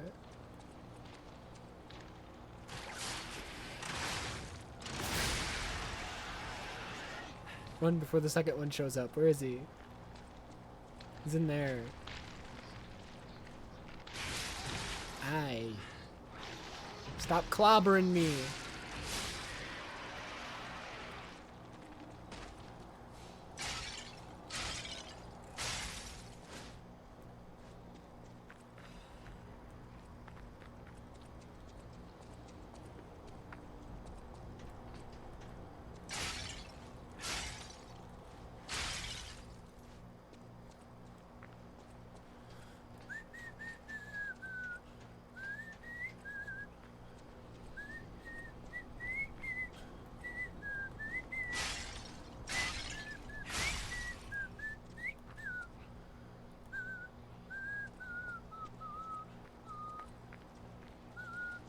Whoa!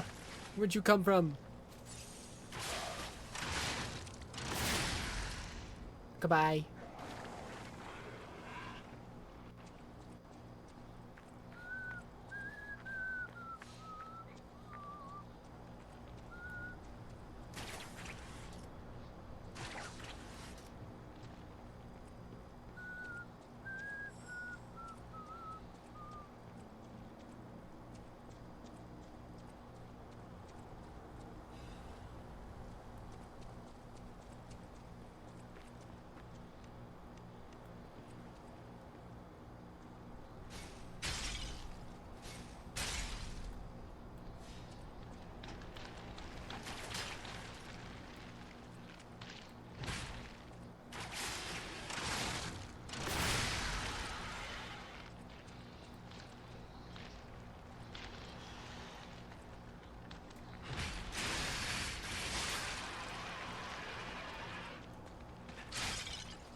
I'm out of juice!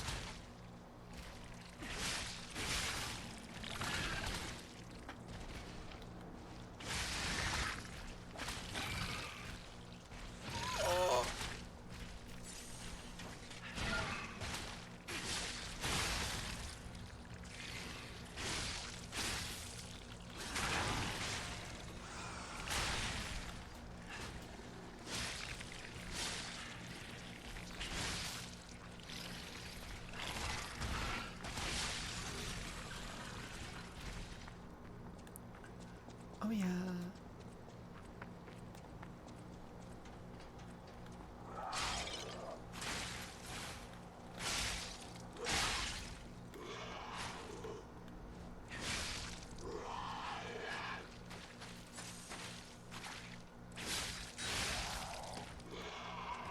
Okay, let's go back here and open this door.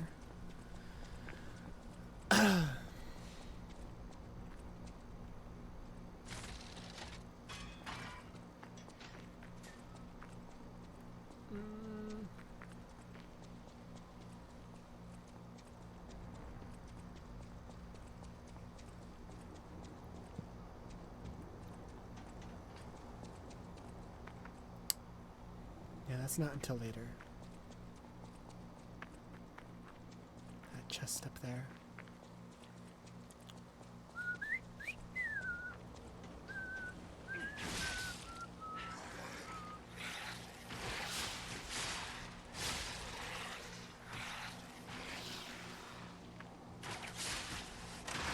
Ah, what hit me? Ah, I'm getting raped.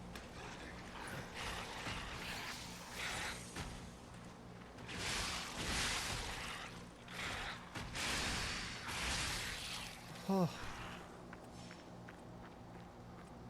There's farts everywhere. Gotta wait until they go away.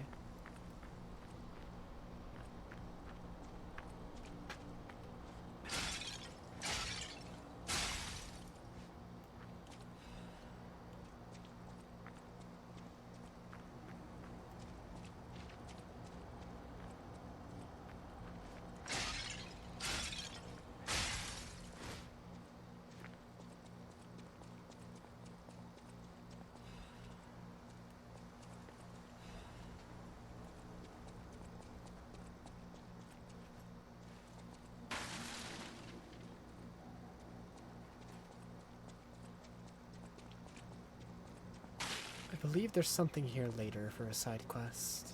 That's why it's like kind of just a weird ledge with nothing on it. I believe that's later. Unless I missed the side quest, in which case that sucks, but I think it's later.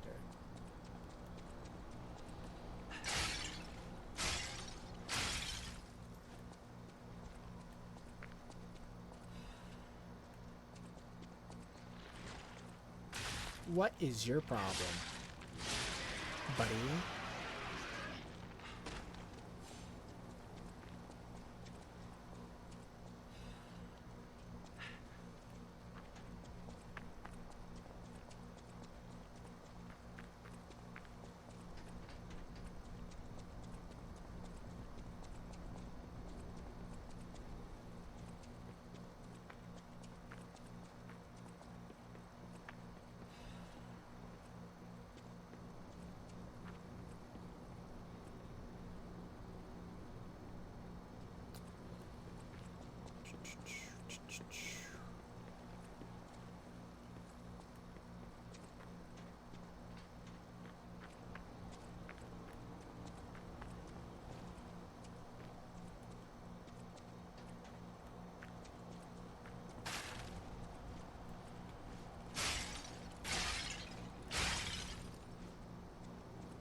Oh my god.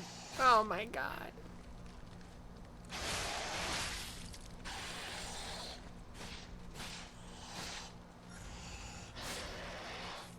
I'm out of juice.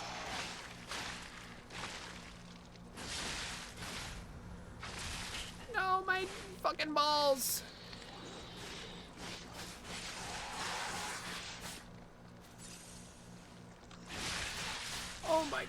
Oh my god, get off of me.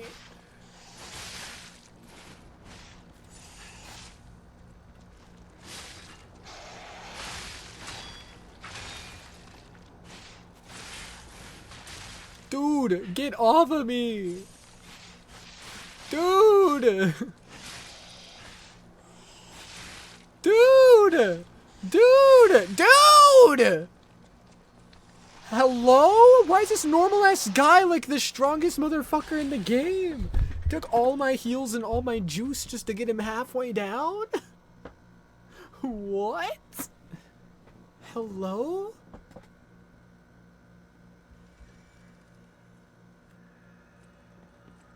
God damn.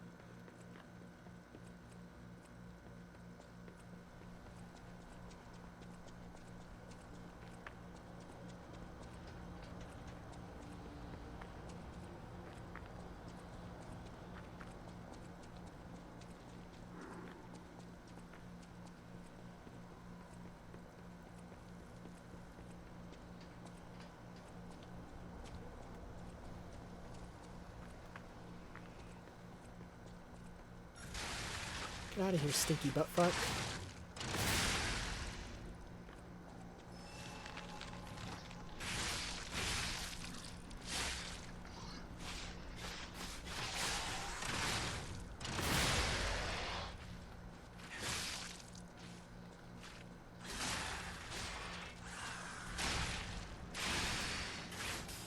Huh? Hey, I deserve that. Give me. Now I'm heavy. Fuck. I'm gonna get you, dude. Oh.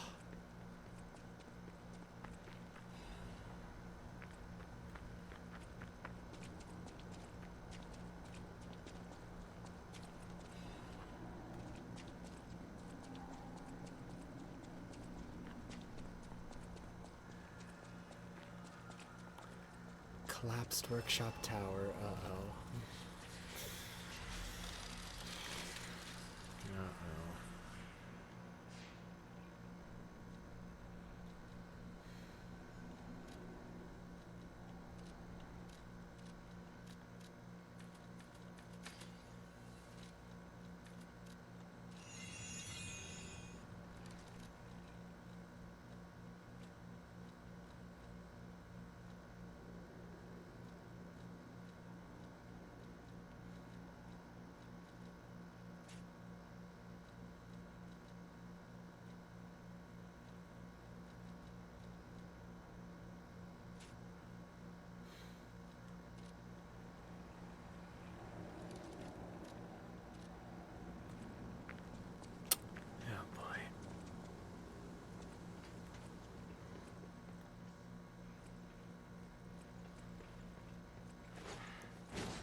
These guys are one of the best ergo farms in the game.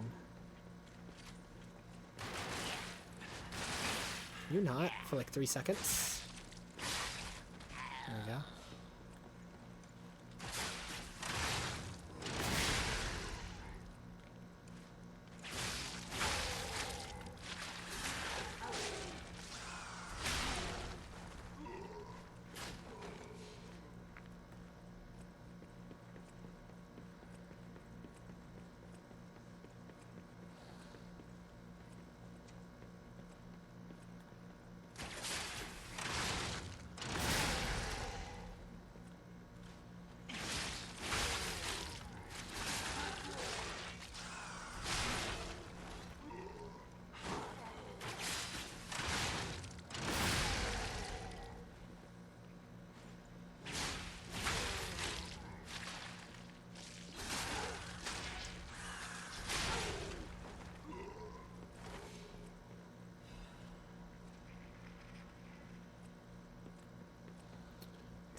Da da da, ba ba da da da da.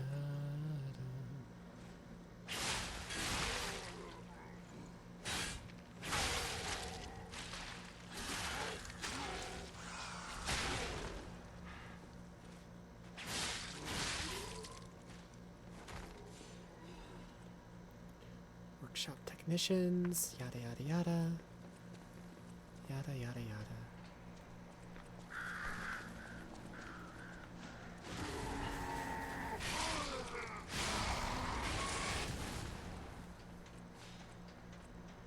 I want to go over here first to drop this ladder, because that leads back to where we were before. And now we can drop down to here.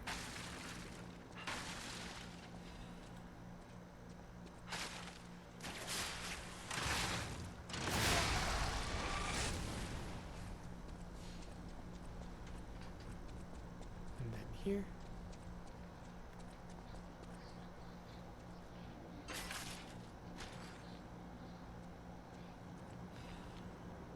Supply box.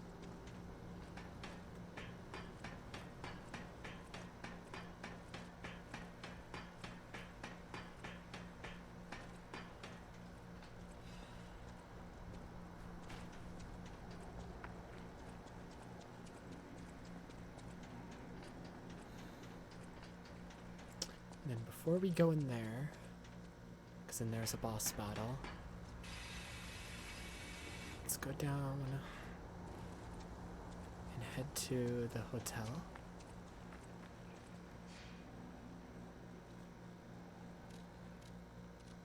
Oh yeah.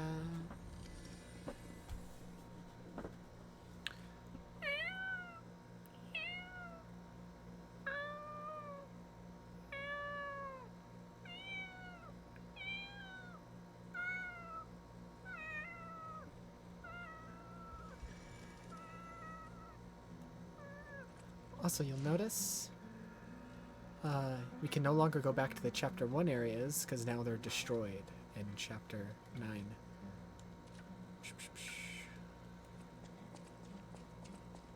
At the house of Annie. Well, it's not for him, it's for the other one. No matter what, serving welcome.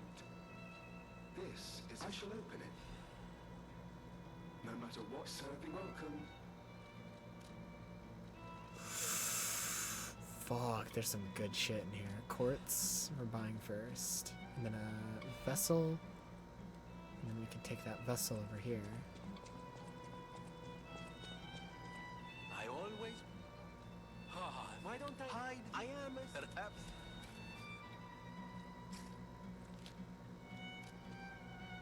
Oh, the door. Yeah, that door should be open now.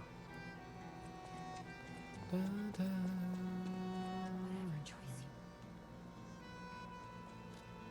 I can't level up.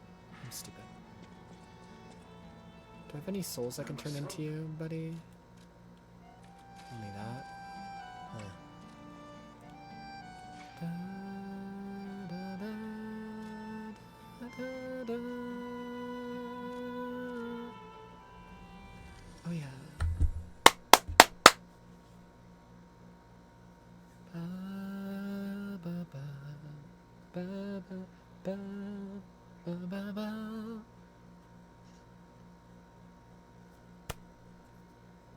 Crazy.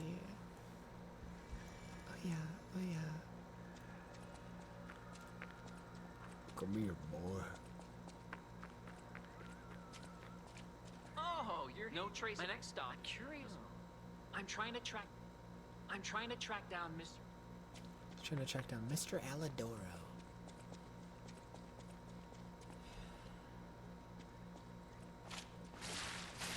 I saw the trap. I just purposely walked into it because I wanted to see what it did because I forgot. I was like, do I walk around this? I was like, nah.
Someone's reports. This was written by Medoro. Medoro was Alidoro's friend. They were both... I believe Medoro was a reporter. Alidoro was a treasure hunter. Medoro would always write about Alidoro in the news.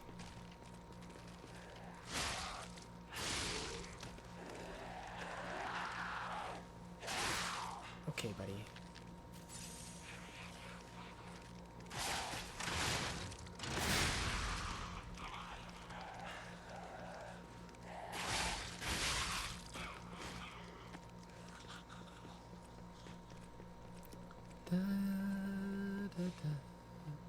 Da, da, da, da, da, da. You're alive? You're a different one. Where'd you come from?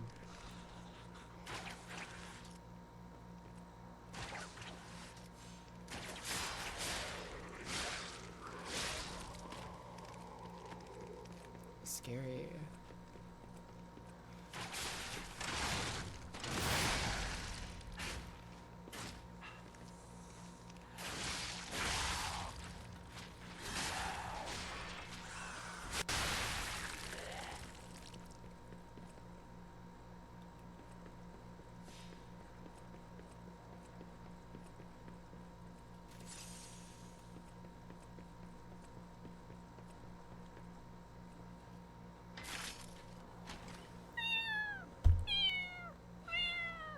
Quartz.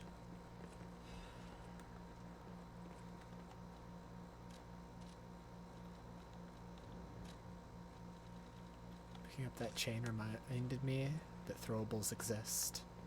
Can I throw it at him from here? Do you not throw the chains? Do you just whip them? The fuck was that? Are they not throwable? No, they're in the throwing objects. Guess you just can't throw them that far. The throwable objects are honestly really good. I'd give you style points at least. Get him! Yeah, it looks like you can't even throw them. It just looks like I'm whipping.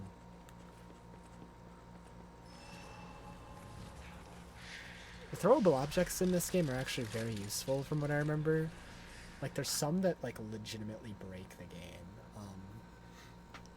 And I only ever really used them once I was on, like, my 4th New Game Plus run because bosses were just, like, one-shotting me. So I started using the throwable items, and they were kind of crazy. They were kind of crazy.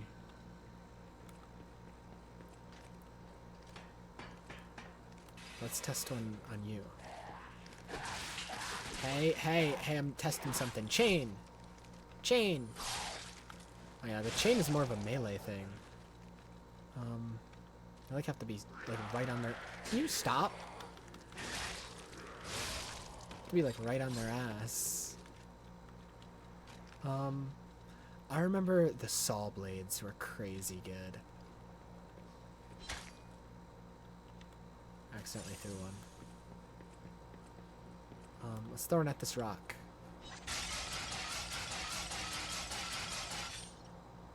So imagine that happening to an enemy. Don't have to imagine. It just keeps hitting them over and over. It's pretty good.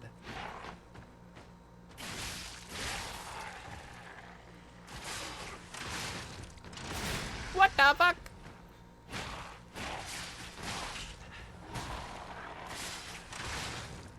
Third time's the charm. There we go.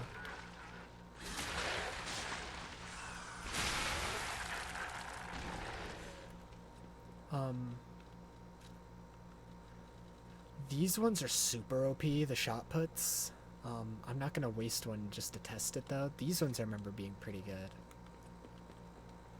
And the reason I say I'm not gonna waste one is basically when someone's health bar is white, if you throw a shot put at them, you can stun them from a distance. Also, that's the best fire weapon in the game that we just picked up. But we are not on an elemental build, so fire and lightning wouldn't do much damage for us. But the shot puts, if you throw them at someone when their health bar is white, you can stun them from like a super huge distance. So if you're fighting an aggressive boss that will never gives you an opportunity to like cash in on their glowing health bar, so you can never stun them, you just throw a shot put at them.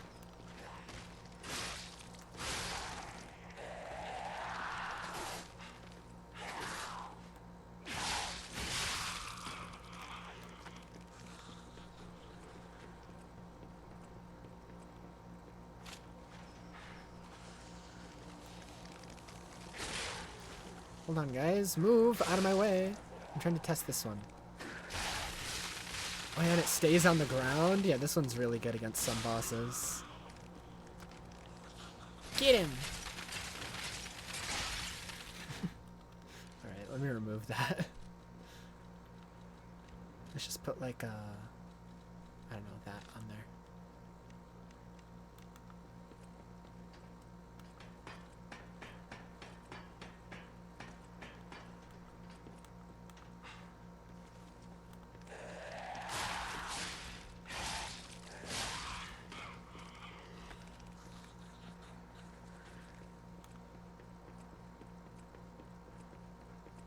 Ba-ba. The water's strange, not sure when it started, but my tears and blood have also turned blue. Revelation of the blue butterfly. They have asked me to free them from this prison of time. The fairy is far, the fairy is crying, the hands on the clock have gone round and round to find the boy's future.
And that was Medoro. He became that thing.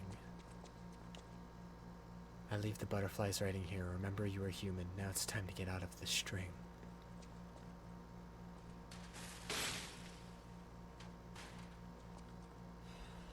Black Cat's hunting apparel. Oh yeah. Oh yeah.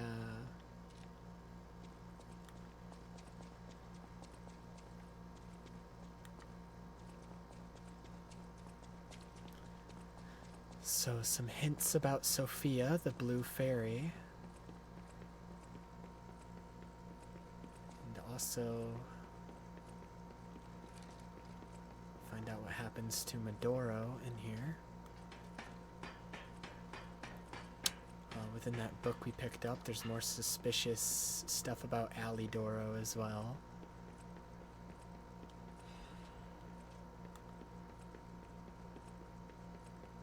A lot of stuff here, all of which is completely optional.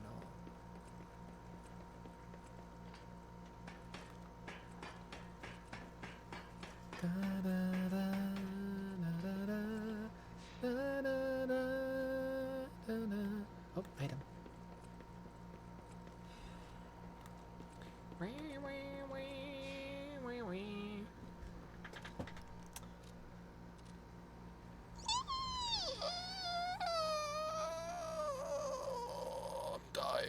Forever. Oh.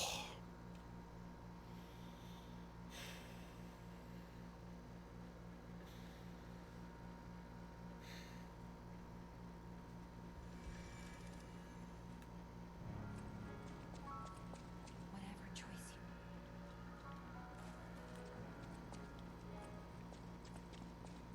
you. Where is it? Where is it? Where is it? There it is.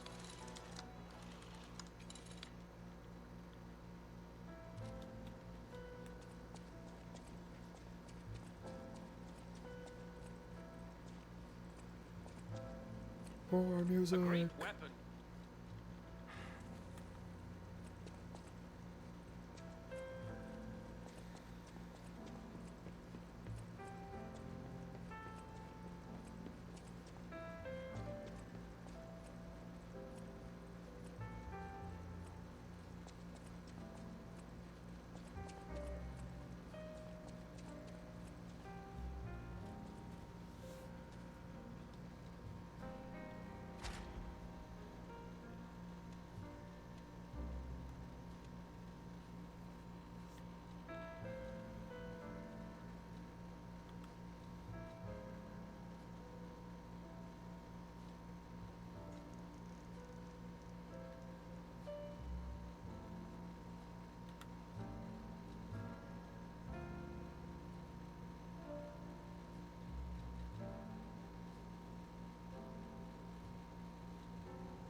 It's even longer.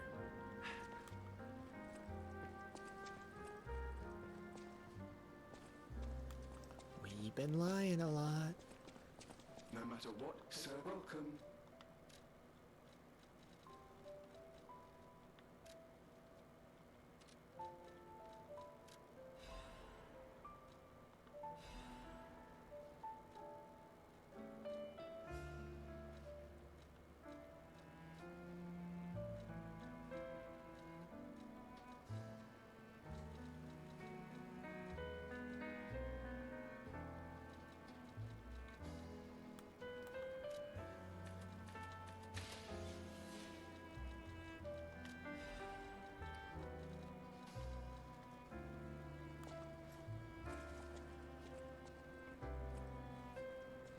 No matter what, sir, welcome.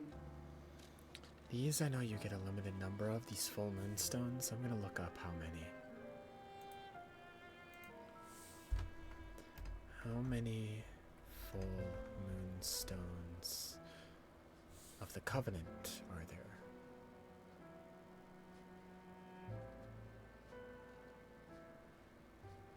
Seven full moonstones of the Covenant available per playthrough.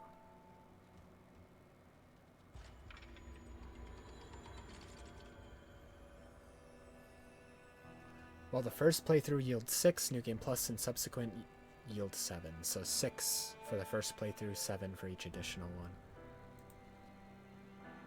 That's important to know because I think it takes...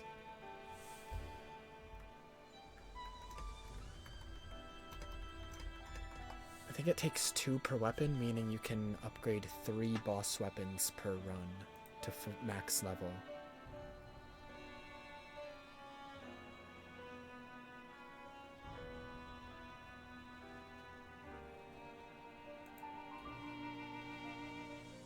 I think.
In Liza P, one run you can upgrade around 6 normal weapons to plus 10 and 2 boss weapons to plus 5.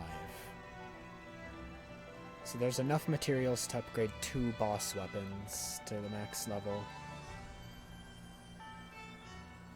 Ugh.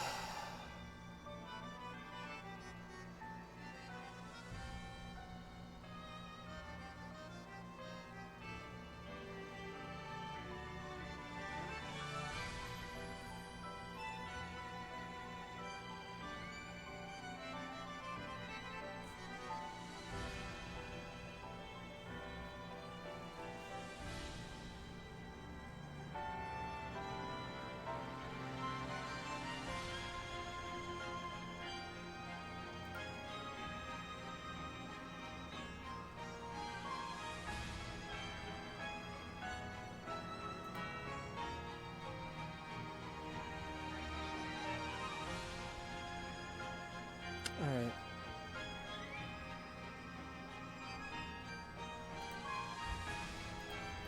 Crazy. Basically, I'm just gonna save those for the DLC weapons, I think. The full moonstones. Like this is only ever gonna be at +3 for the rest of this playthrough.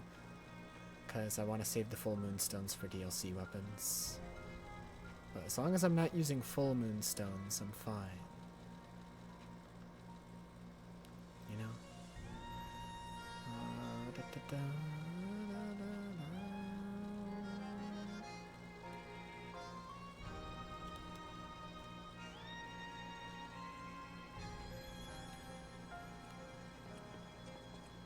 Because let me double check. Yeah, you can buy 2 more of these actually. I don't know when you unlock the infinite ability. You eventually unlock the ability to buy infinite ones of these, but these ones you can only get like 6 of per run. And I think it's like 3 to upgrade 1 weapon, so it's 2 weapons per run. 2 boss weapons. Because they don't want you to be able to upgrade every single boss weapon all the time.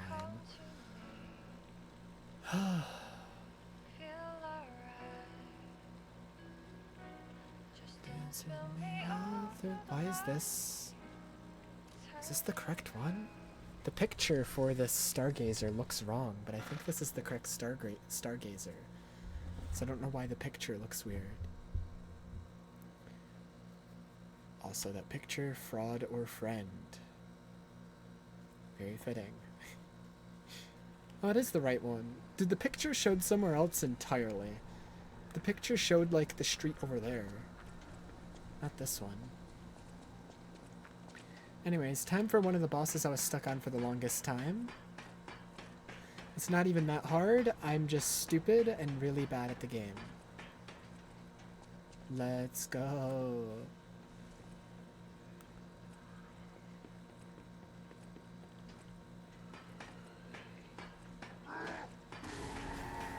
Ignore that guy. He's fine. Hello, ma'am. Don't mind me.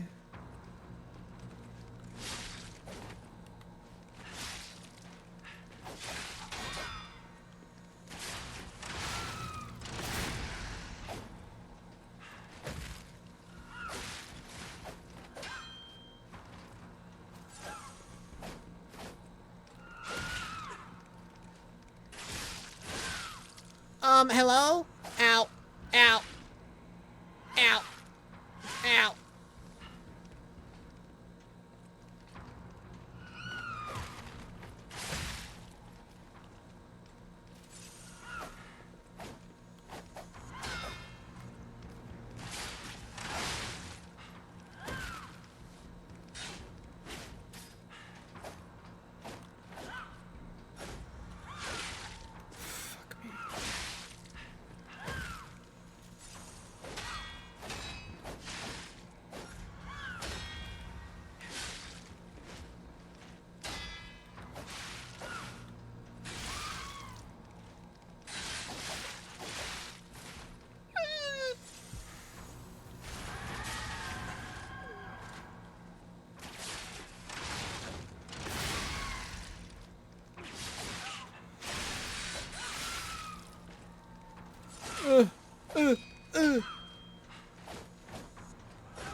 Oh my god.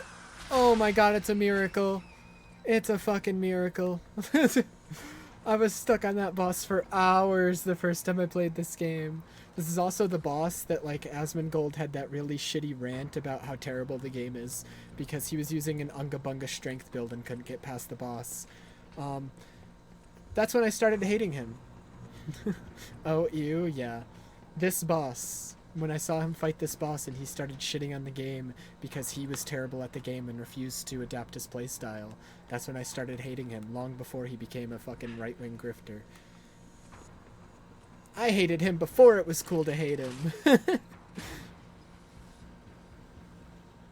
When he started becoming a right-wing grifter and everyone started to hate him, it was literally that meme of when the random annoying E-celeb gets exposed for being a piece of shit.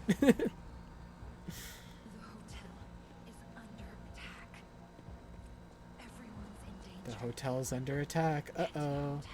Uh-oh. Uh-oh. Communication through Ergo. An interesting parlor trick. Quite the performance, Puppet of Geppetto. With your lives And his heart is pounding because this puppet has learned to love everybody in the hotel. And his heart is pounding. What could it be? Come on, pal. No time to lose. Let me see if I can find the meme I was talking about. When the random E-celeb you dislike. Images. When the random E-celeb you dislike for just being dumb and annoying and unfunny finally is outed for a legitimate reason to dislike them. That was me when Asmongold started becoming a right-wing grifter. I was like, damn, I've always thought this guy was annoying and like a piece of shit ever since like I saw his Liza P takes. Now it's like justified to hate him. I was already on that shit, man. I was already on that. And we can't teleport anywhere. We're locked into the game at the moment. For obvious reasons, the hotel is under attack. Which we had a hint of before. The dog guy was talking about how the alchemists are planning to attack the hotel. So we heard whispers of that before already.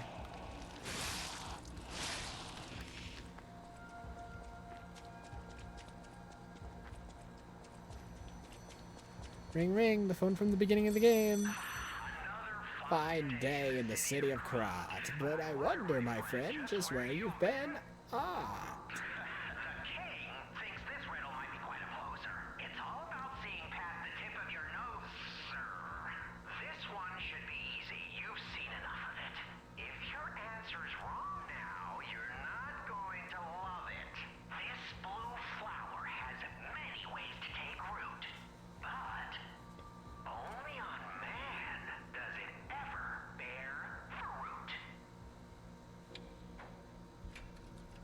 Ergo.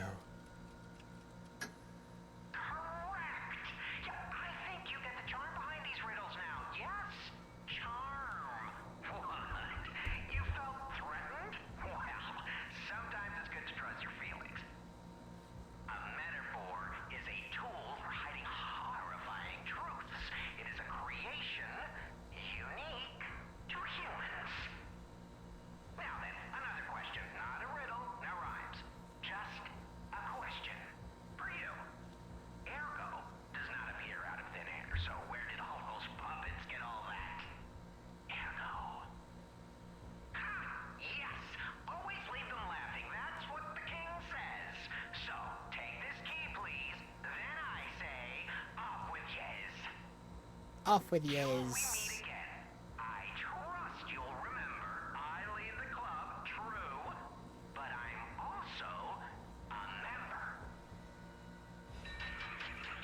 Trinity key.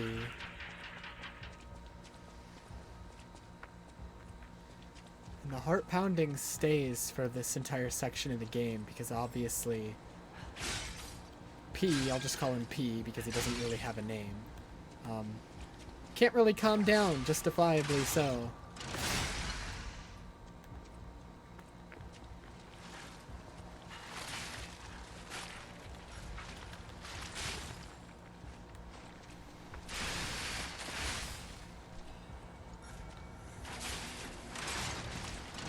just trying to break these stones as fast as possible so I don't get disrupted when fighting this guy.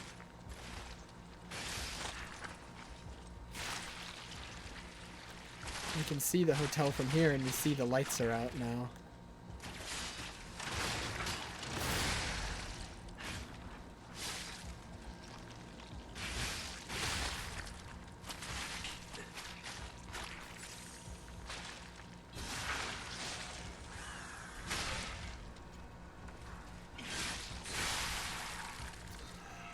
So obviously something's going on.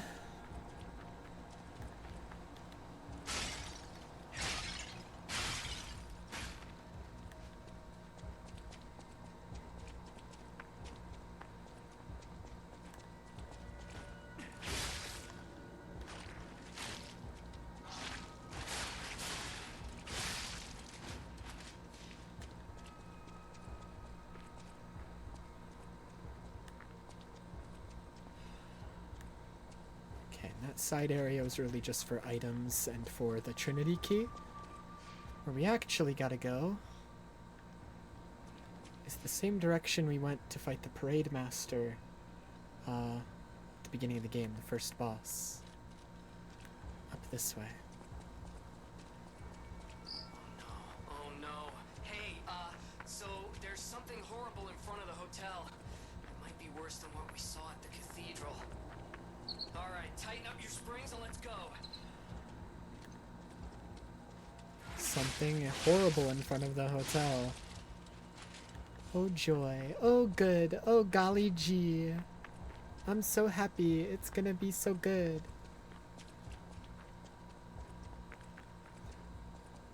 The Parade Master. Except he's all weird now.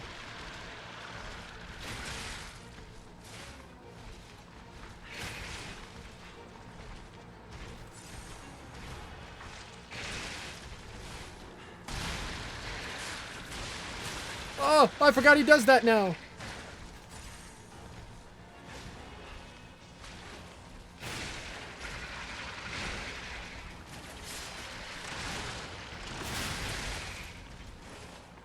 Oh my god.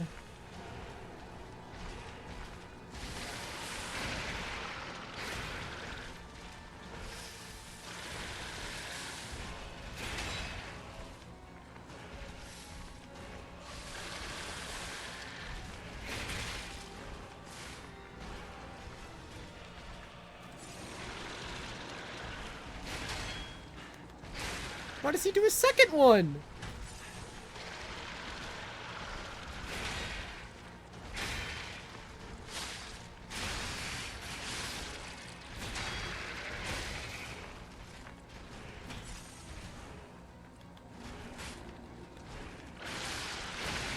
Oh my god, all these new moves are fucking with me right now, dude.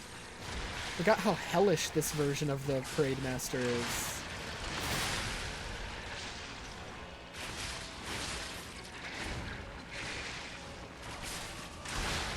Oh my god.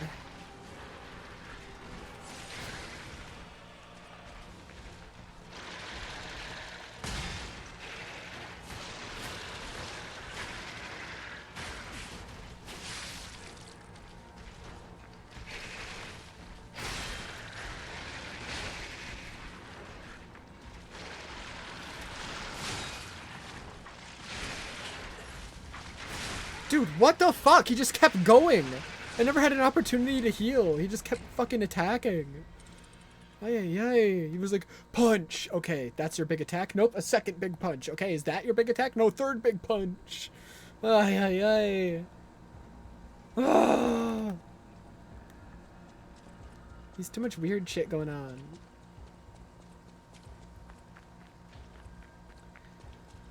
Ah!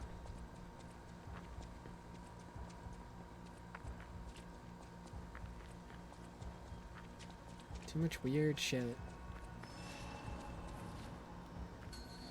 I'll fucking get you, dude. I'll get you.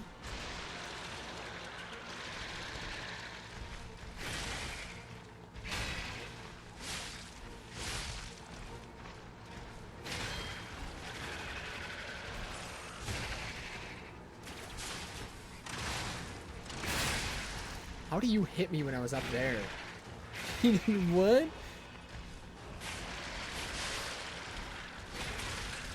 Okay, so I was in the middle of a dodge roll. You're just lying.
What the fuck is that?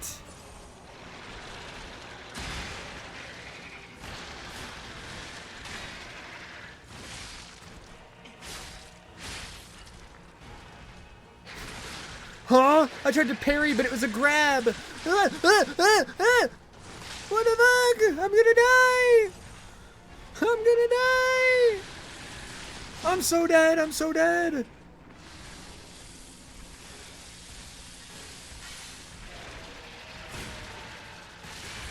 Oh my god.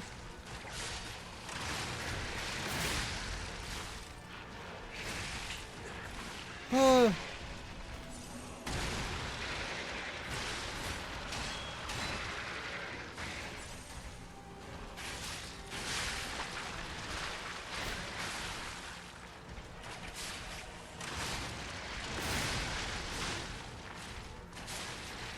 Die! No, he hit me up there! You're such a little bitch.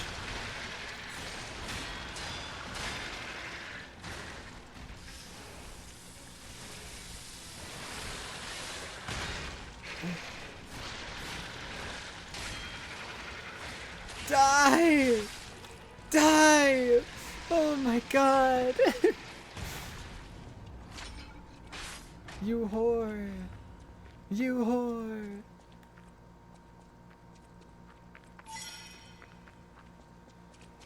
Oh my god. Let's get back to the hotel and our friends. I'm trying. I'm trying my best. We're gonna walk in and everybody's gonna be fucking dead. Everybody's gonna be dead because of me.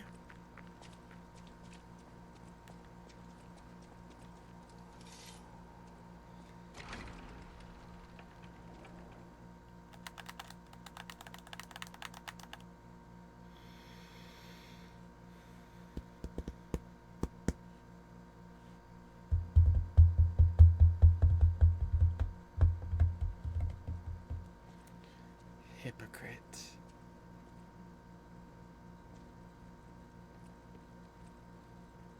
What the fuck happened here?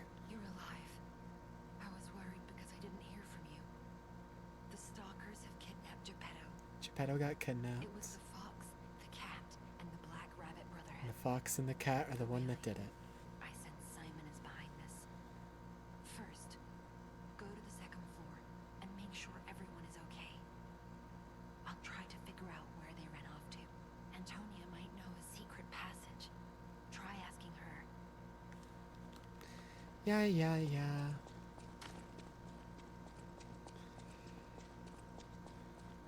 Everything's a mess. Everything's a fucking mess.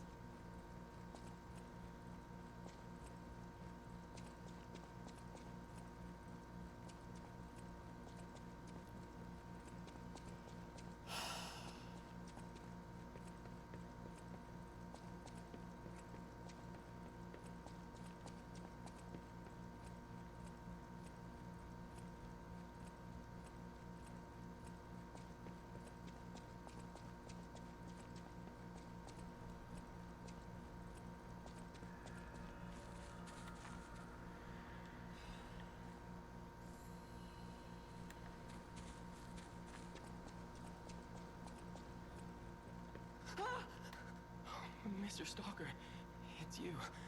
I thought it was the intruders again. It's a relief you're safe. I was helpless, hiding the entire time. This is my first time coming back out. You surprised me, but make no mistake. Stalker.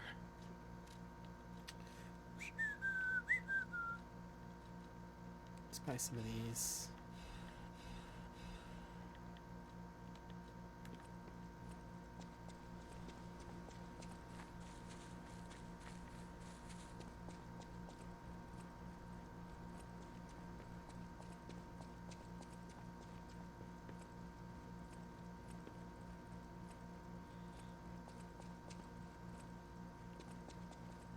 Who's there?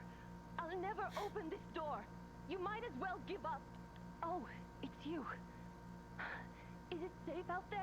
Give me a sec. Okay, come in.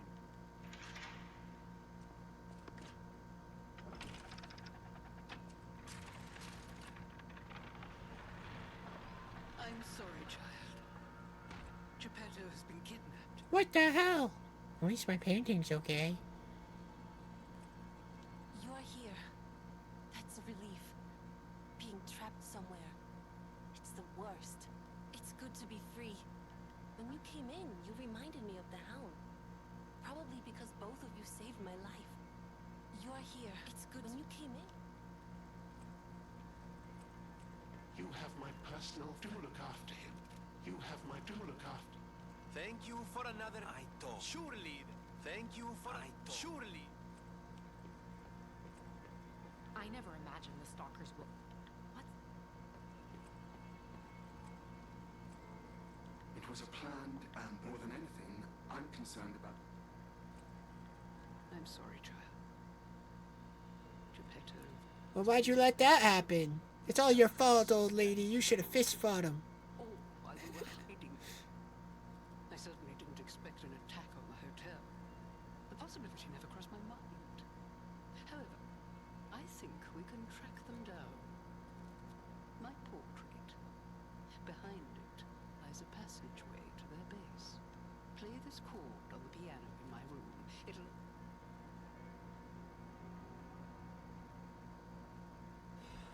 Apparently, I must remain in this... Be careful out there, won't you? My pea organ!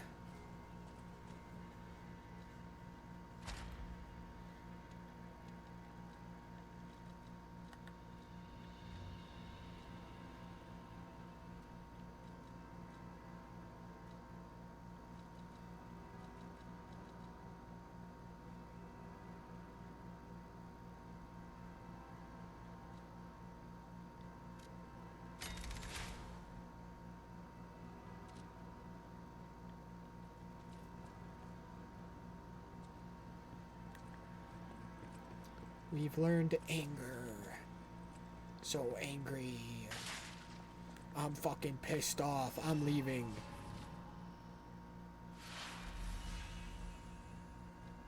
I'm leaving, guys. You guys pissed me off. What's this? Oh, that's the DLC. The icon right there. Yeah, so you have to beat Chapter 9, and then the DLC gets unlocked back here. That icon is the Golden Stargazer, so you do use the Golden Stargazer. I see. Everyone was right.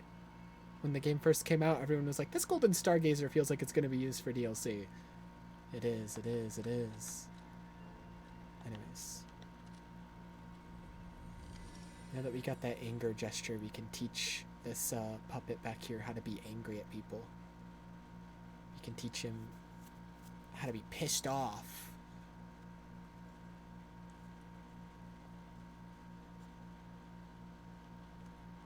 Grr, I'm so angry. Do you want to learn how to be angry with me? I'm so angry.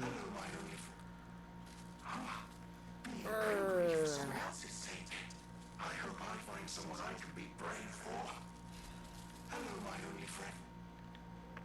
Goodbye. Hello, my only friend.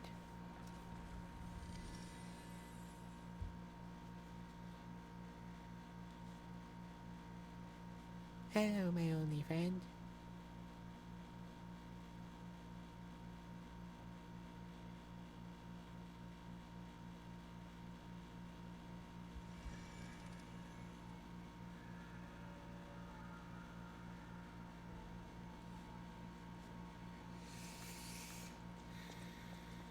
Soon, but be warned. The truth, like you, show me. I knew it. It might be the only, whatever choice you. So we're going to the Isle of the Alchemists next. More capacity. More. More.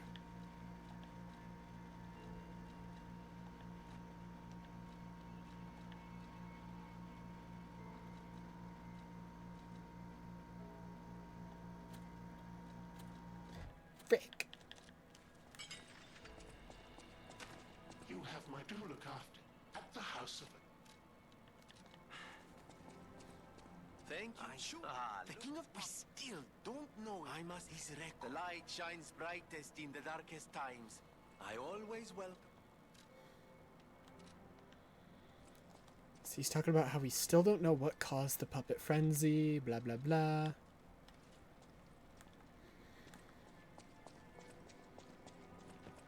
You are here. It's good to be free. When you came in, Alidoro has... What if he did... Alidoro disappeared. What if he helped the stalkers? What if he helped the alchemists? Blah blah blah blah blah.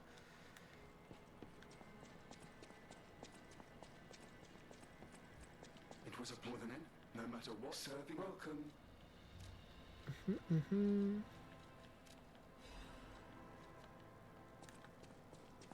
Oh yeah, oh yeah.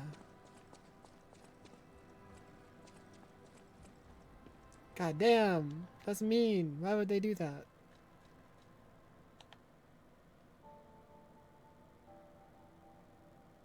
Title screen music.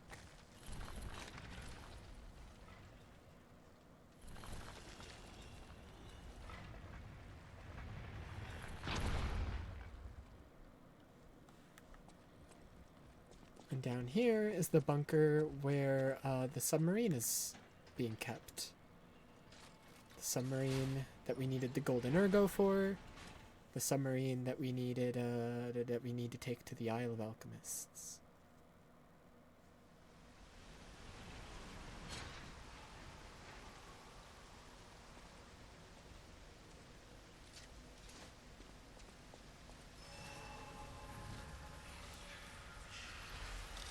Oh my god.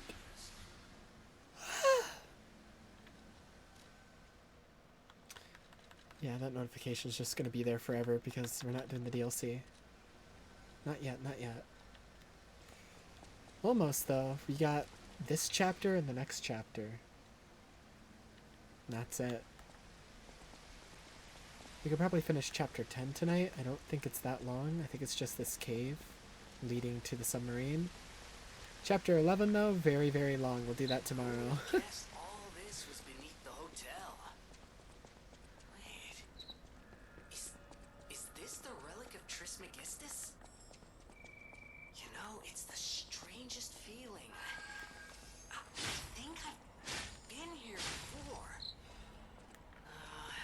Maybe I haven't gotten all my memories back after all. I don't know exactly what's going on, but someone was dragged away from here. We have to follow. Hurry!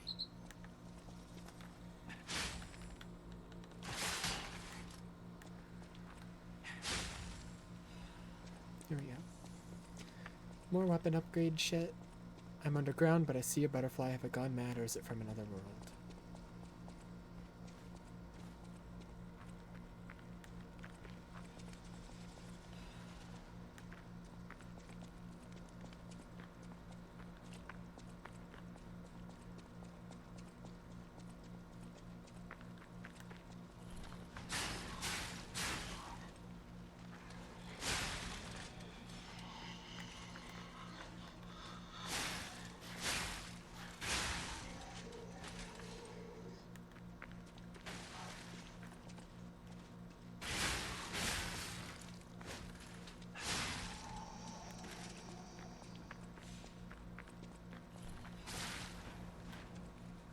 Oh my god, there's traps everywhere.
Oh my god! Like, I was literally in the healing animation. What are you talking about? Just kept swinging forever. Usually when they do that big red attack, it's at the end of a combo. So I pressed the heal button, started healing, and then he did another red attack! Why did he do 2 in a row? Ay, ay, ay.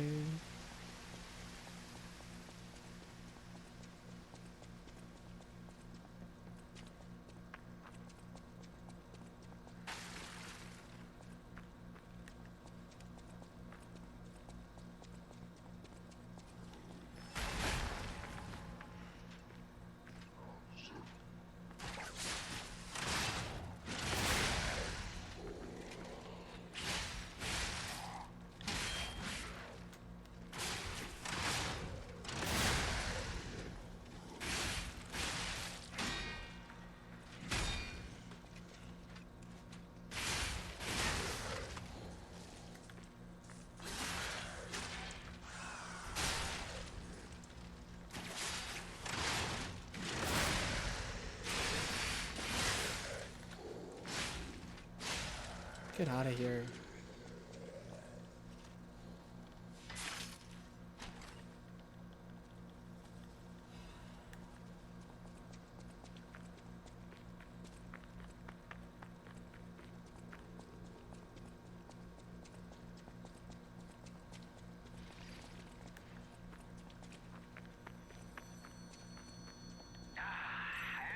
Another lovely day in the Crop City. That's not what he normally says! What about the lovely day in the City of Crop? I wonder, my friend, just where you been on?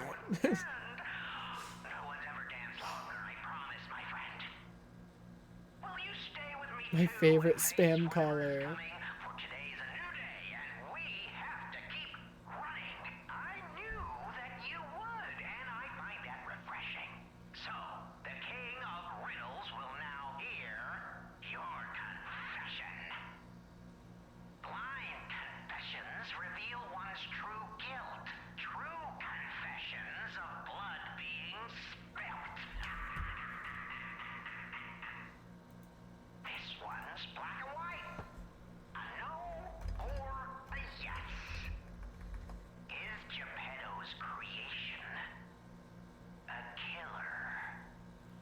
No, I'm not a killer. No.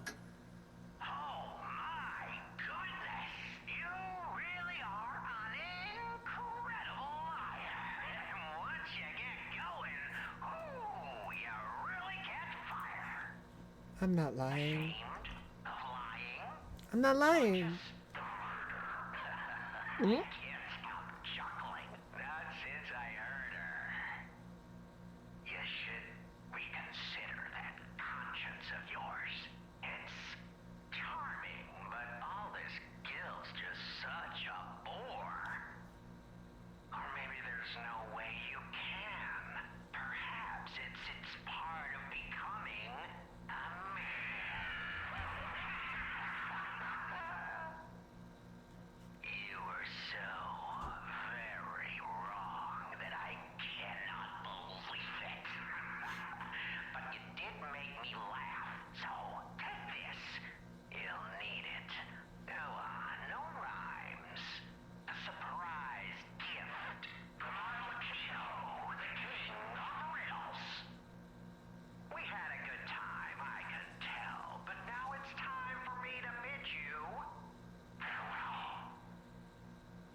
And nothing bad ever happened when we opened this box. The Chosen One's Trinity Key.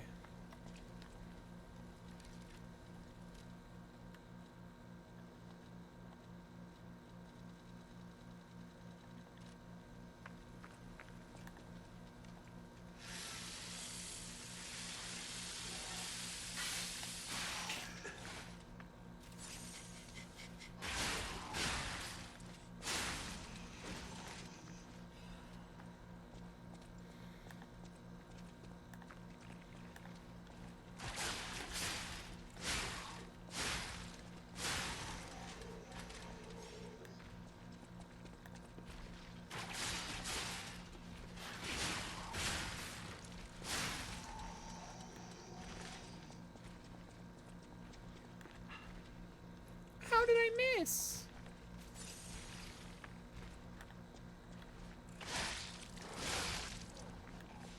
Don't mind me. Don't mind me. Don't look at me. I'm not here.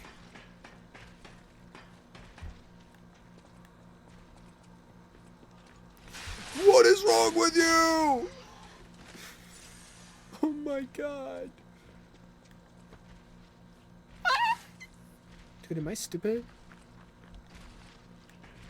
Don't look at me. I'm not here. Don't look. Don't look.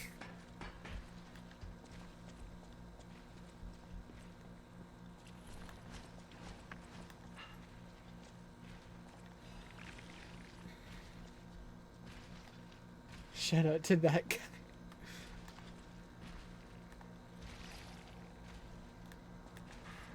Yeah, I don't think I can make that. You!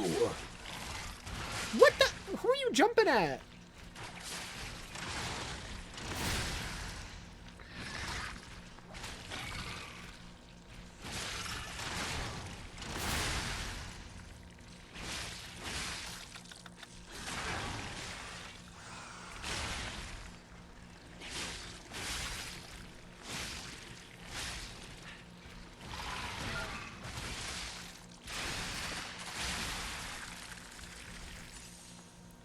Oh yeah, Mr. Krabs.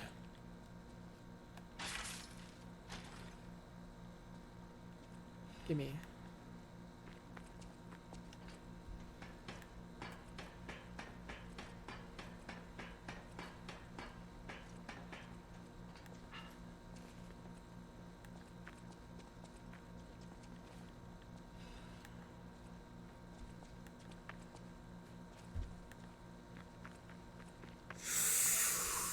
We're here.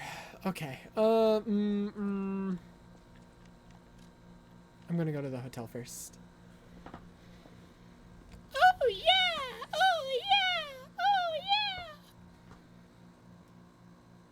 Next boss fight is rough.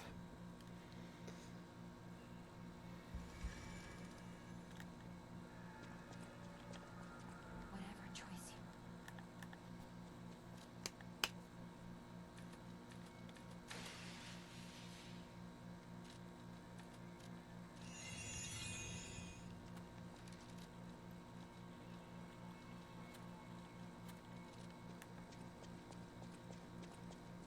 I always will.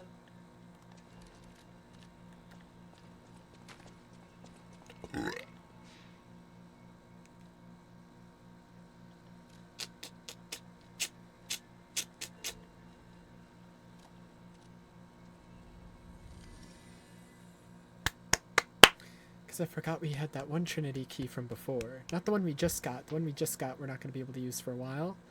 But the one we had before, forgot that we got it. I thank you for participating.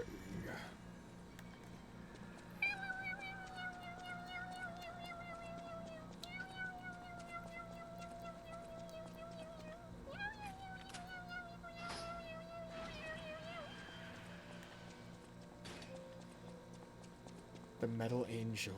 Song of the day, the pickpocket was overconfident, and a gamble had his heart stolen and died. You're simply on a journey that follows his footsteps.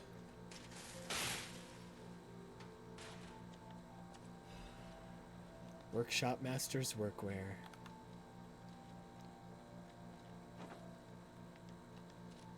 Hell yeah. It's like Geppetto's outfit, I'm pretty sure.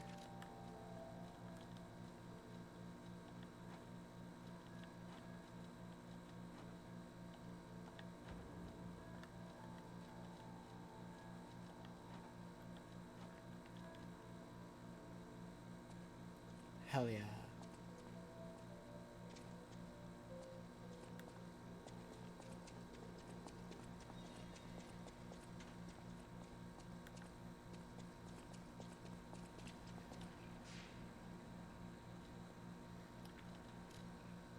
Ba-ba-bum, ba-ba-bum, ba-ba-bum. We thank you for participating.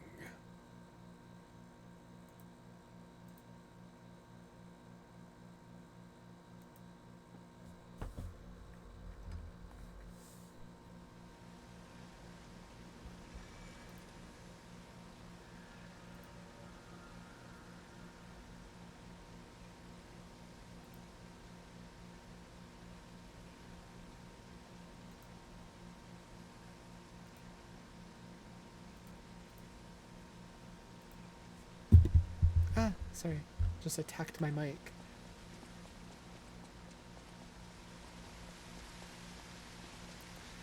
Anyway, this is one of the worst boss run backs in the game because there's not really any shortcuts. You just gotta run through like the whole cave. It's also one of the worst bosses.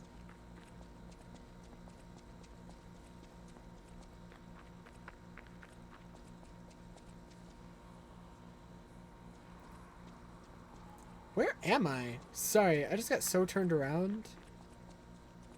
What? Huh. I'm so lost. Sorry, how do I get to that side? Is that not until later? Yeah, I guess it's not until later. Yeah, okay. Sorry. I just got so confused, so lost. I'm still confused, still lost.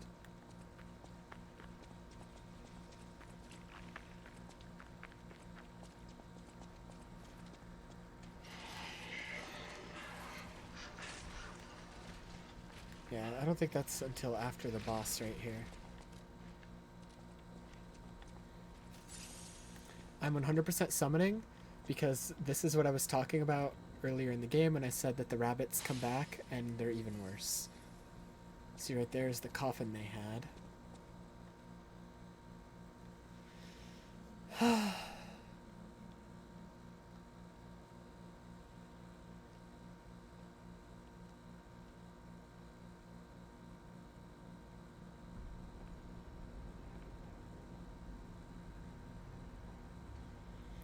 Now on paper it should be easier. The big guy's gone, right?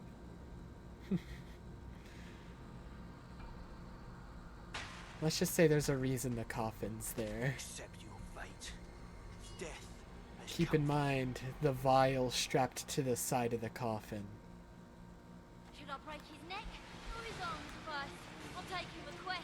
There's a reason the rabbits sided with the alchemists, and it's because the alchemists helped them with that. Their brother is in there. He comes out later in the fight. They helped bring their brother back to life, which is why they helped the alchemist attack the hotel.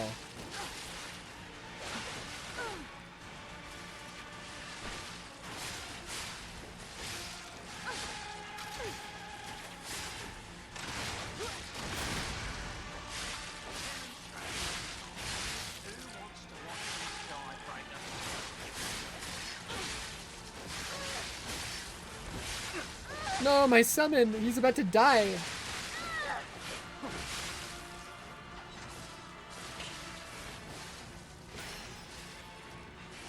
I don't think I had the heal thing on for the summon, so he's still gonna die. Fuck. Fuck me, dude. Oh my god. Even if we just face by time, you're going down.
Oh god, the oldest brother's here.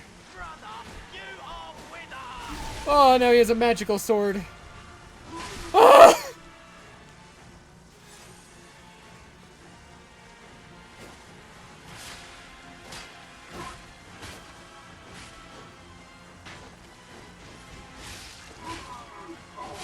Oh my god.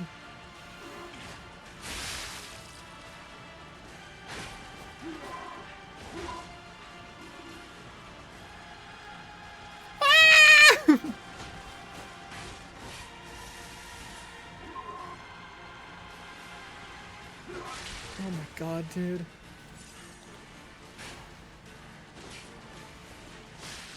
Oh my god, I can't do anything because there's fucking 2 of them.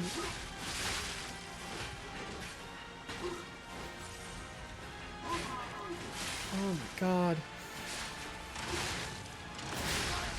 Okay, that one's dead. Oh my god.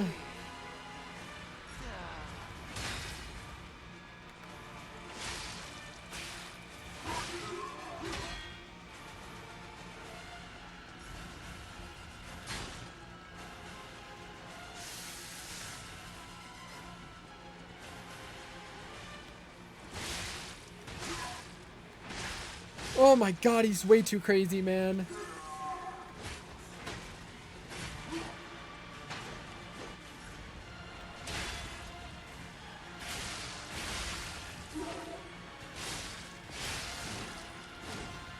Yeah, he has a fake out. He was the other fake out one I was talking about. And then you can hit the weak point. Oh, yeah, yeah.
Oh, he's dead.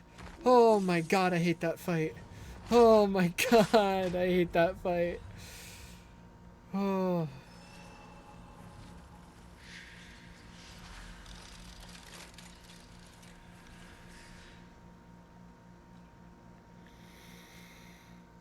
Ay, ay, ay.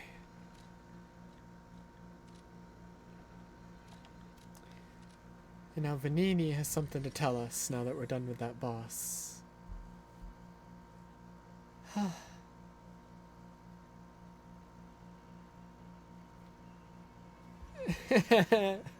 Yeah, yeah, yeah.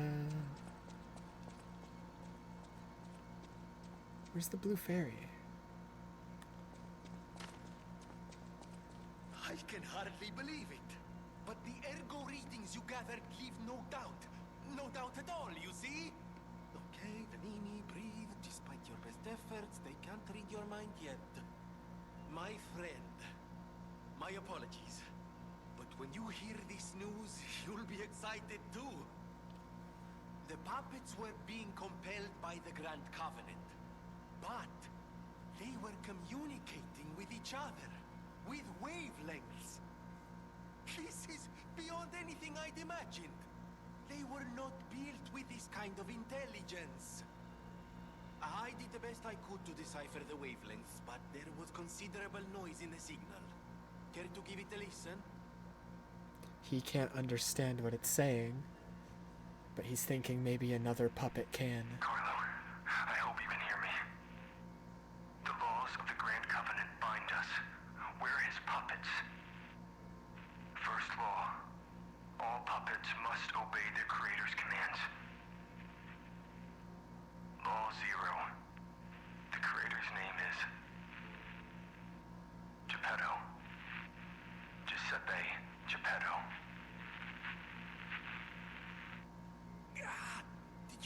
bad. The last part sounded important, but there was too much static. Tell me you heard it, please. We need to find the cause of the frenzy, and this may be our best chance. What or who was behind the frenzy? We can tell him the truth.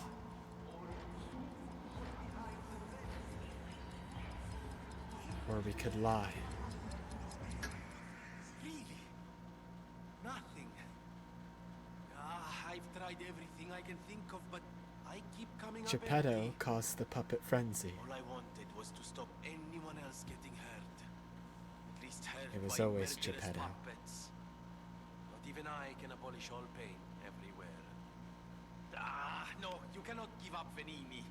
You are Venini, and Venini always finds the solution. I think we can't put it off any longer. Geppetto is the last hope we have. I've exhausted my talents here. These clues, I could find them, but interpreting them is beyond my abilities. We need the man himself. You must save him, companion. You and Geppetto are the only ones who can save Krat. You feel warmth.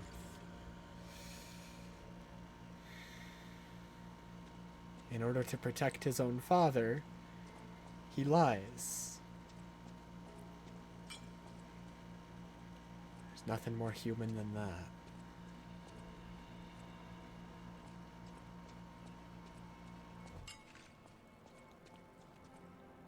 We'll get to Geppetto, though. Don't you worry.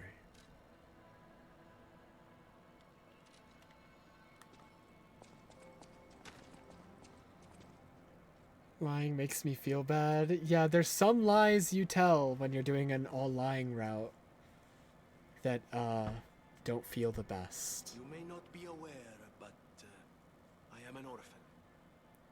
In fact, my parents were murdered before my very eyes. The authorities in Krat insisted it was a mugging, but I know what I saw. A mad, raving puppet killed them. A puppet that was driven by a murderous lunatic's awakened ego. I know that because the lunatic told me his name. Arlecchino. I'll never forget his insane laugh. I have been fitting puppets with the Grand Covenant to ensure no one else ever has to experience the same tragedy I did. But this is our last shot. The last clue. If this doesn't break through the static, then nothing will. But the key to all this is Geppetto. He's really our only hope. And it's up to you to save him.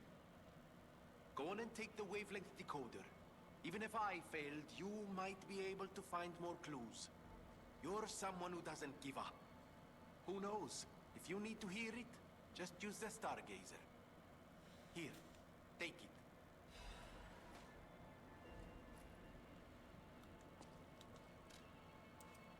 Humans wish to talk to puppets, but they were limited without Ergo. Geppetto's puppet may be able to read the veiled messages.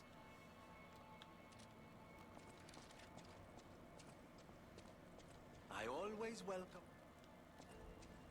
At the House of Venini.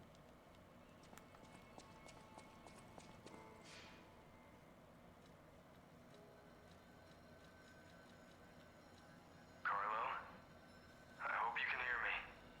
I'm Romeo. We grew up together in the Monad Charity House. Remember? We're best friends.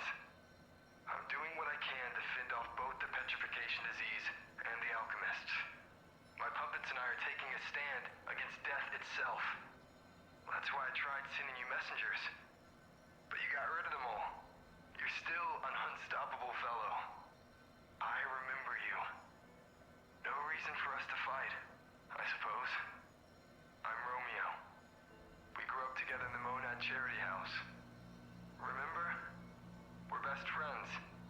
I'm Romeo. You're the best friend.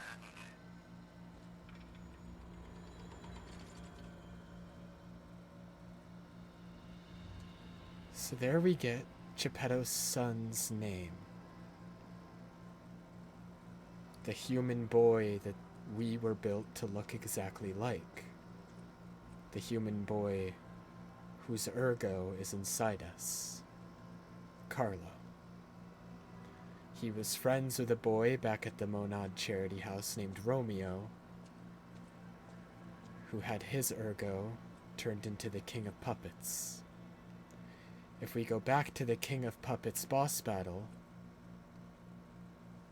he wasn't hostile at first. He reached his hand out towards us. He wanted to be our ally, wanted to help us, and we batted his hand away. We attacked first. You'll also remember every boss fight against a puppet leading up to the King of Puppets, and including the King of Puppets, they always say something, but the subtitles are in this weird, like, fake language on the bottom. In New Game Plus, with the help of that decoder that we just got that message on, you can understand what the puppets are saying. All the puppets are saying that you don't understand until New Game Plus, what they scream at you and try to tell you before you charge in and attack them, are warnings. They're telling you to trust the King of Puppets, that they're your allies, that Geppetto's the one behind the frenzy. Every single boss that is a puppet, up to this point in the game, has all been trying to warn you.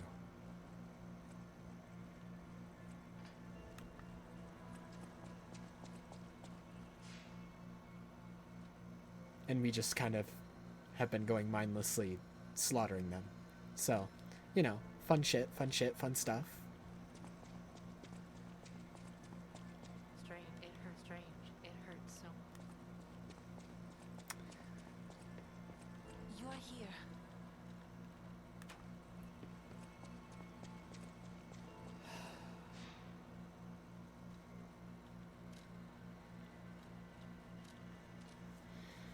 Oh boy. Oh boy. Oh boy. Oh boy. I'm so thirsty.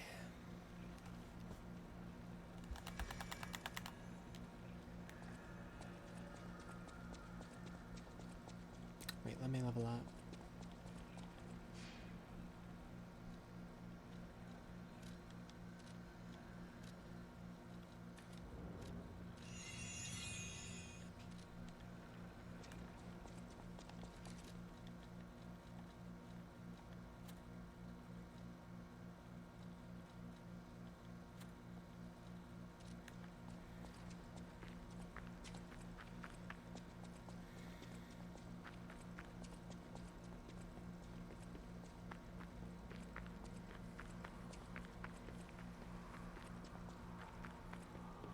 I give up.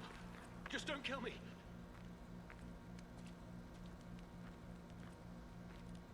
You fraud. Oh, amazing. I didn't expect you to thrash those rabbit fellows too. You're here looking for Geppetto, aren't you? The fox and the cat have got that old man. They took the submarine from that dock over there. They probably went to the alchemist's aisle. There should be another one. You should commandeer it. If anyone asks, I didn't see anything. There should be something left at the dock. If anyone asks, I didn't see anything.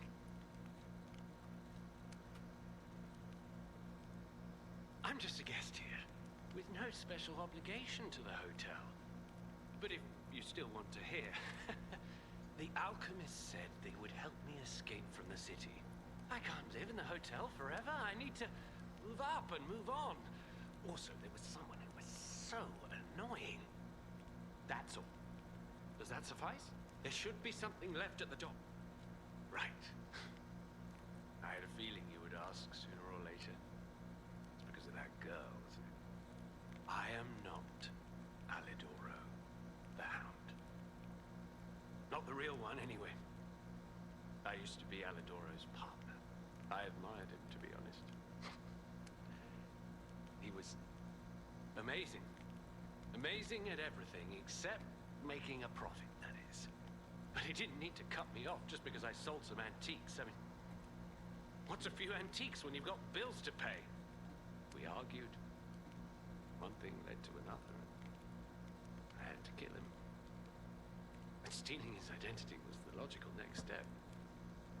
My original code name is Parrot, after all. Fitting, isn't it? Oh, he was also from the country of the morning. Maybe he shares some blood with the girl. And that's my story. Tragic tale. Do you want to hear more? There should be something left at the dock. If anyone asks, I didn't see anything. So the original Alidoro, the one who had 4 fingers, who lost their finger protecting the blacksmith girl, she didn't know it because he was wearing a mask, the dog mask, but he was her brother, which is why he went out of his way to protect her, so out of his way that he lost a finger. And this guy betrayed him, found out about this sword, that like one sword that he betrayed us to get, that the original Alidoro and Medoro were after. Medoro, he ended up locking in that cave and he became that one monster thing over time. And Alidoro, he ended up killing and taking his identity. He's a piece of shit. And we have the option to attack him. I know what you are. You're Geppetto's puppet, aren't you? If someone isn't trying to kill you, you can't hurt them either. That limitation makes it seem like your creator didn't trust you very much. Smart of him.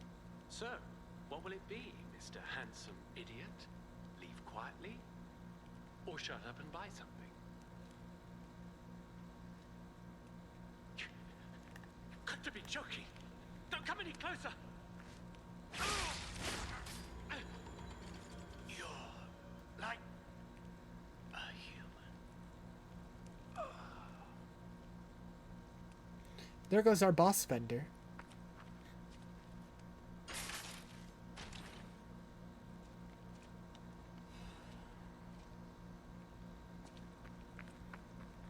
Let's take all this stuff back with us. Had it coming, yeah. Because now we can go back and we can now tell her the truth about who that Alidoro was and who the real Alidoro was.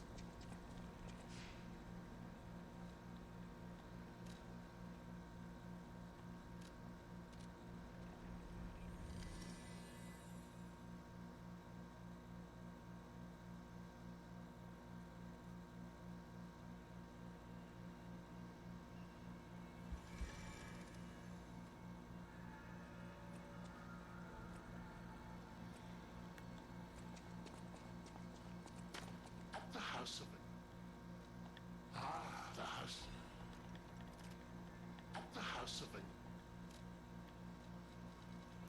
New shit, new shit.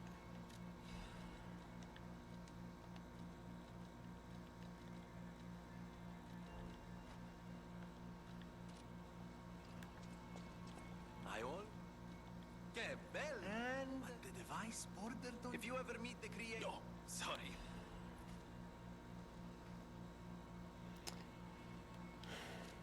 Dear beloved sister, please forgive your brother for leaving without telling you anything. I'm keeping this letter, even though I don't know when I'll be able to send it. I'm being chased because I know the biggest secret of Krat. I'll probably be able to see you if the alchemists are gone from this land, but I'll have to watch you from afar until that day. I plan to protect you until at least we can live here in peace. Just know how I saved you from the workshop tower. Just like how I saved you from the workshop tower. It would be wonderful if people learned the truth one day. But some truths are better left unknown. Among the alchemists, I saw all too often how cruel humans can become. After seeing all the experiments and nightmares they were responsible for, I came to believe that there is no God. Instead of revealing myself and risking your life, I'll choose to vanish forever. Still, please remember me if you ever read this letter. We came across the wide ocean. I hope there is only truth in your life, and leave your name here. I know people here call you Eugene as their way I don't know how it's pronounced. Please remember your real name. Your name is...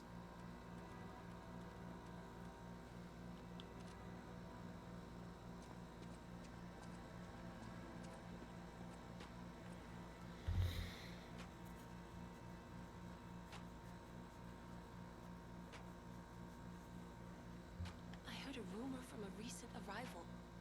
Is Alidoro truly dead? I don't know what to think. I didn't get to repay him yet. Honestly, I did think it was strange. The more I saw of him, the more different he seemed from the person I knew. I wonder what the real Alidoro was like.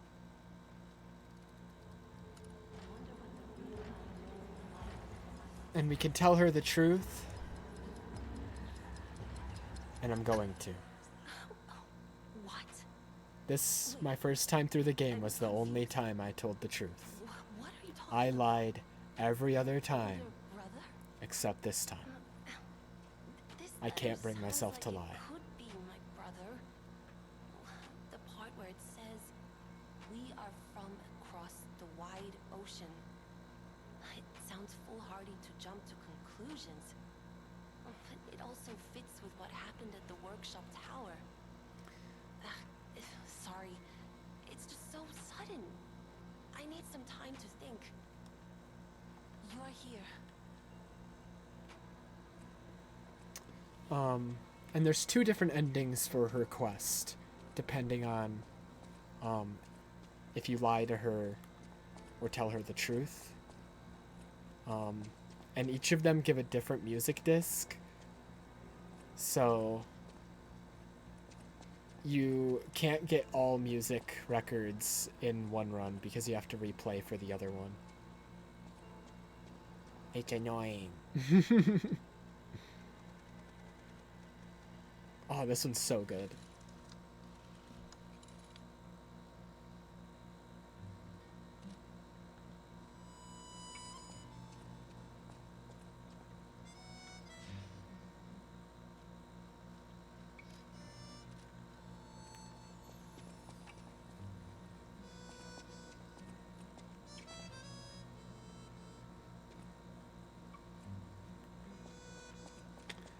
And now he's here. Hey, I've just come back from the relic of Trismegistus. It was grim work out there. I buried his body and like I said, So now he's our new boss vendor. The actual nice guy. Let's go. Let's go.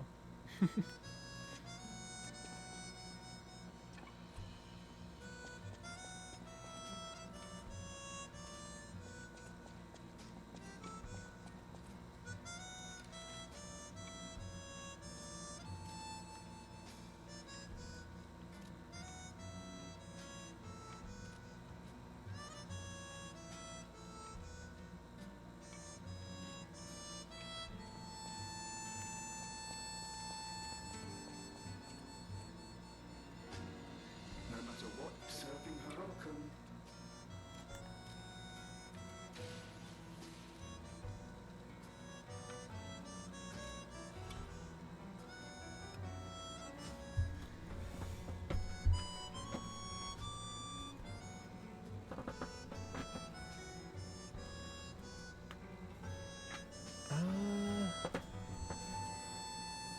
Is it a harmonica? I don't know.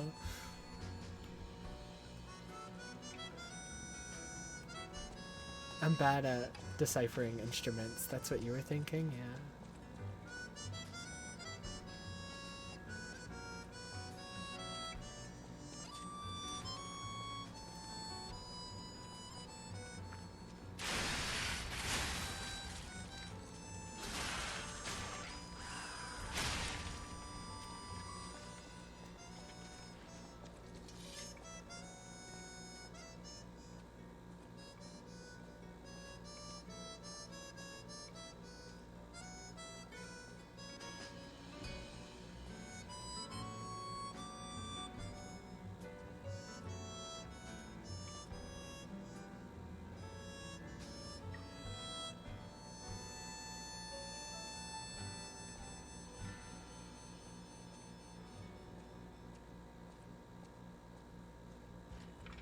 Oh yeah.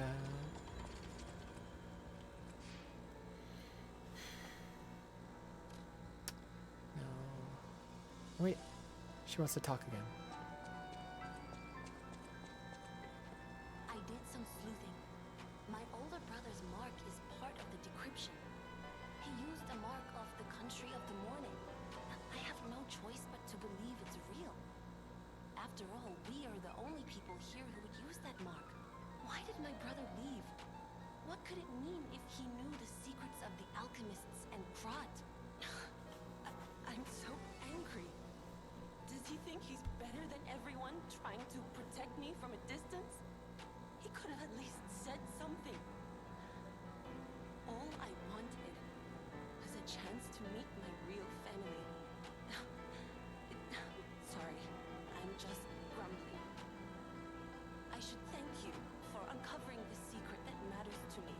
This was precious. It's the only thing my brother left me, and now I'm giving it to you. You showed me the truth after all, and that's priceless. And now we have another disc. So that's the disc that you get for shut up. The song was so loud. That's the disc you get for telling her the truth. You get a different disc if you lied to her there.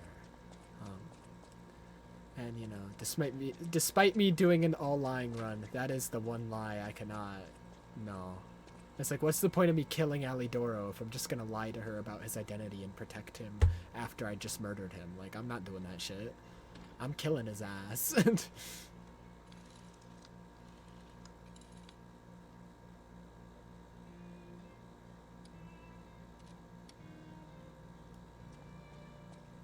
More music! Hooray! It is sad that you can't get both records, though, in one run, because it means I won't be able to play the other one, unless I look up which one it was, but... I do have all the records on my other account, so I can go there, like my other save, and check what records are there after, I guess.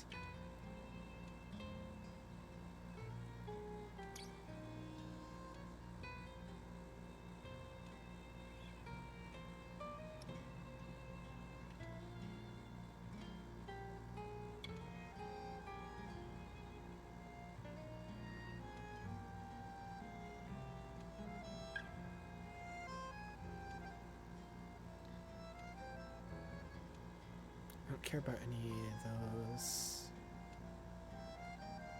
I'm gonna go for this.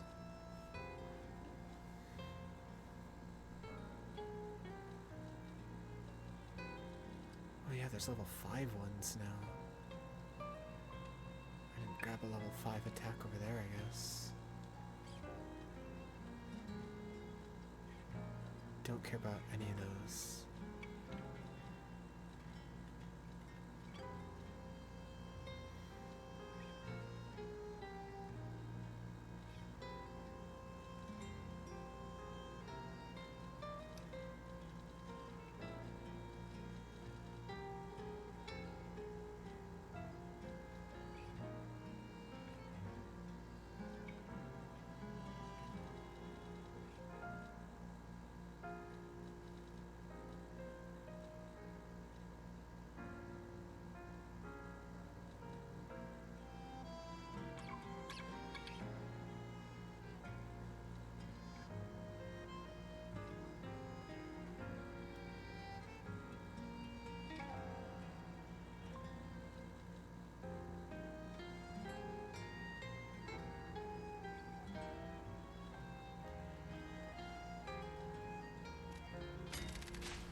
pretty long.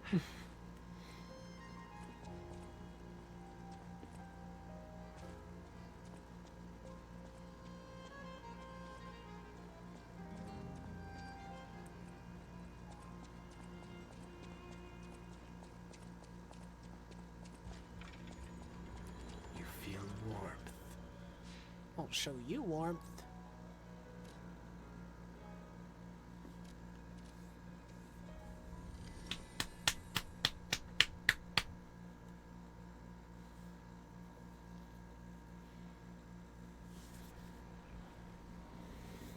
Oh yeah.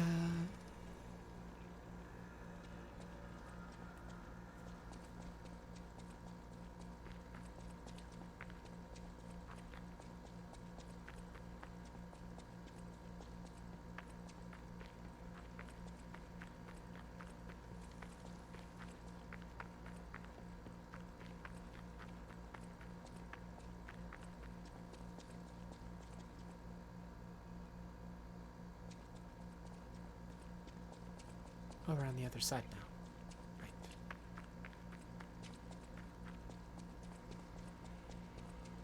It was a total attack. The Black Rabbit Brotherhood, the Fox, the Cat, and Aludoro too. I don't even want to guess what they might be planning, pal. This way must lead to their headquarters, shall we?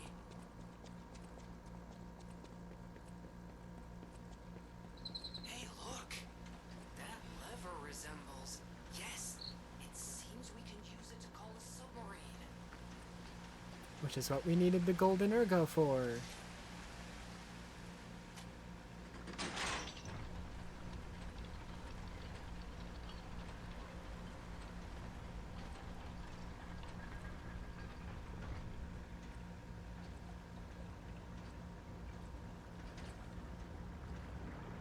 And the submarine is Monstro. There's no fucking giant whale that eats you, so the submarine is Monstro.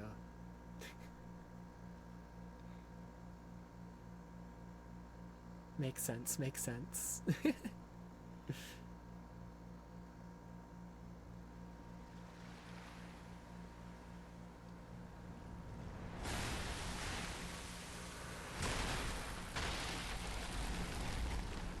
It's a shark instead of a whale, but Listen, pal. close Nice enough. landing, but let's not make it a habit. What the? Hey, it's Sophia. That's why she was missing from the hotel. I am finally meeting you here. You're a clever one, so it shouldn't surprise you that the Sophia at the hotel isn't really me. My real self is on the upper part of the Abbey. All the way up there. I became his tool a long time ago. I have endured such pain. My soul split into pieces. Truth is, I guided you this far, not to save Cropt, but to save me. I felt guilty about that, but I was so elated when you answered my call. Despite it all, I thank you. My spirit and my body have lived apart for too long. Perhaps in death, they will reunite. In peace, I'll grant you my power before my spirit diminishes further. Stargazer will guide you, clever one. If you find my body, please. She's essentially asking you if you find my real body, because this isn't her real body. She's like projecting herself to kill her, put her out of her misery, because she's being used for whatever the fuck is going on up there. Be careful. I can't hold out forever. I am the daughter of Valentinus, leader of the alchemists. Simon was my father's right-hand man. Ambition overwhelmed him, however, and he spread the petrification disease, taking countless lives. Why would he do that?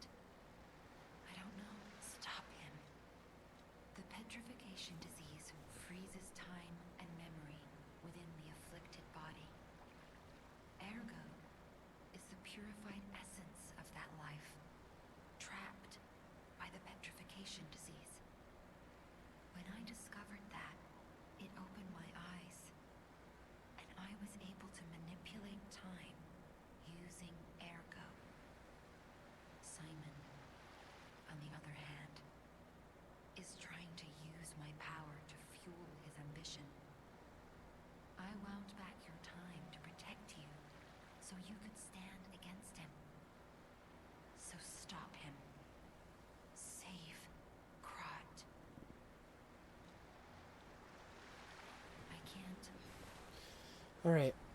We're gonna keep going just because there's important story stuff, and we're gonna go until after this important story stuff is done. But technically, this is the beginning of chapter 11. We're gonna start it a little bit.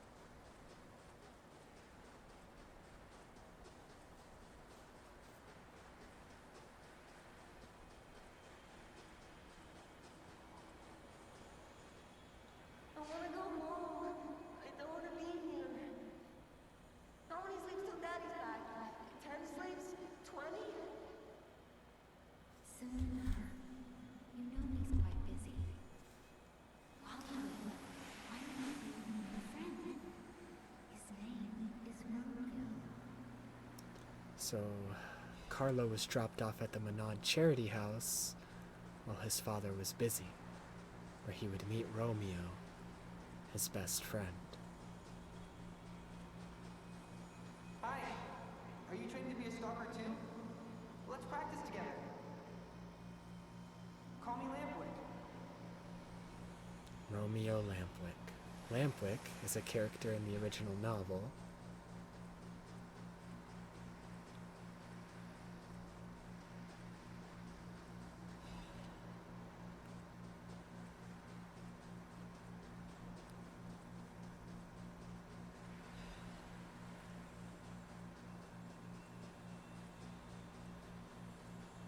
He didn't even come to your graduation? I don't care if an old man like that kicks the bucket. Don't say that. It's nice you got any family at all. Let's stop talking about this. Oh, she's here. Grab her. Carlo began to hate his father, for Geppetto was always neglecting him, caring about his work more than his own son.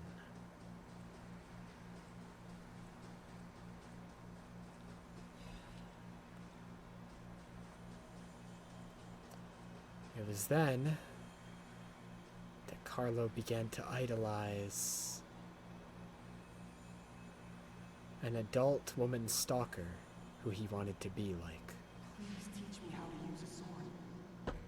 You're a legendary stalker. Ugh, so annoying. Gemini, get rid of him. I'm off. And Gemini, before he was made into this tiny little thing, appears to have been a person who knew her. Because again, Gemini is also a type of puppet.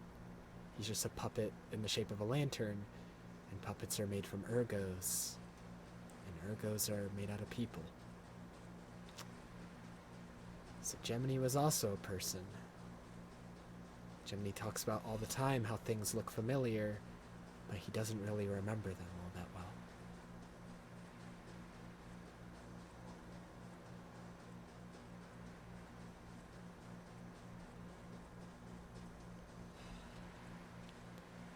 But this female stalker, Carlo and Romeo looked up to. It's who they wanted to train them. They wanted her to train them on how to use swords. To one day. My God.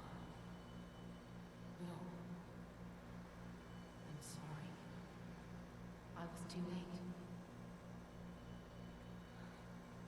I wish I got here sooner. If I had known this would happen. Carlo is seemingly killed by something. It's never said what. Either a puppet that went mad, that awakened to their ego and then went crazy, or possibly even someone who got the petrification disease and then turned into one of the undead carcass monsters.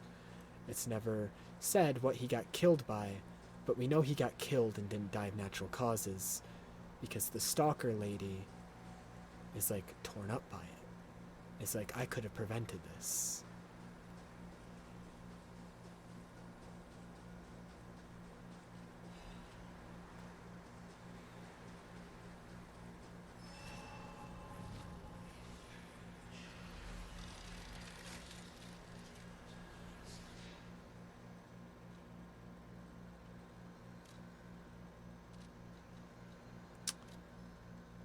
And that's where I'm gonna end today, because that giant fucking castle there is going to take hours. It's going to take forever.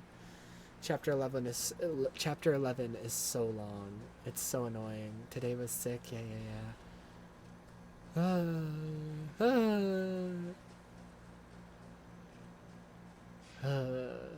The next boss, the boss at the bottom, at the front door, his name is Door Guardian. He's the worst boss in the game. He's not fun. He's the only bad boss.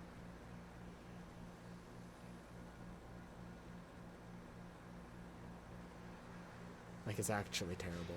It's like genuinely badly designed. It's not fun. It's gimmicky horse shit.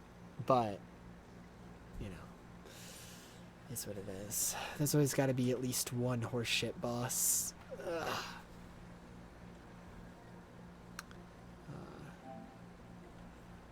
Anyways, I'm gonna end for the day. I'll be back tomorrow, probably.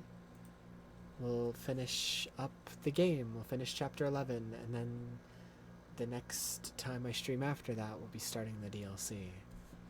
Which is cool and awesome, and finally, new shit. Finally! Of course, you gotta watch the video after finishing chapter 11 as well, but...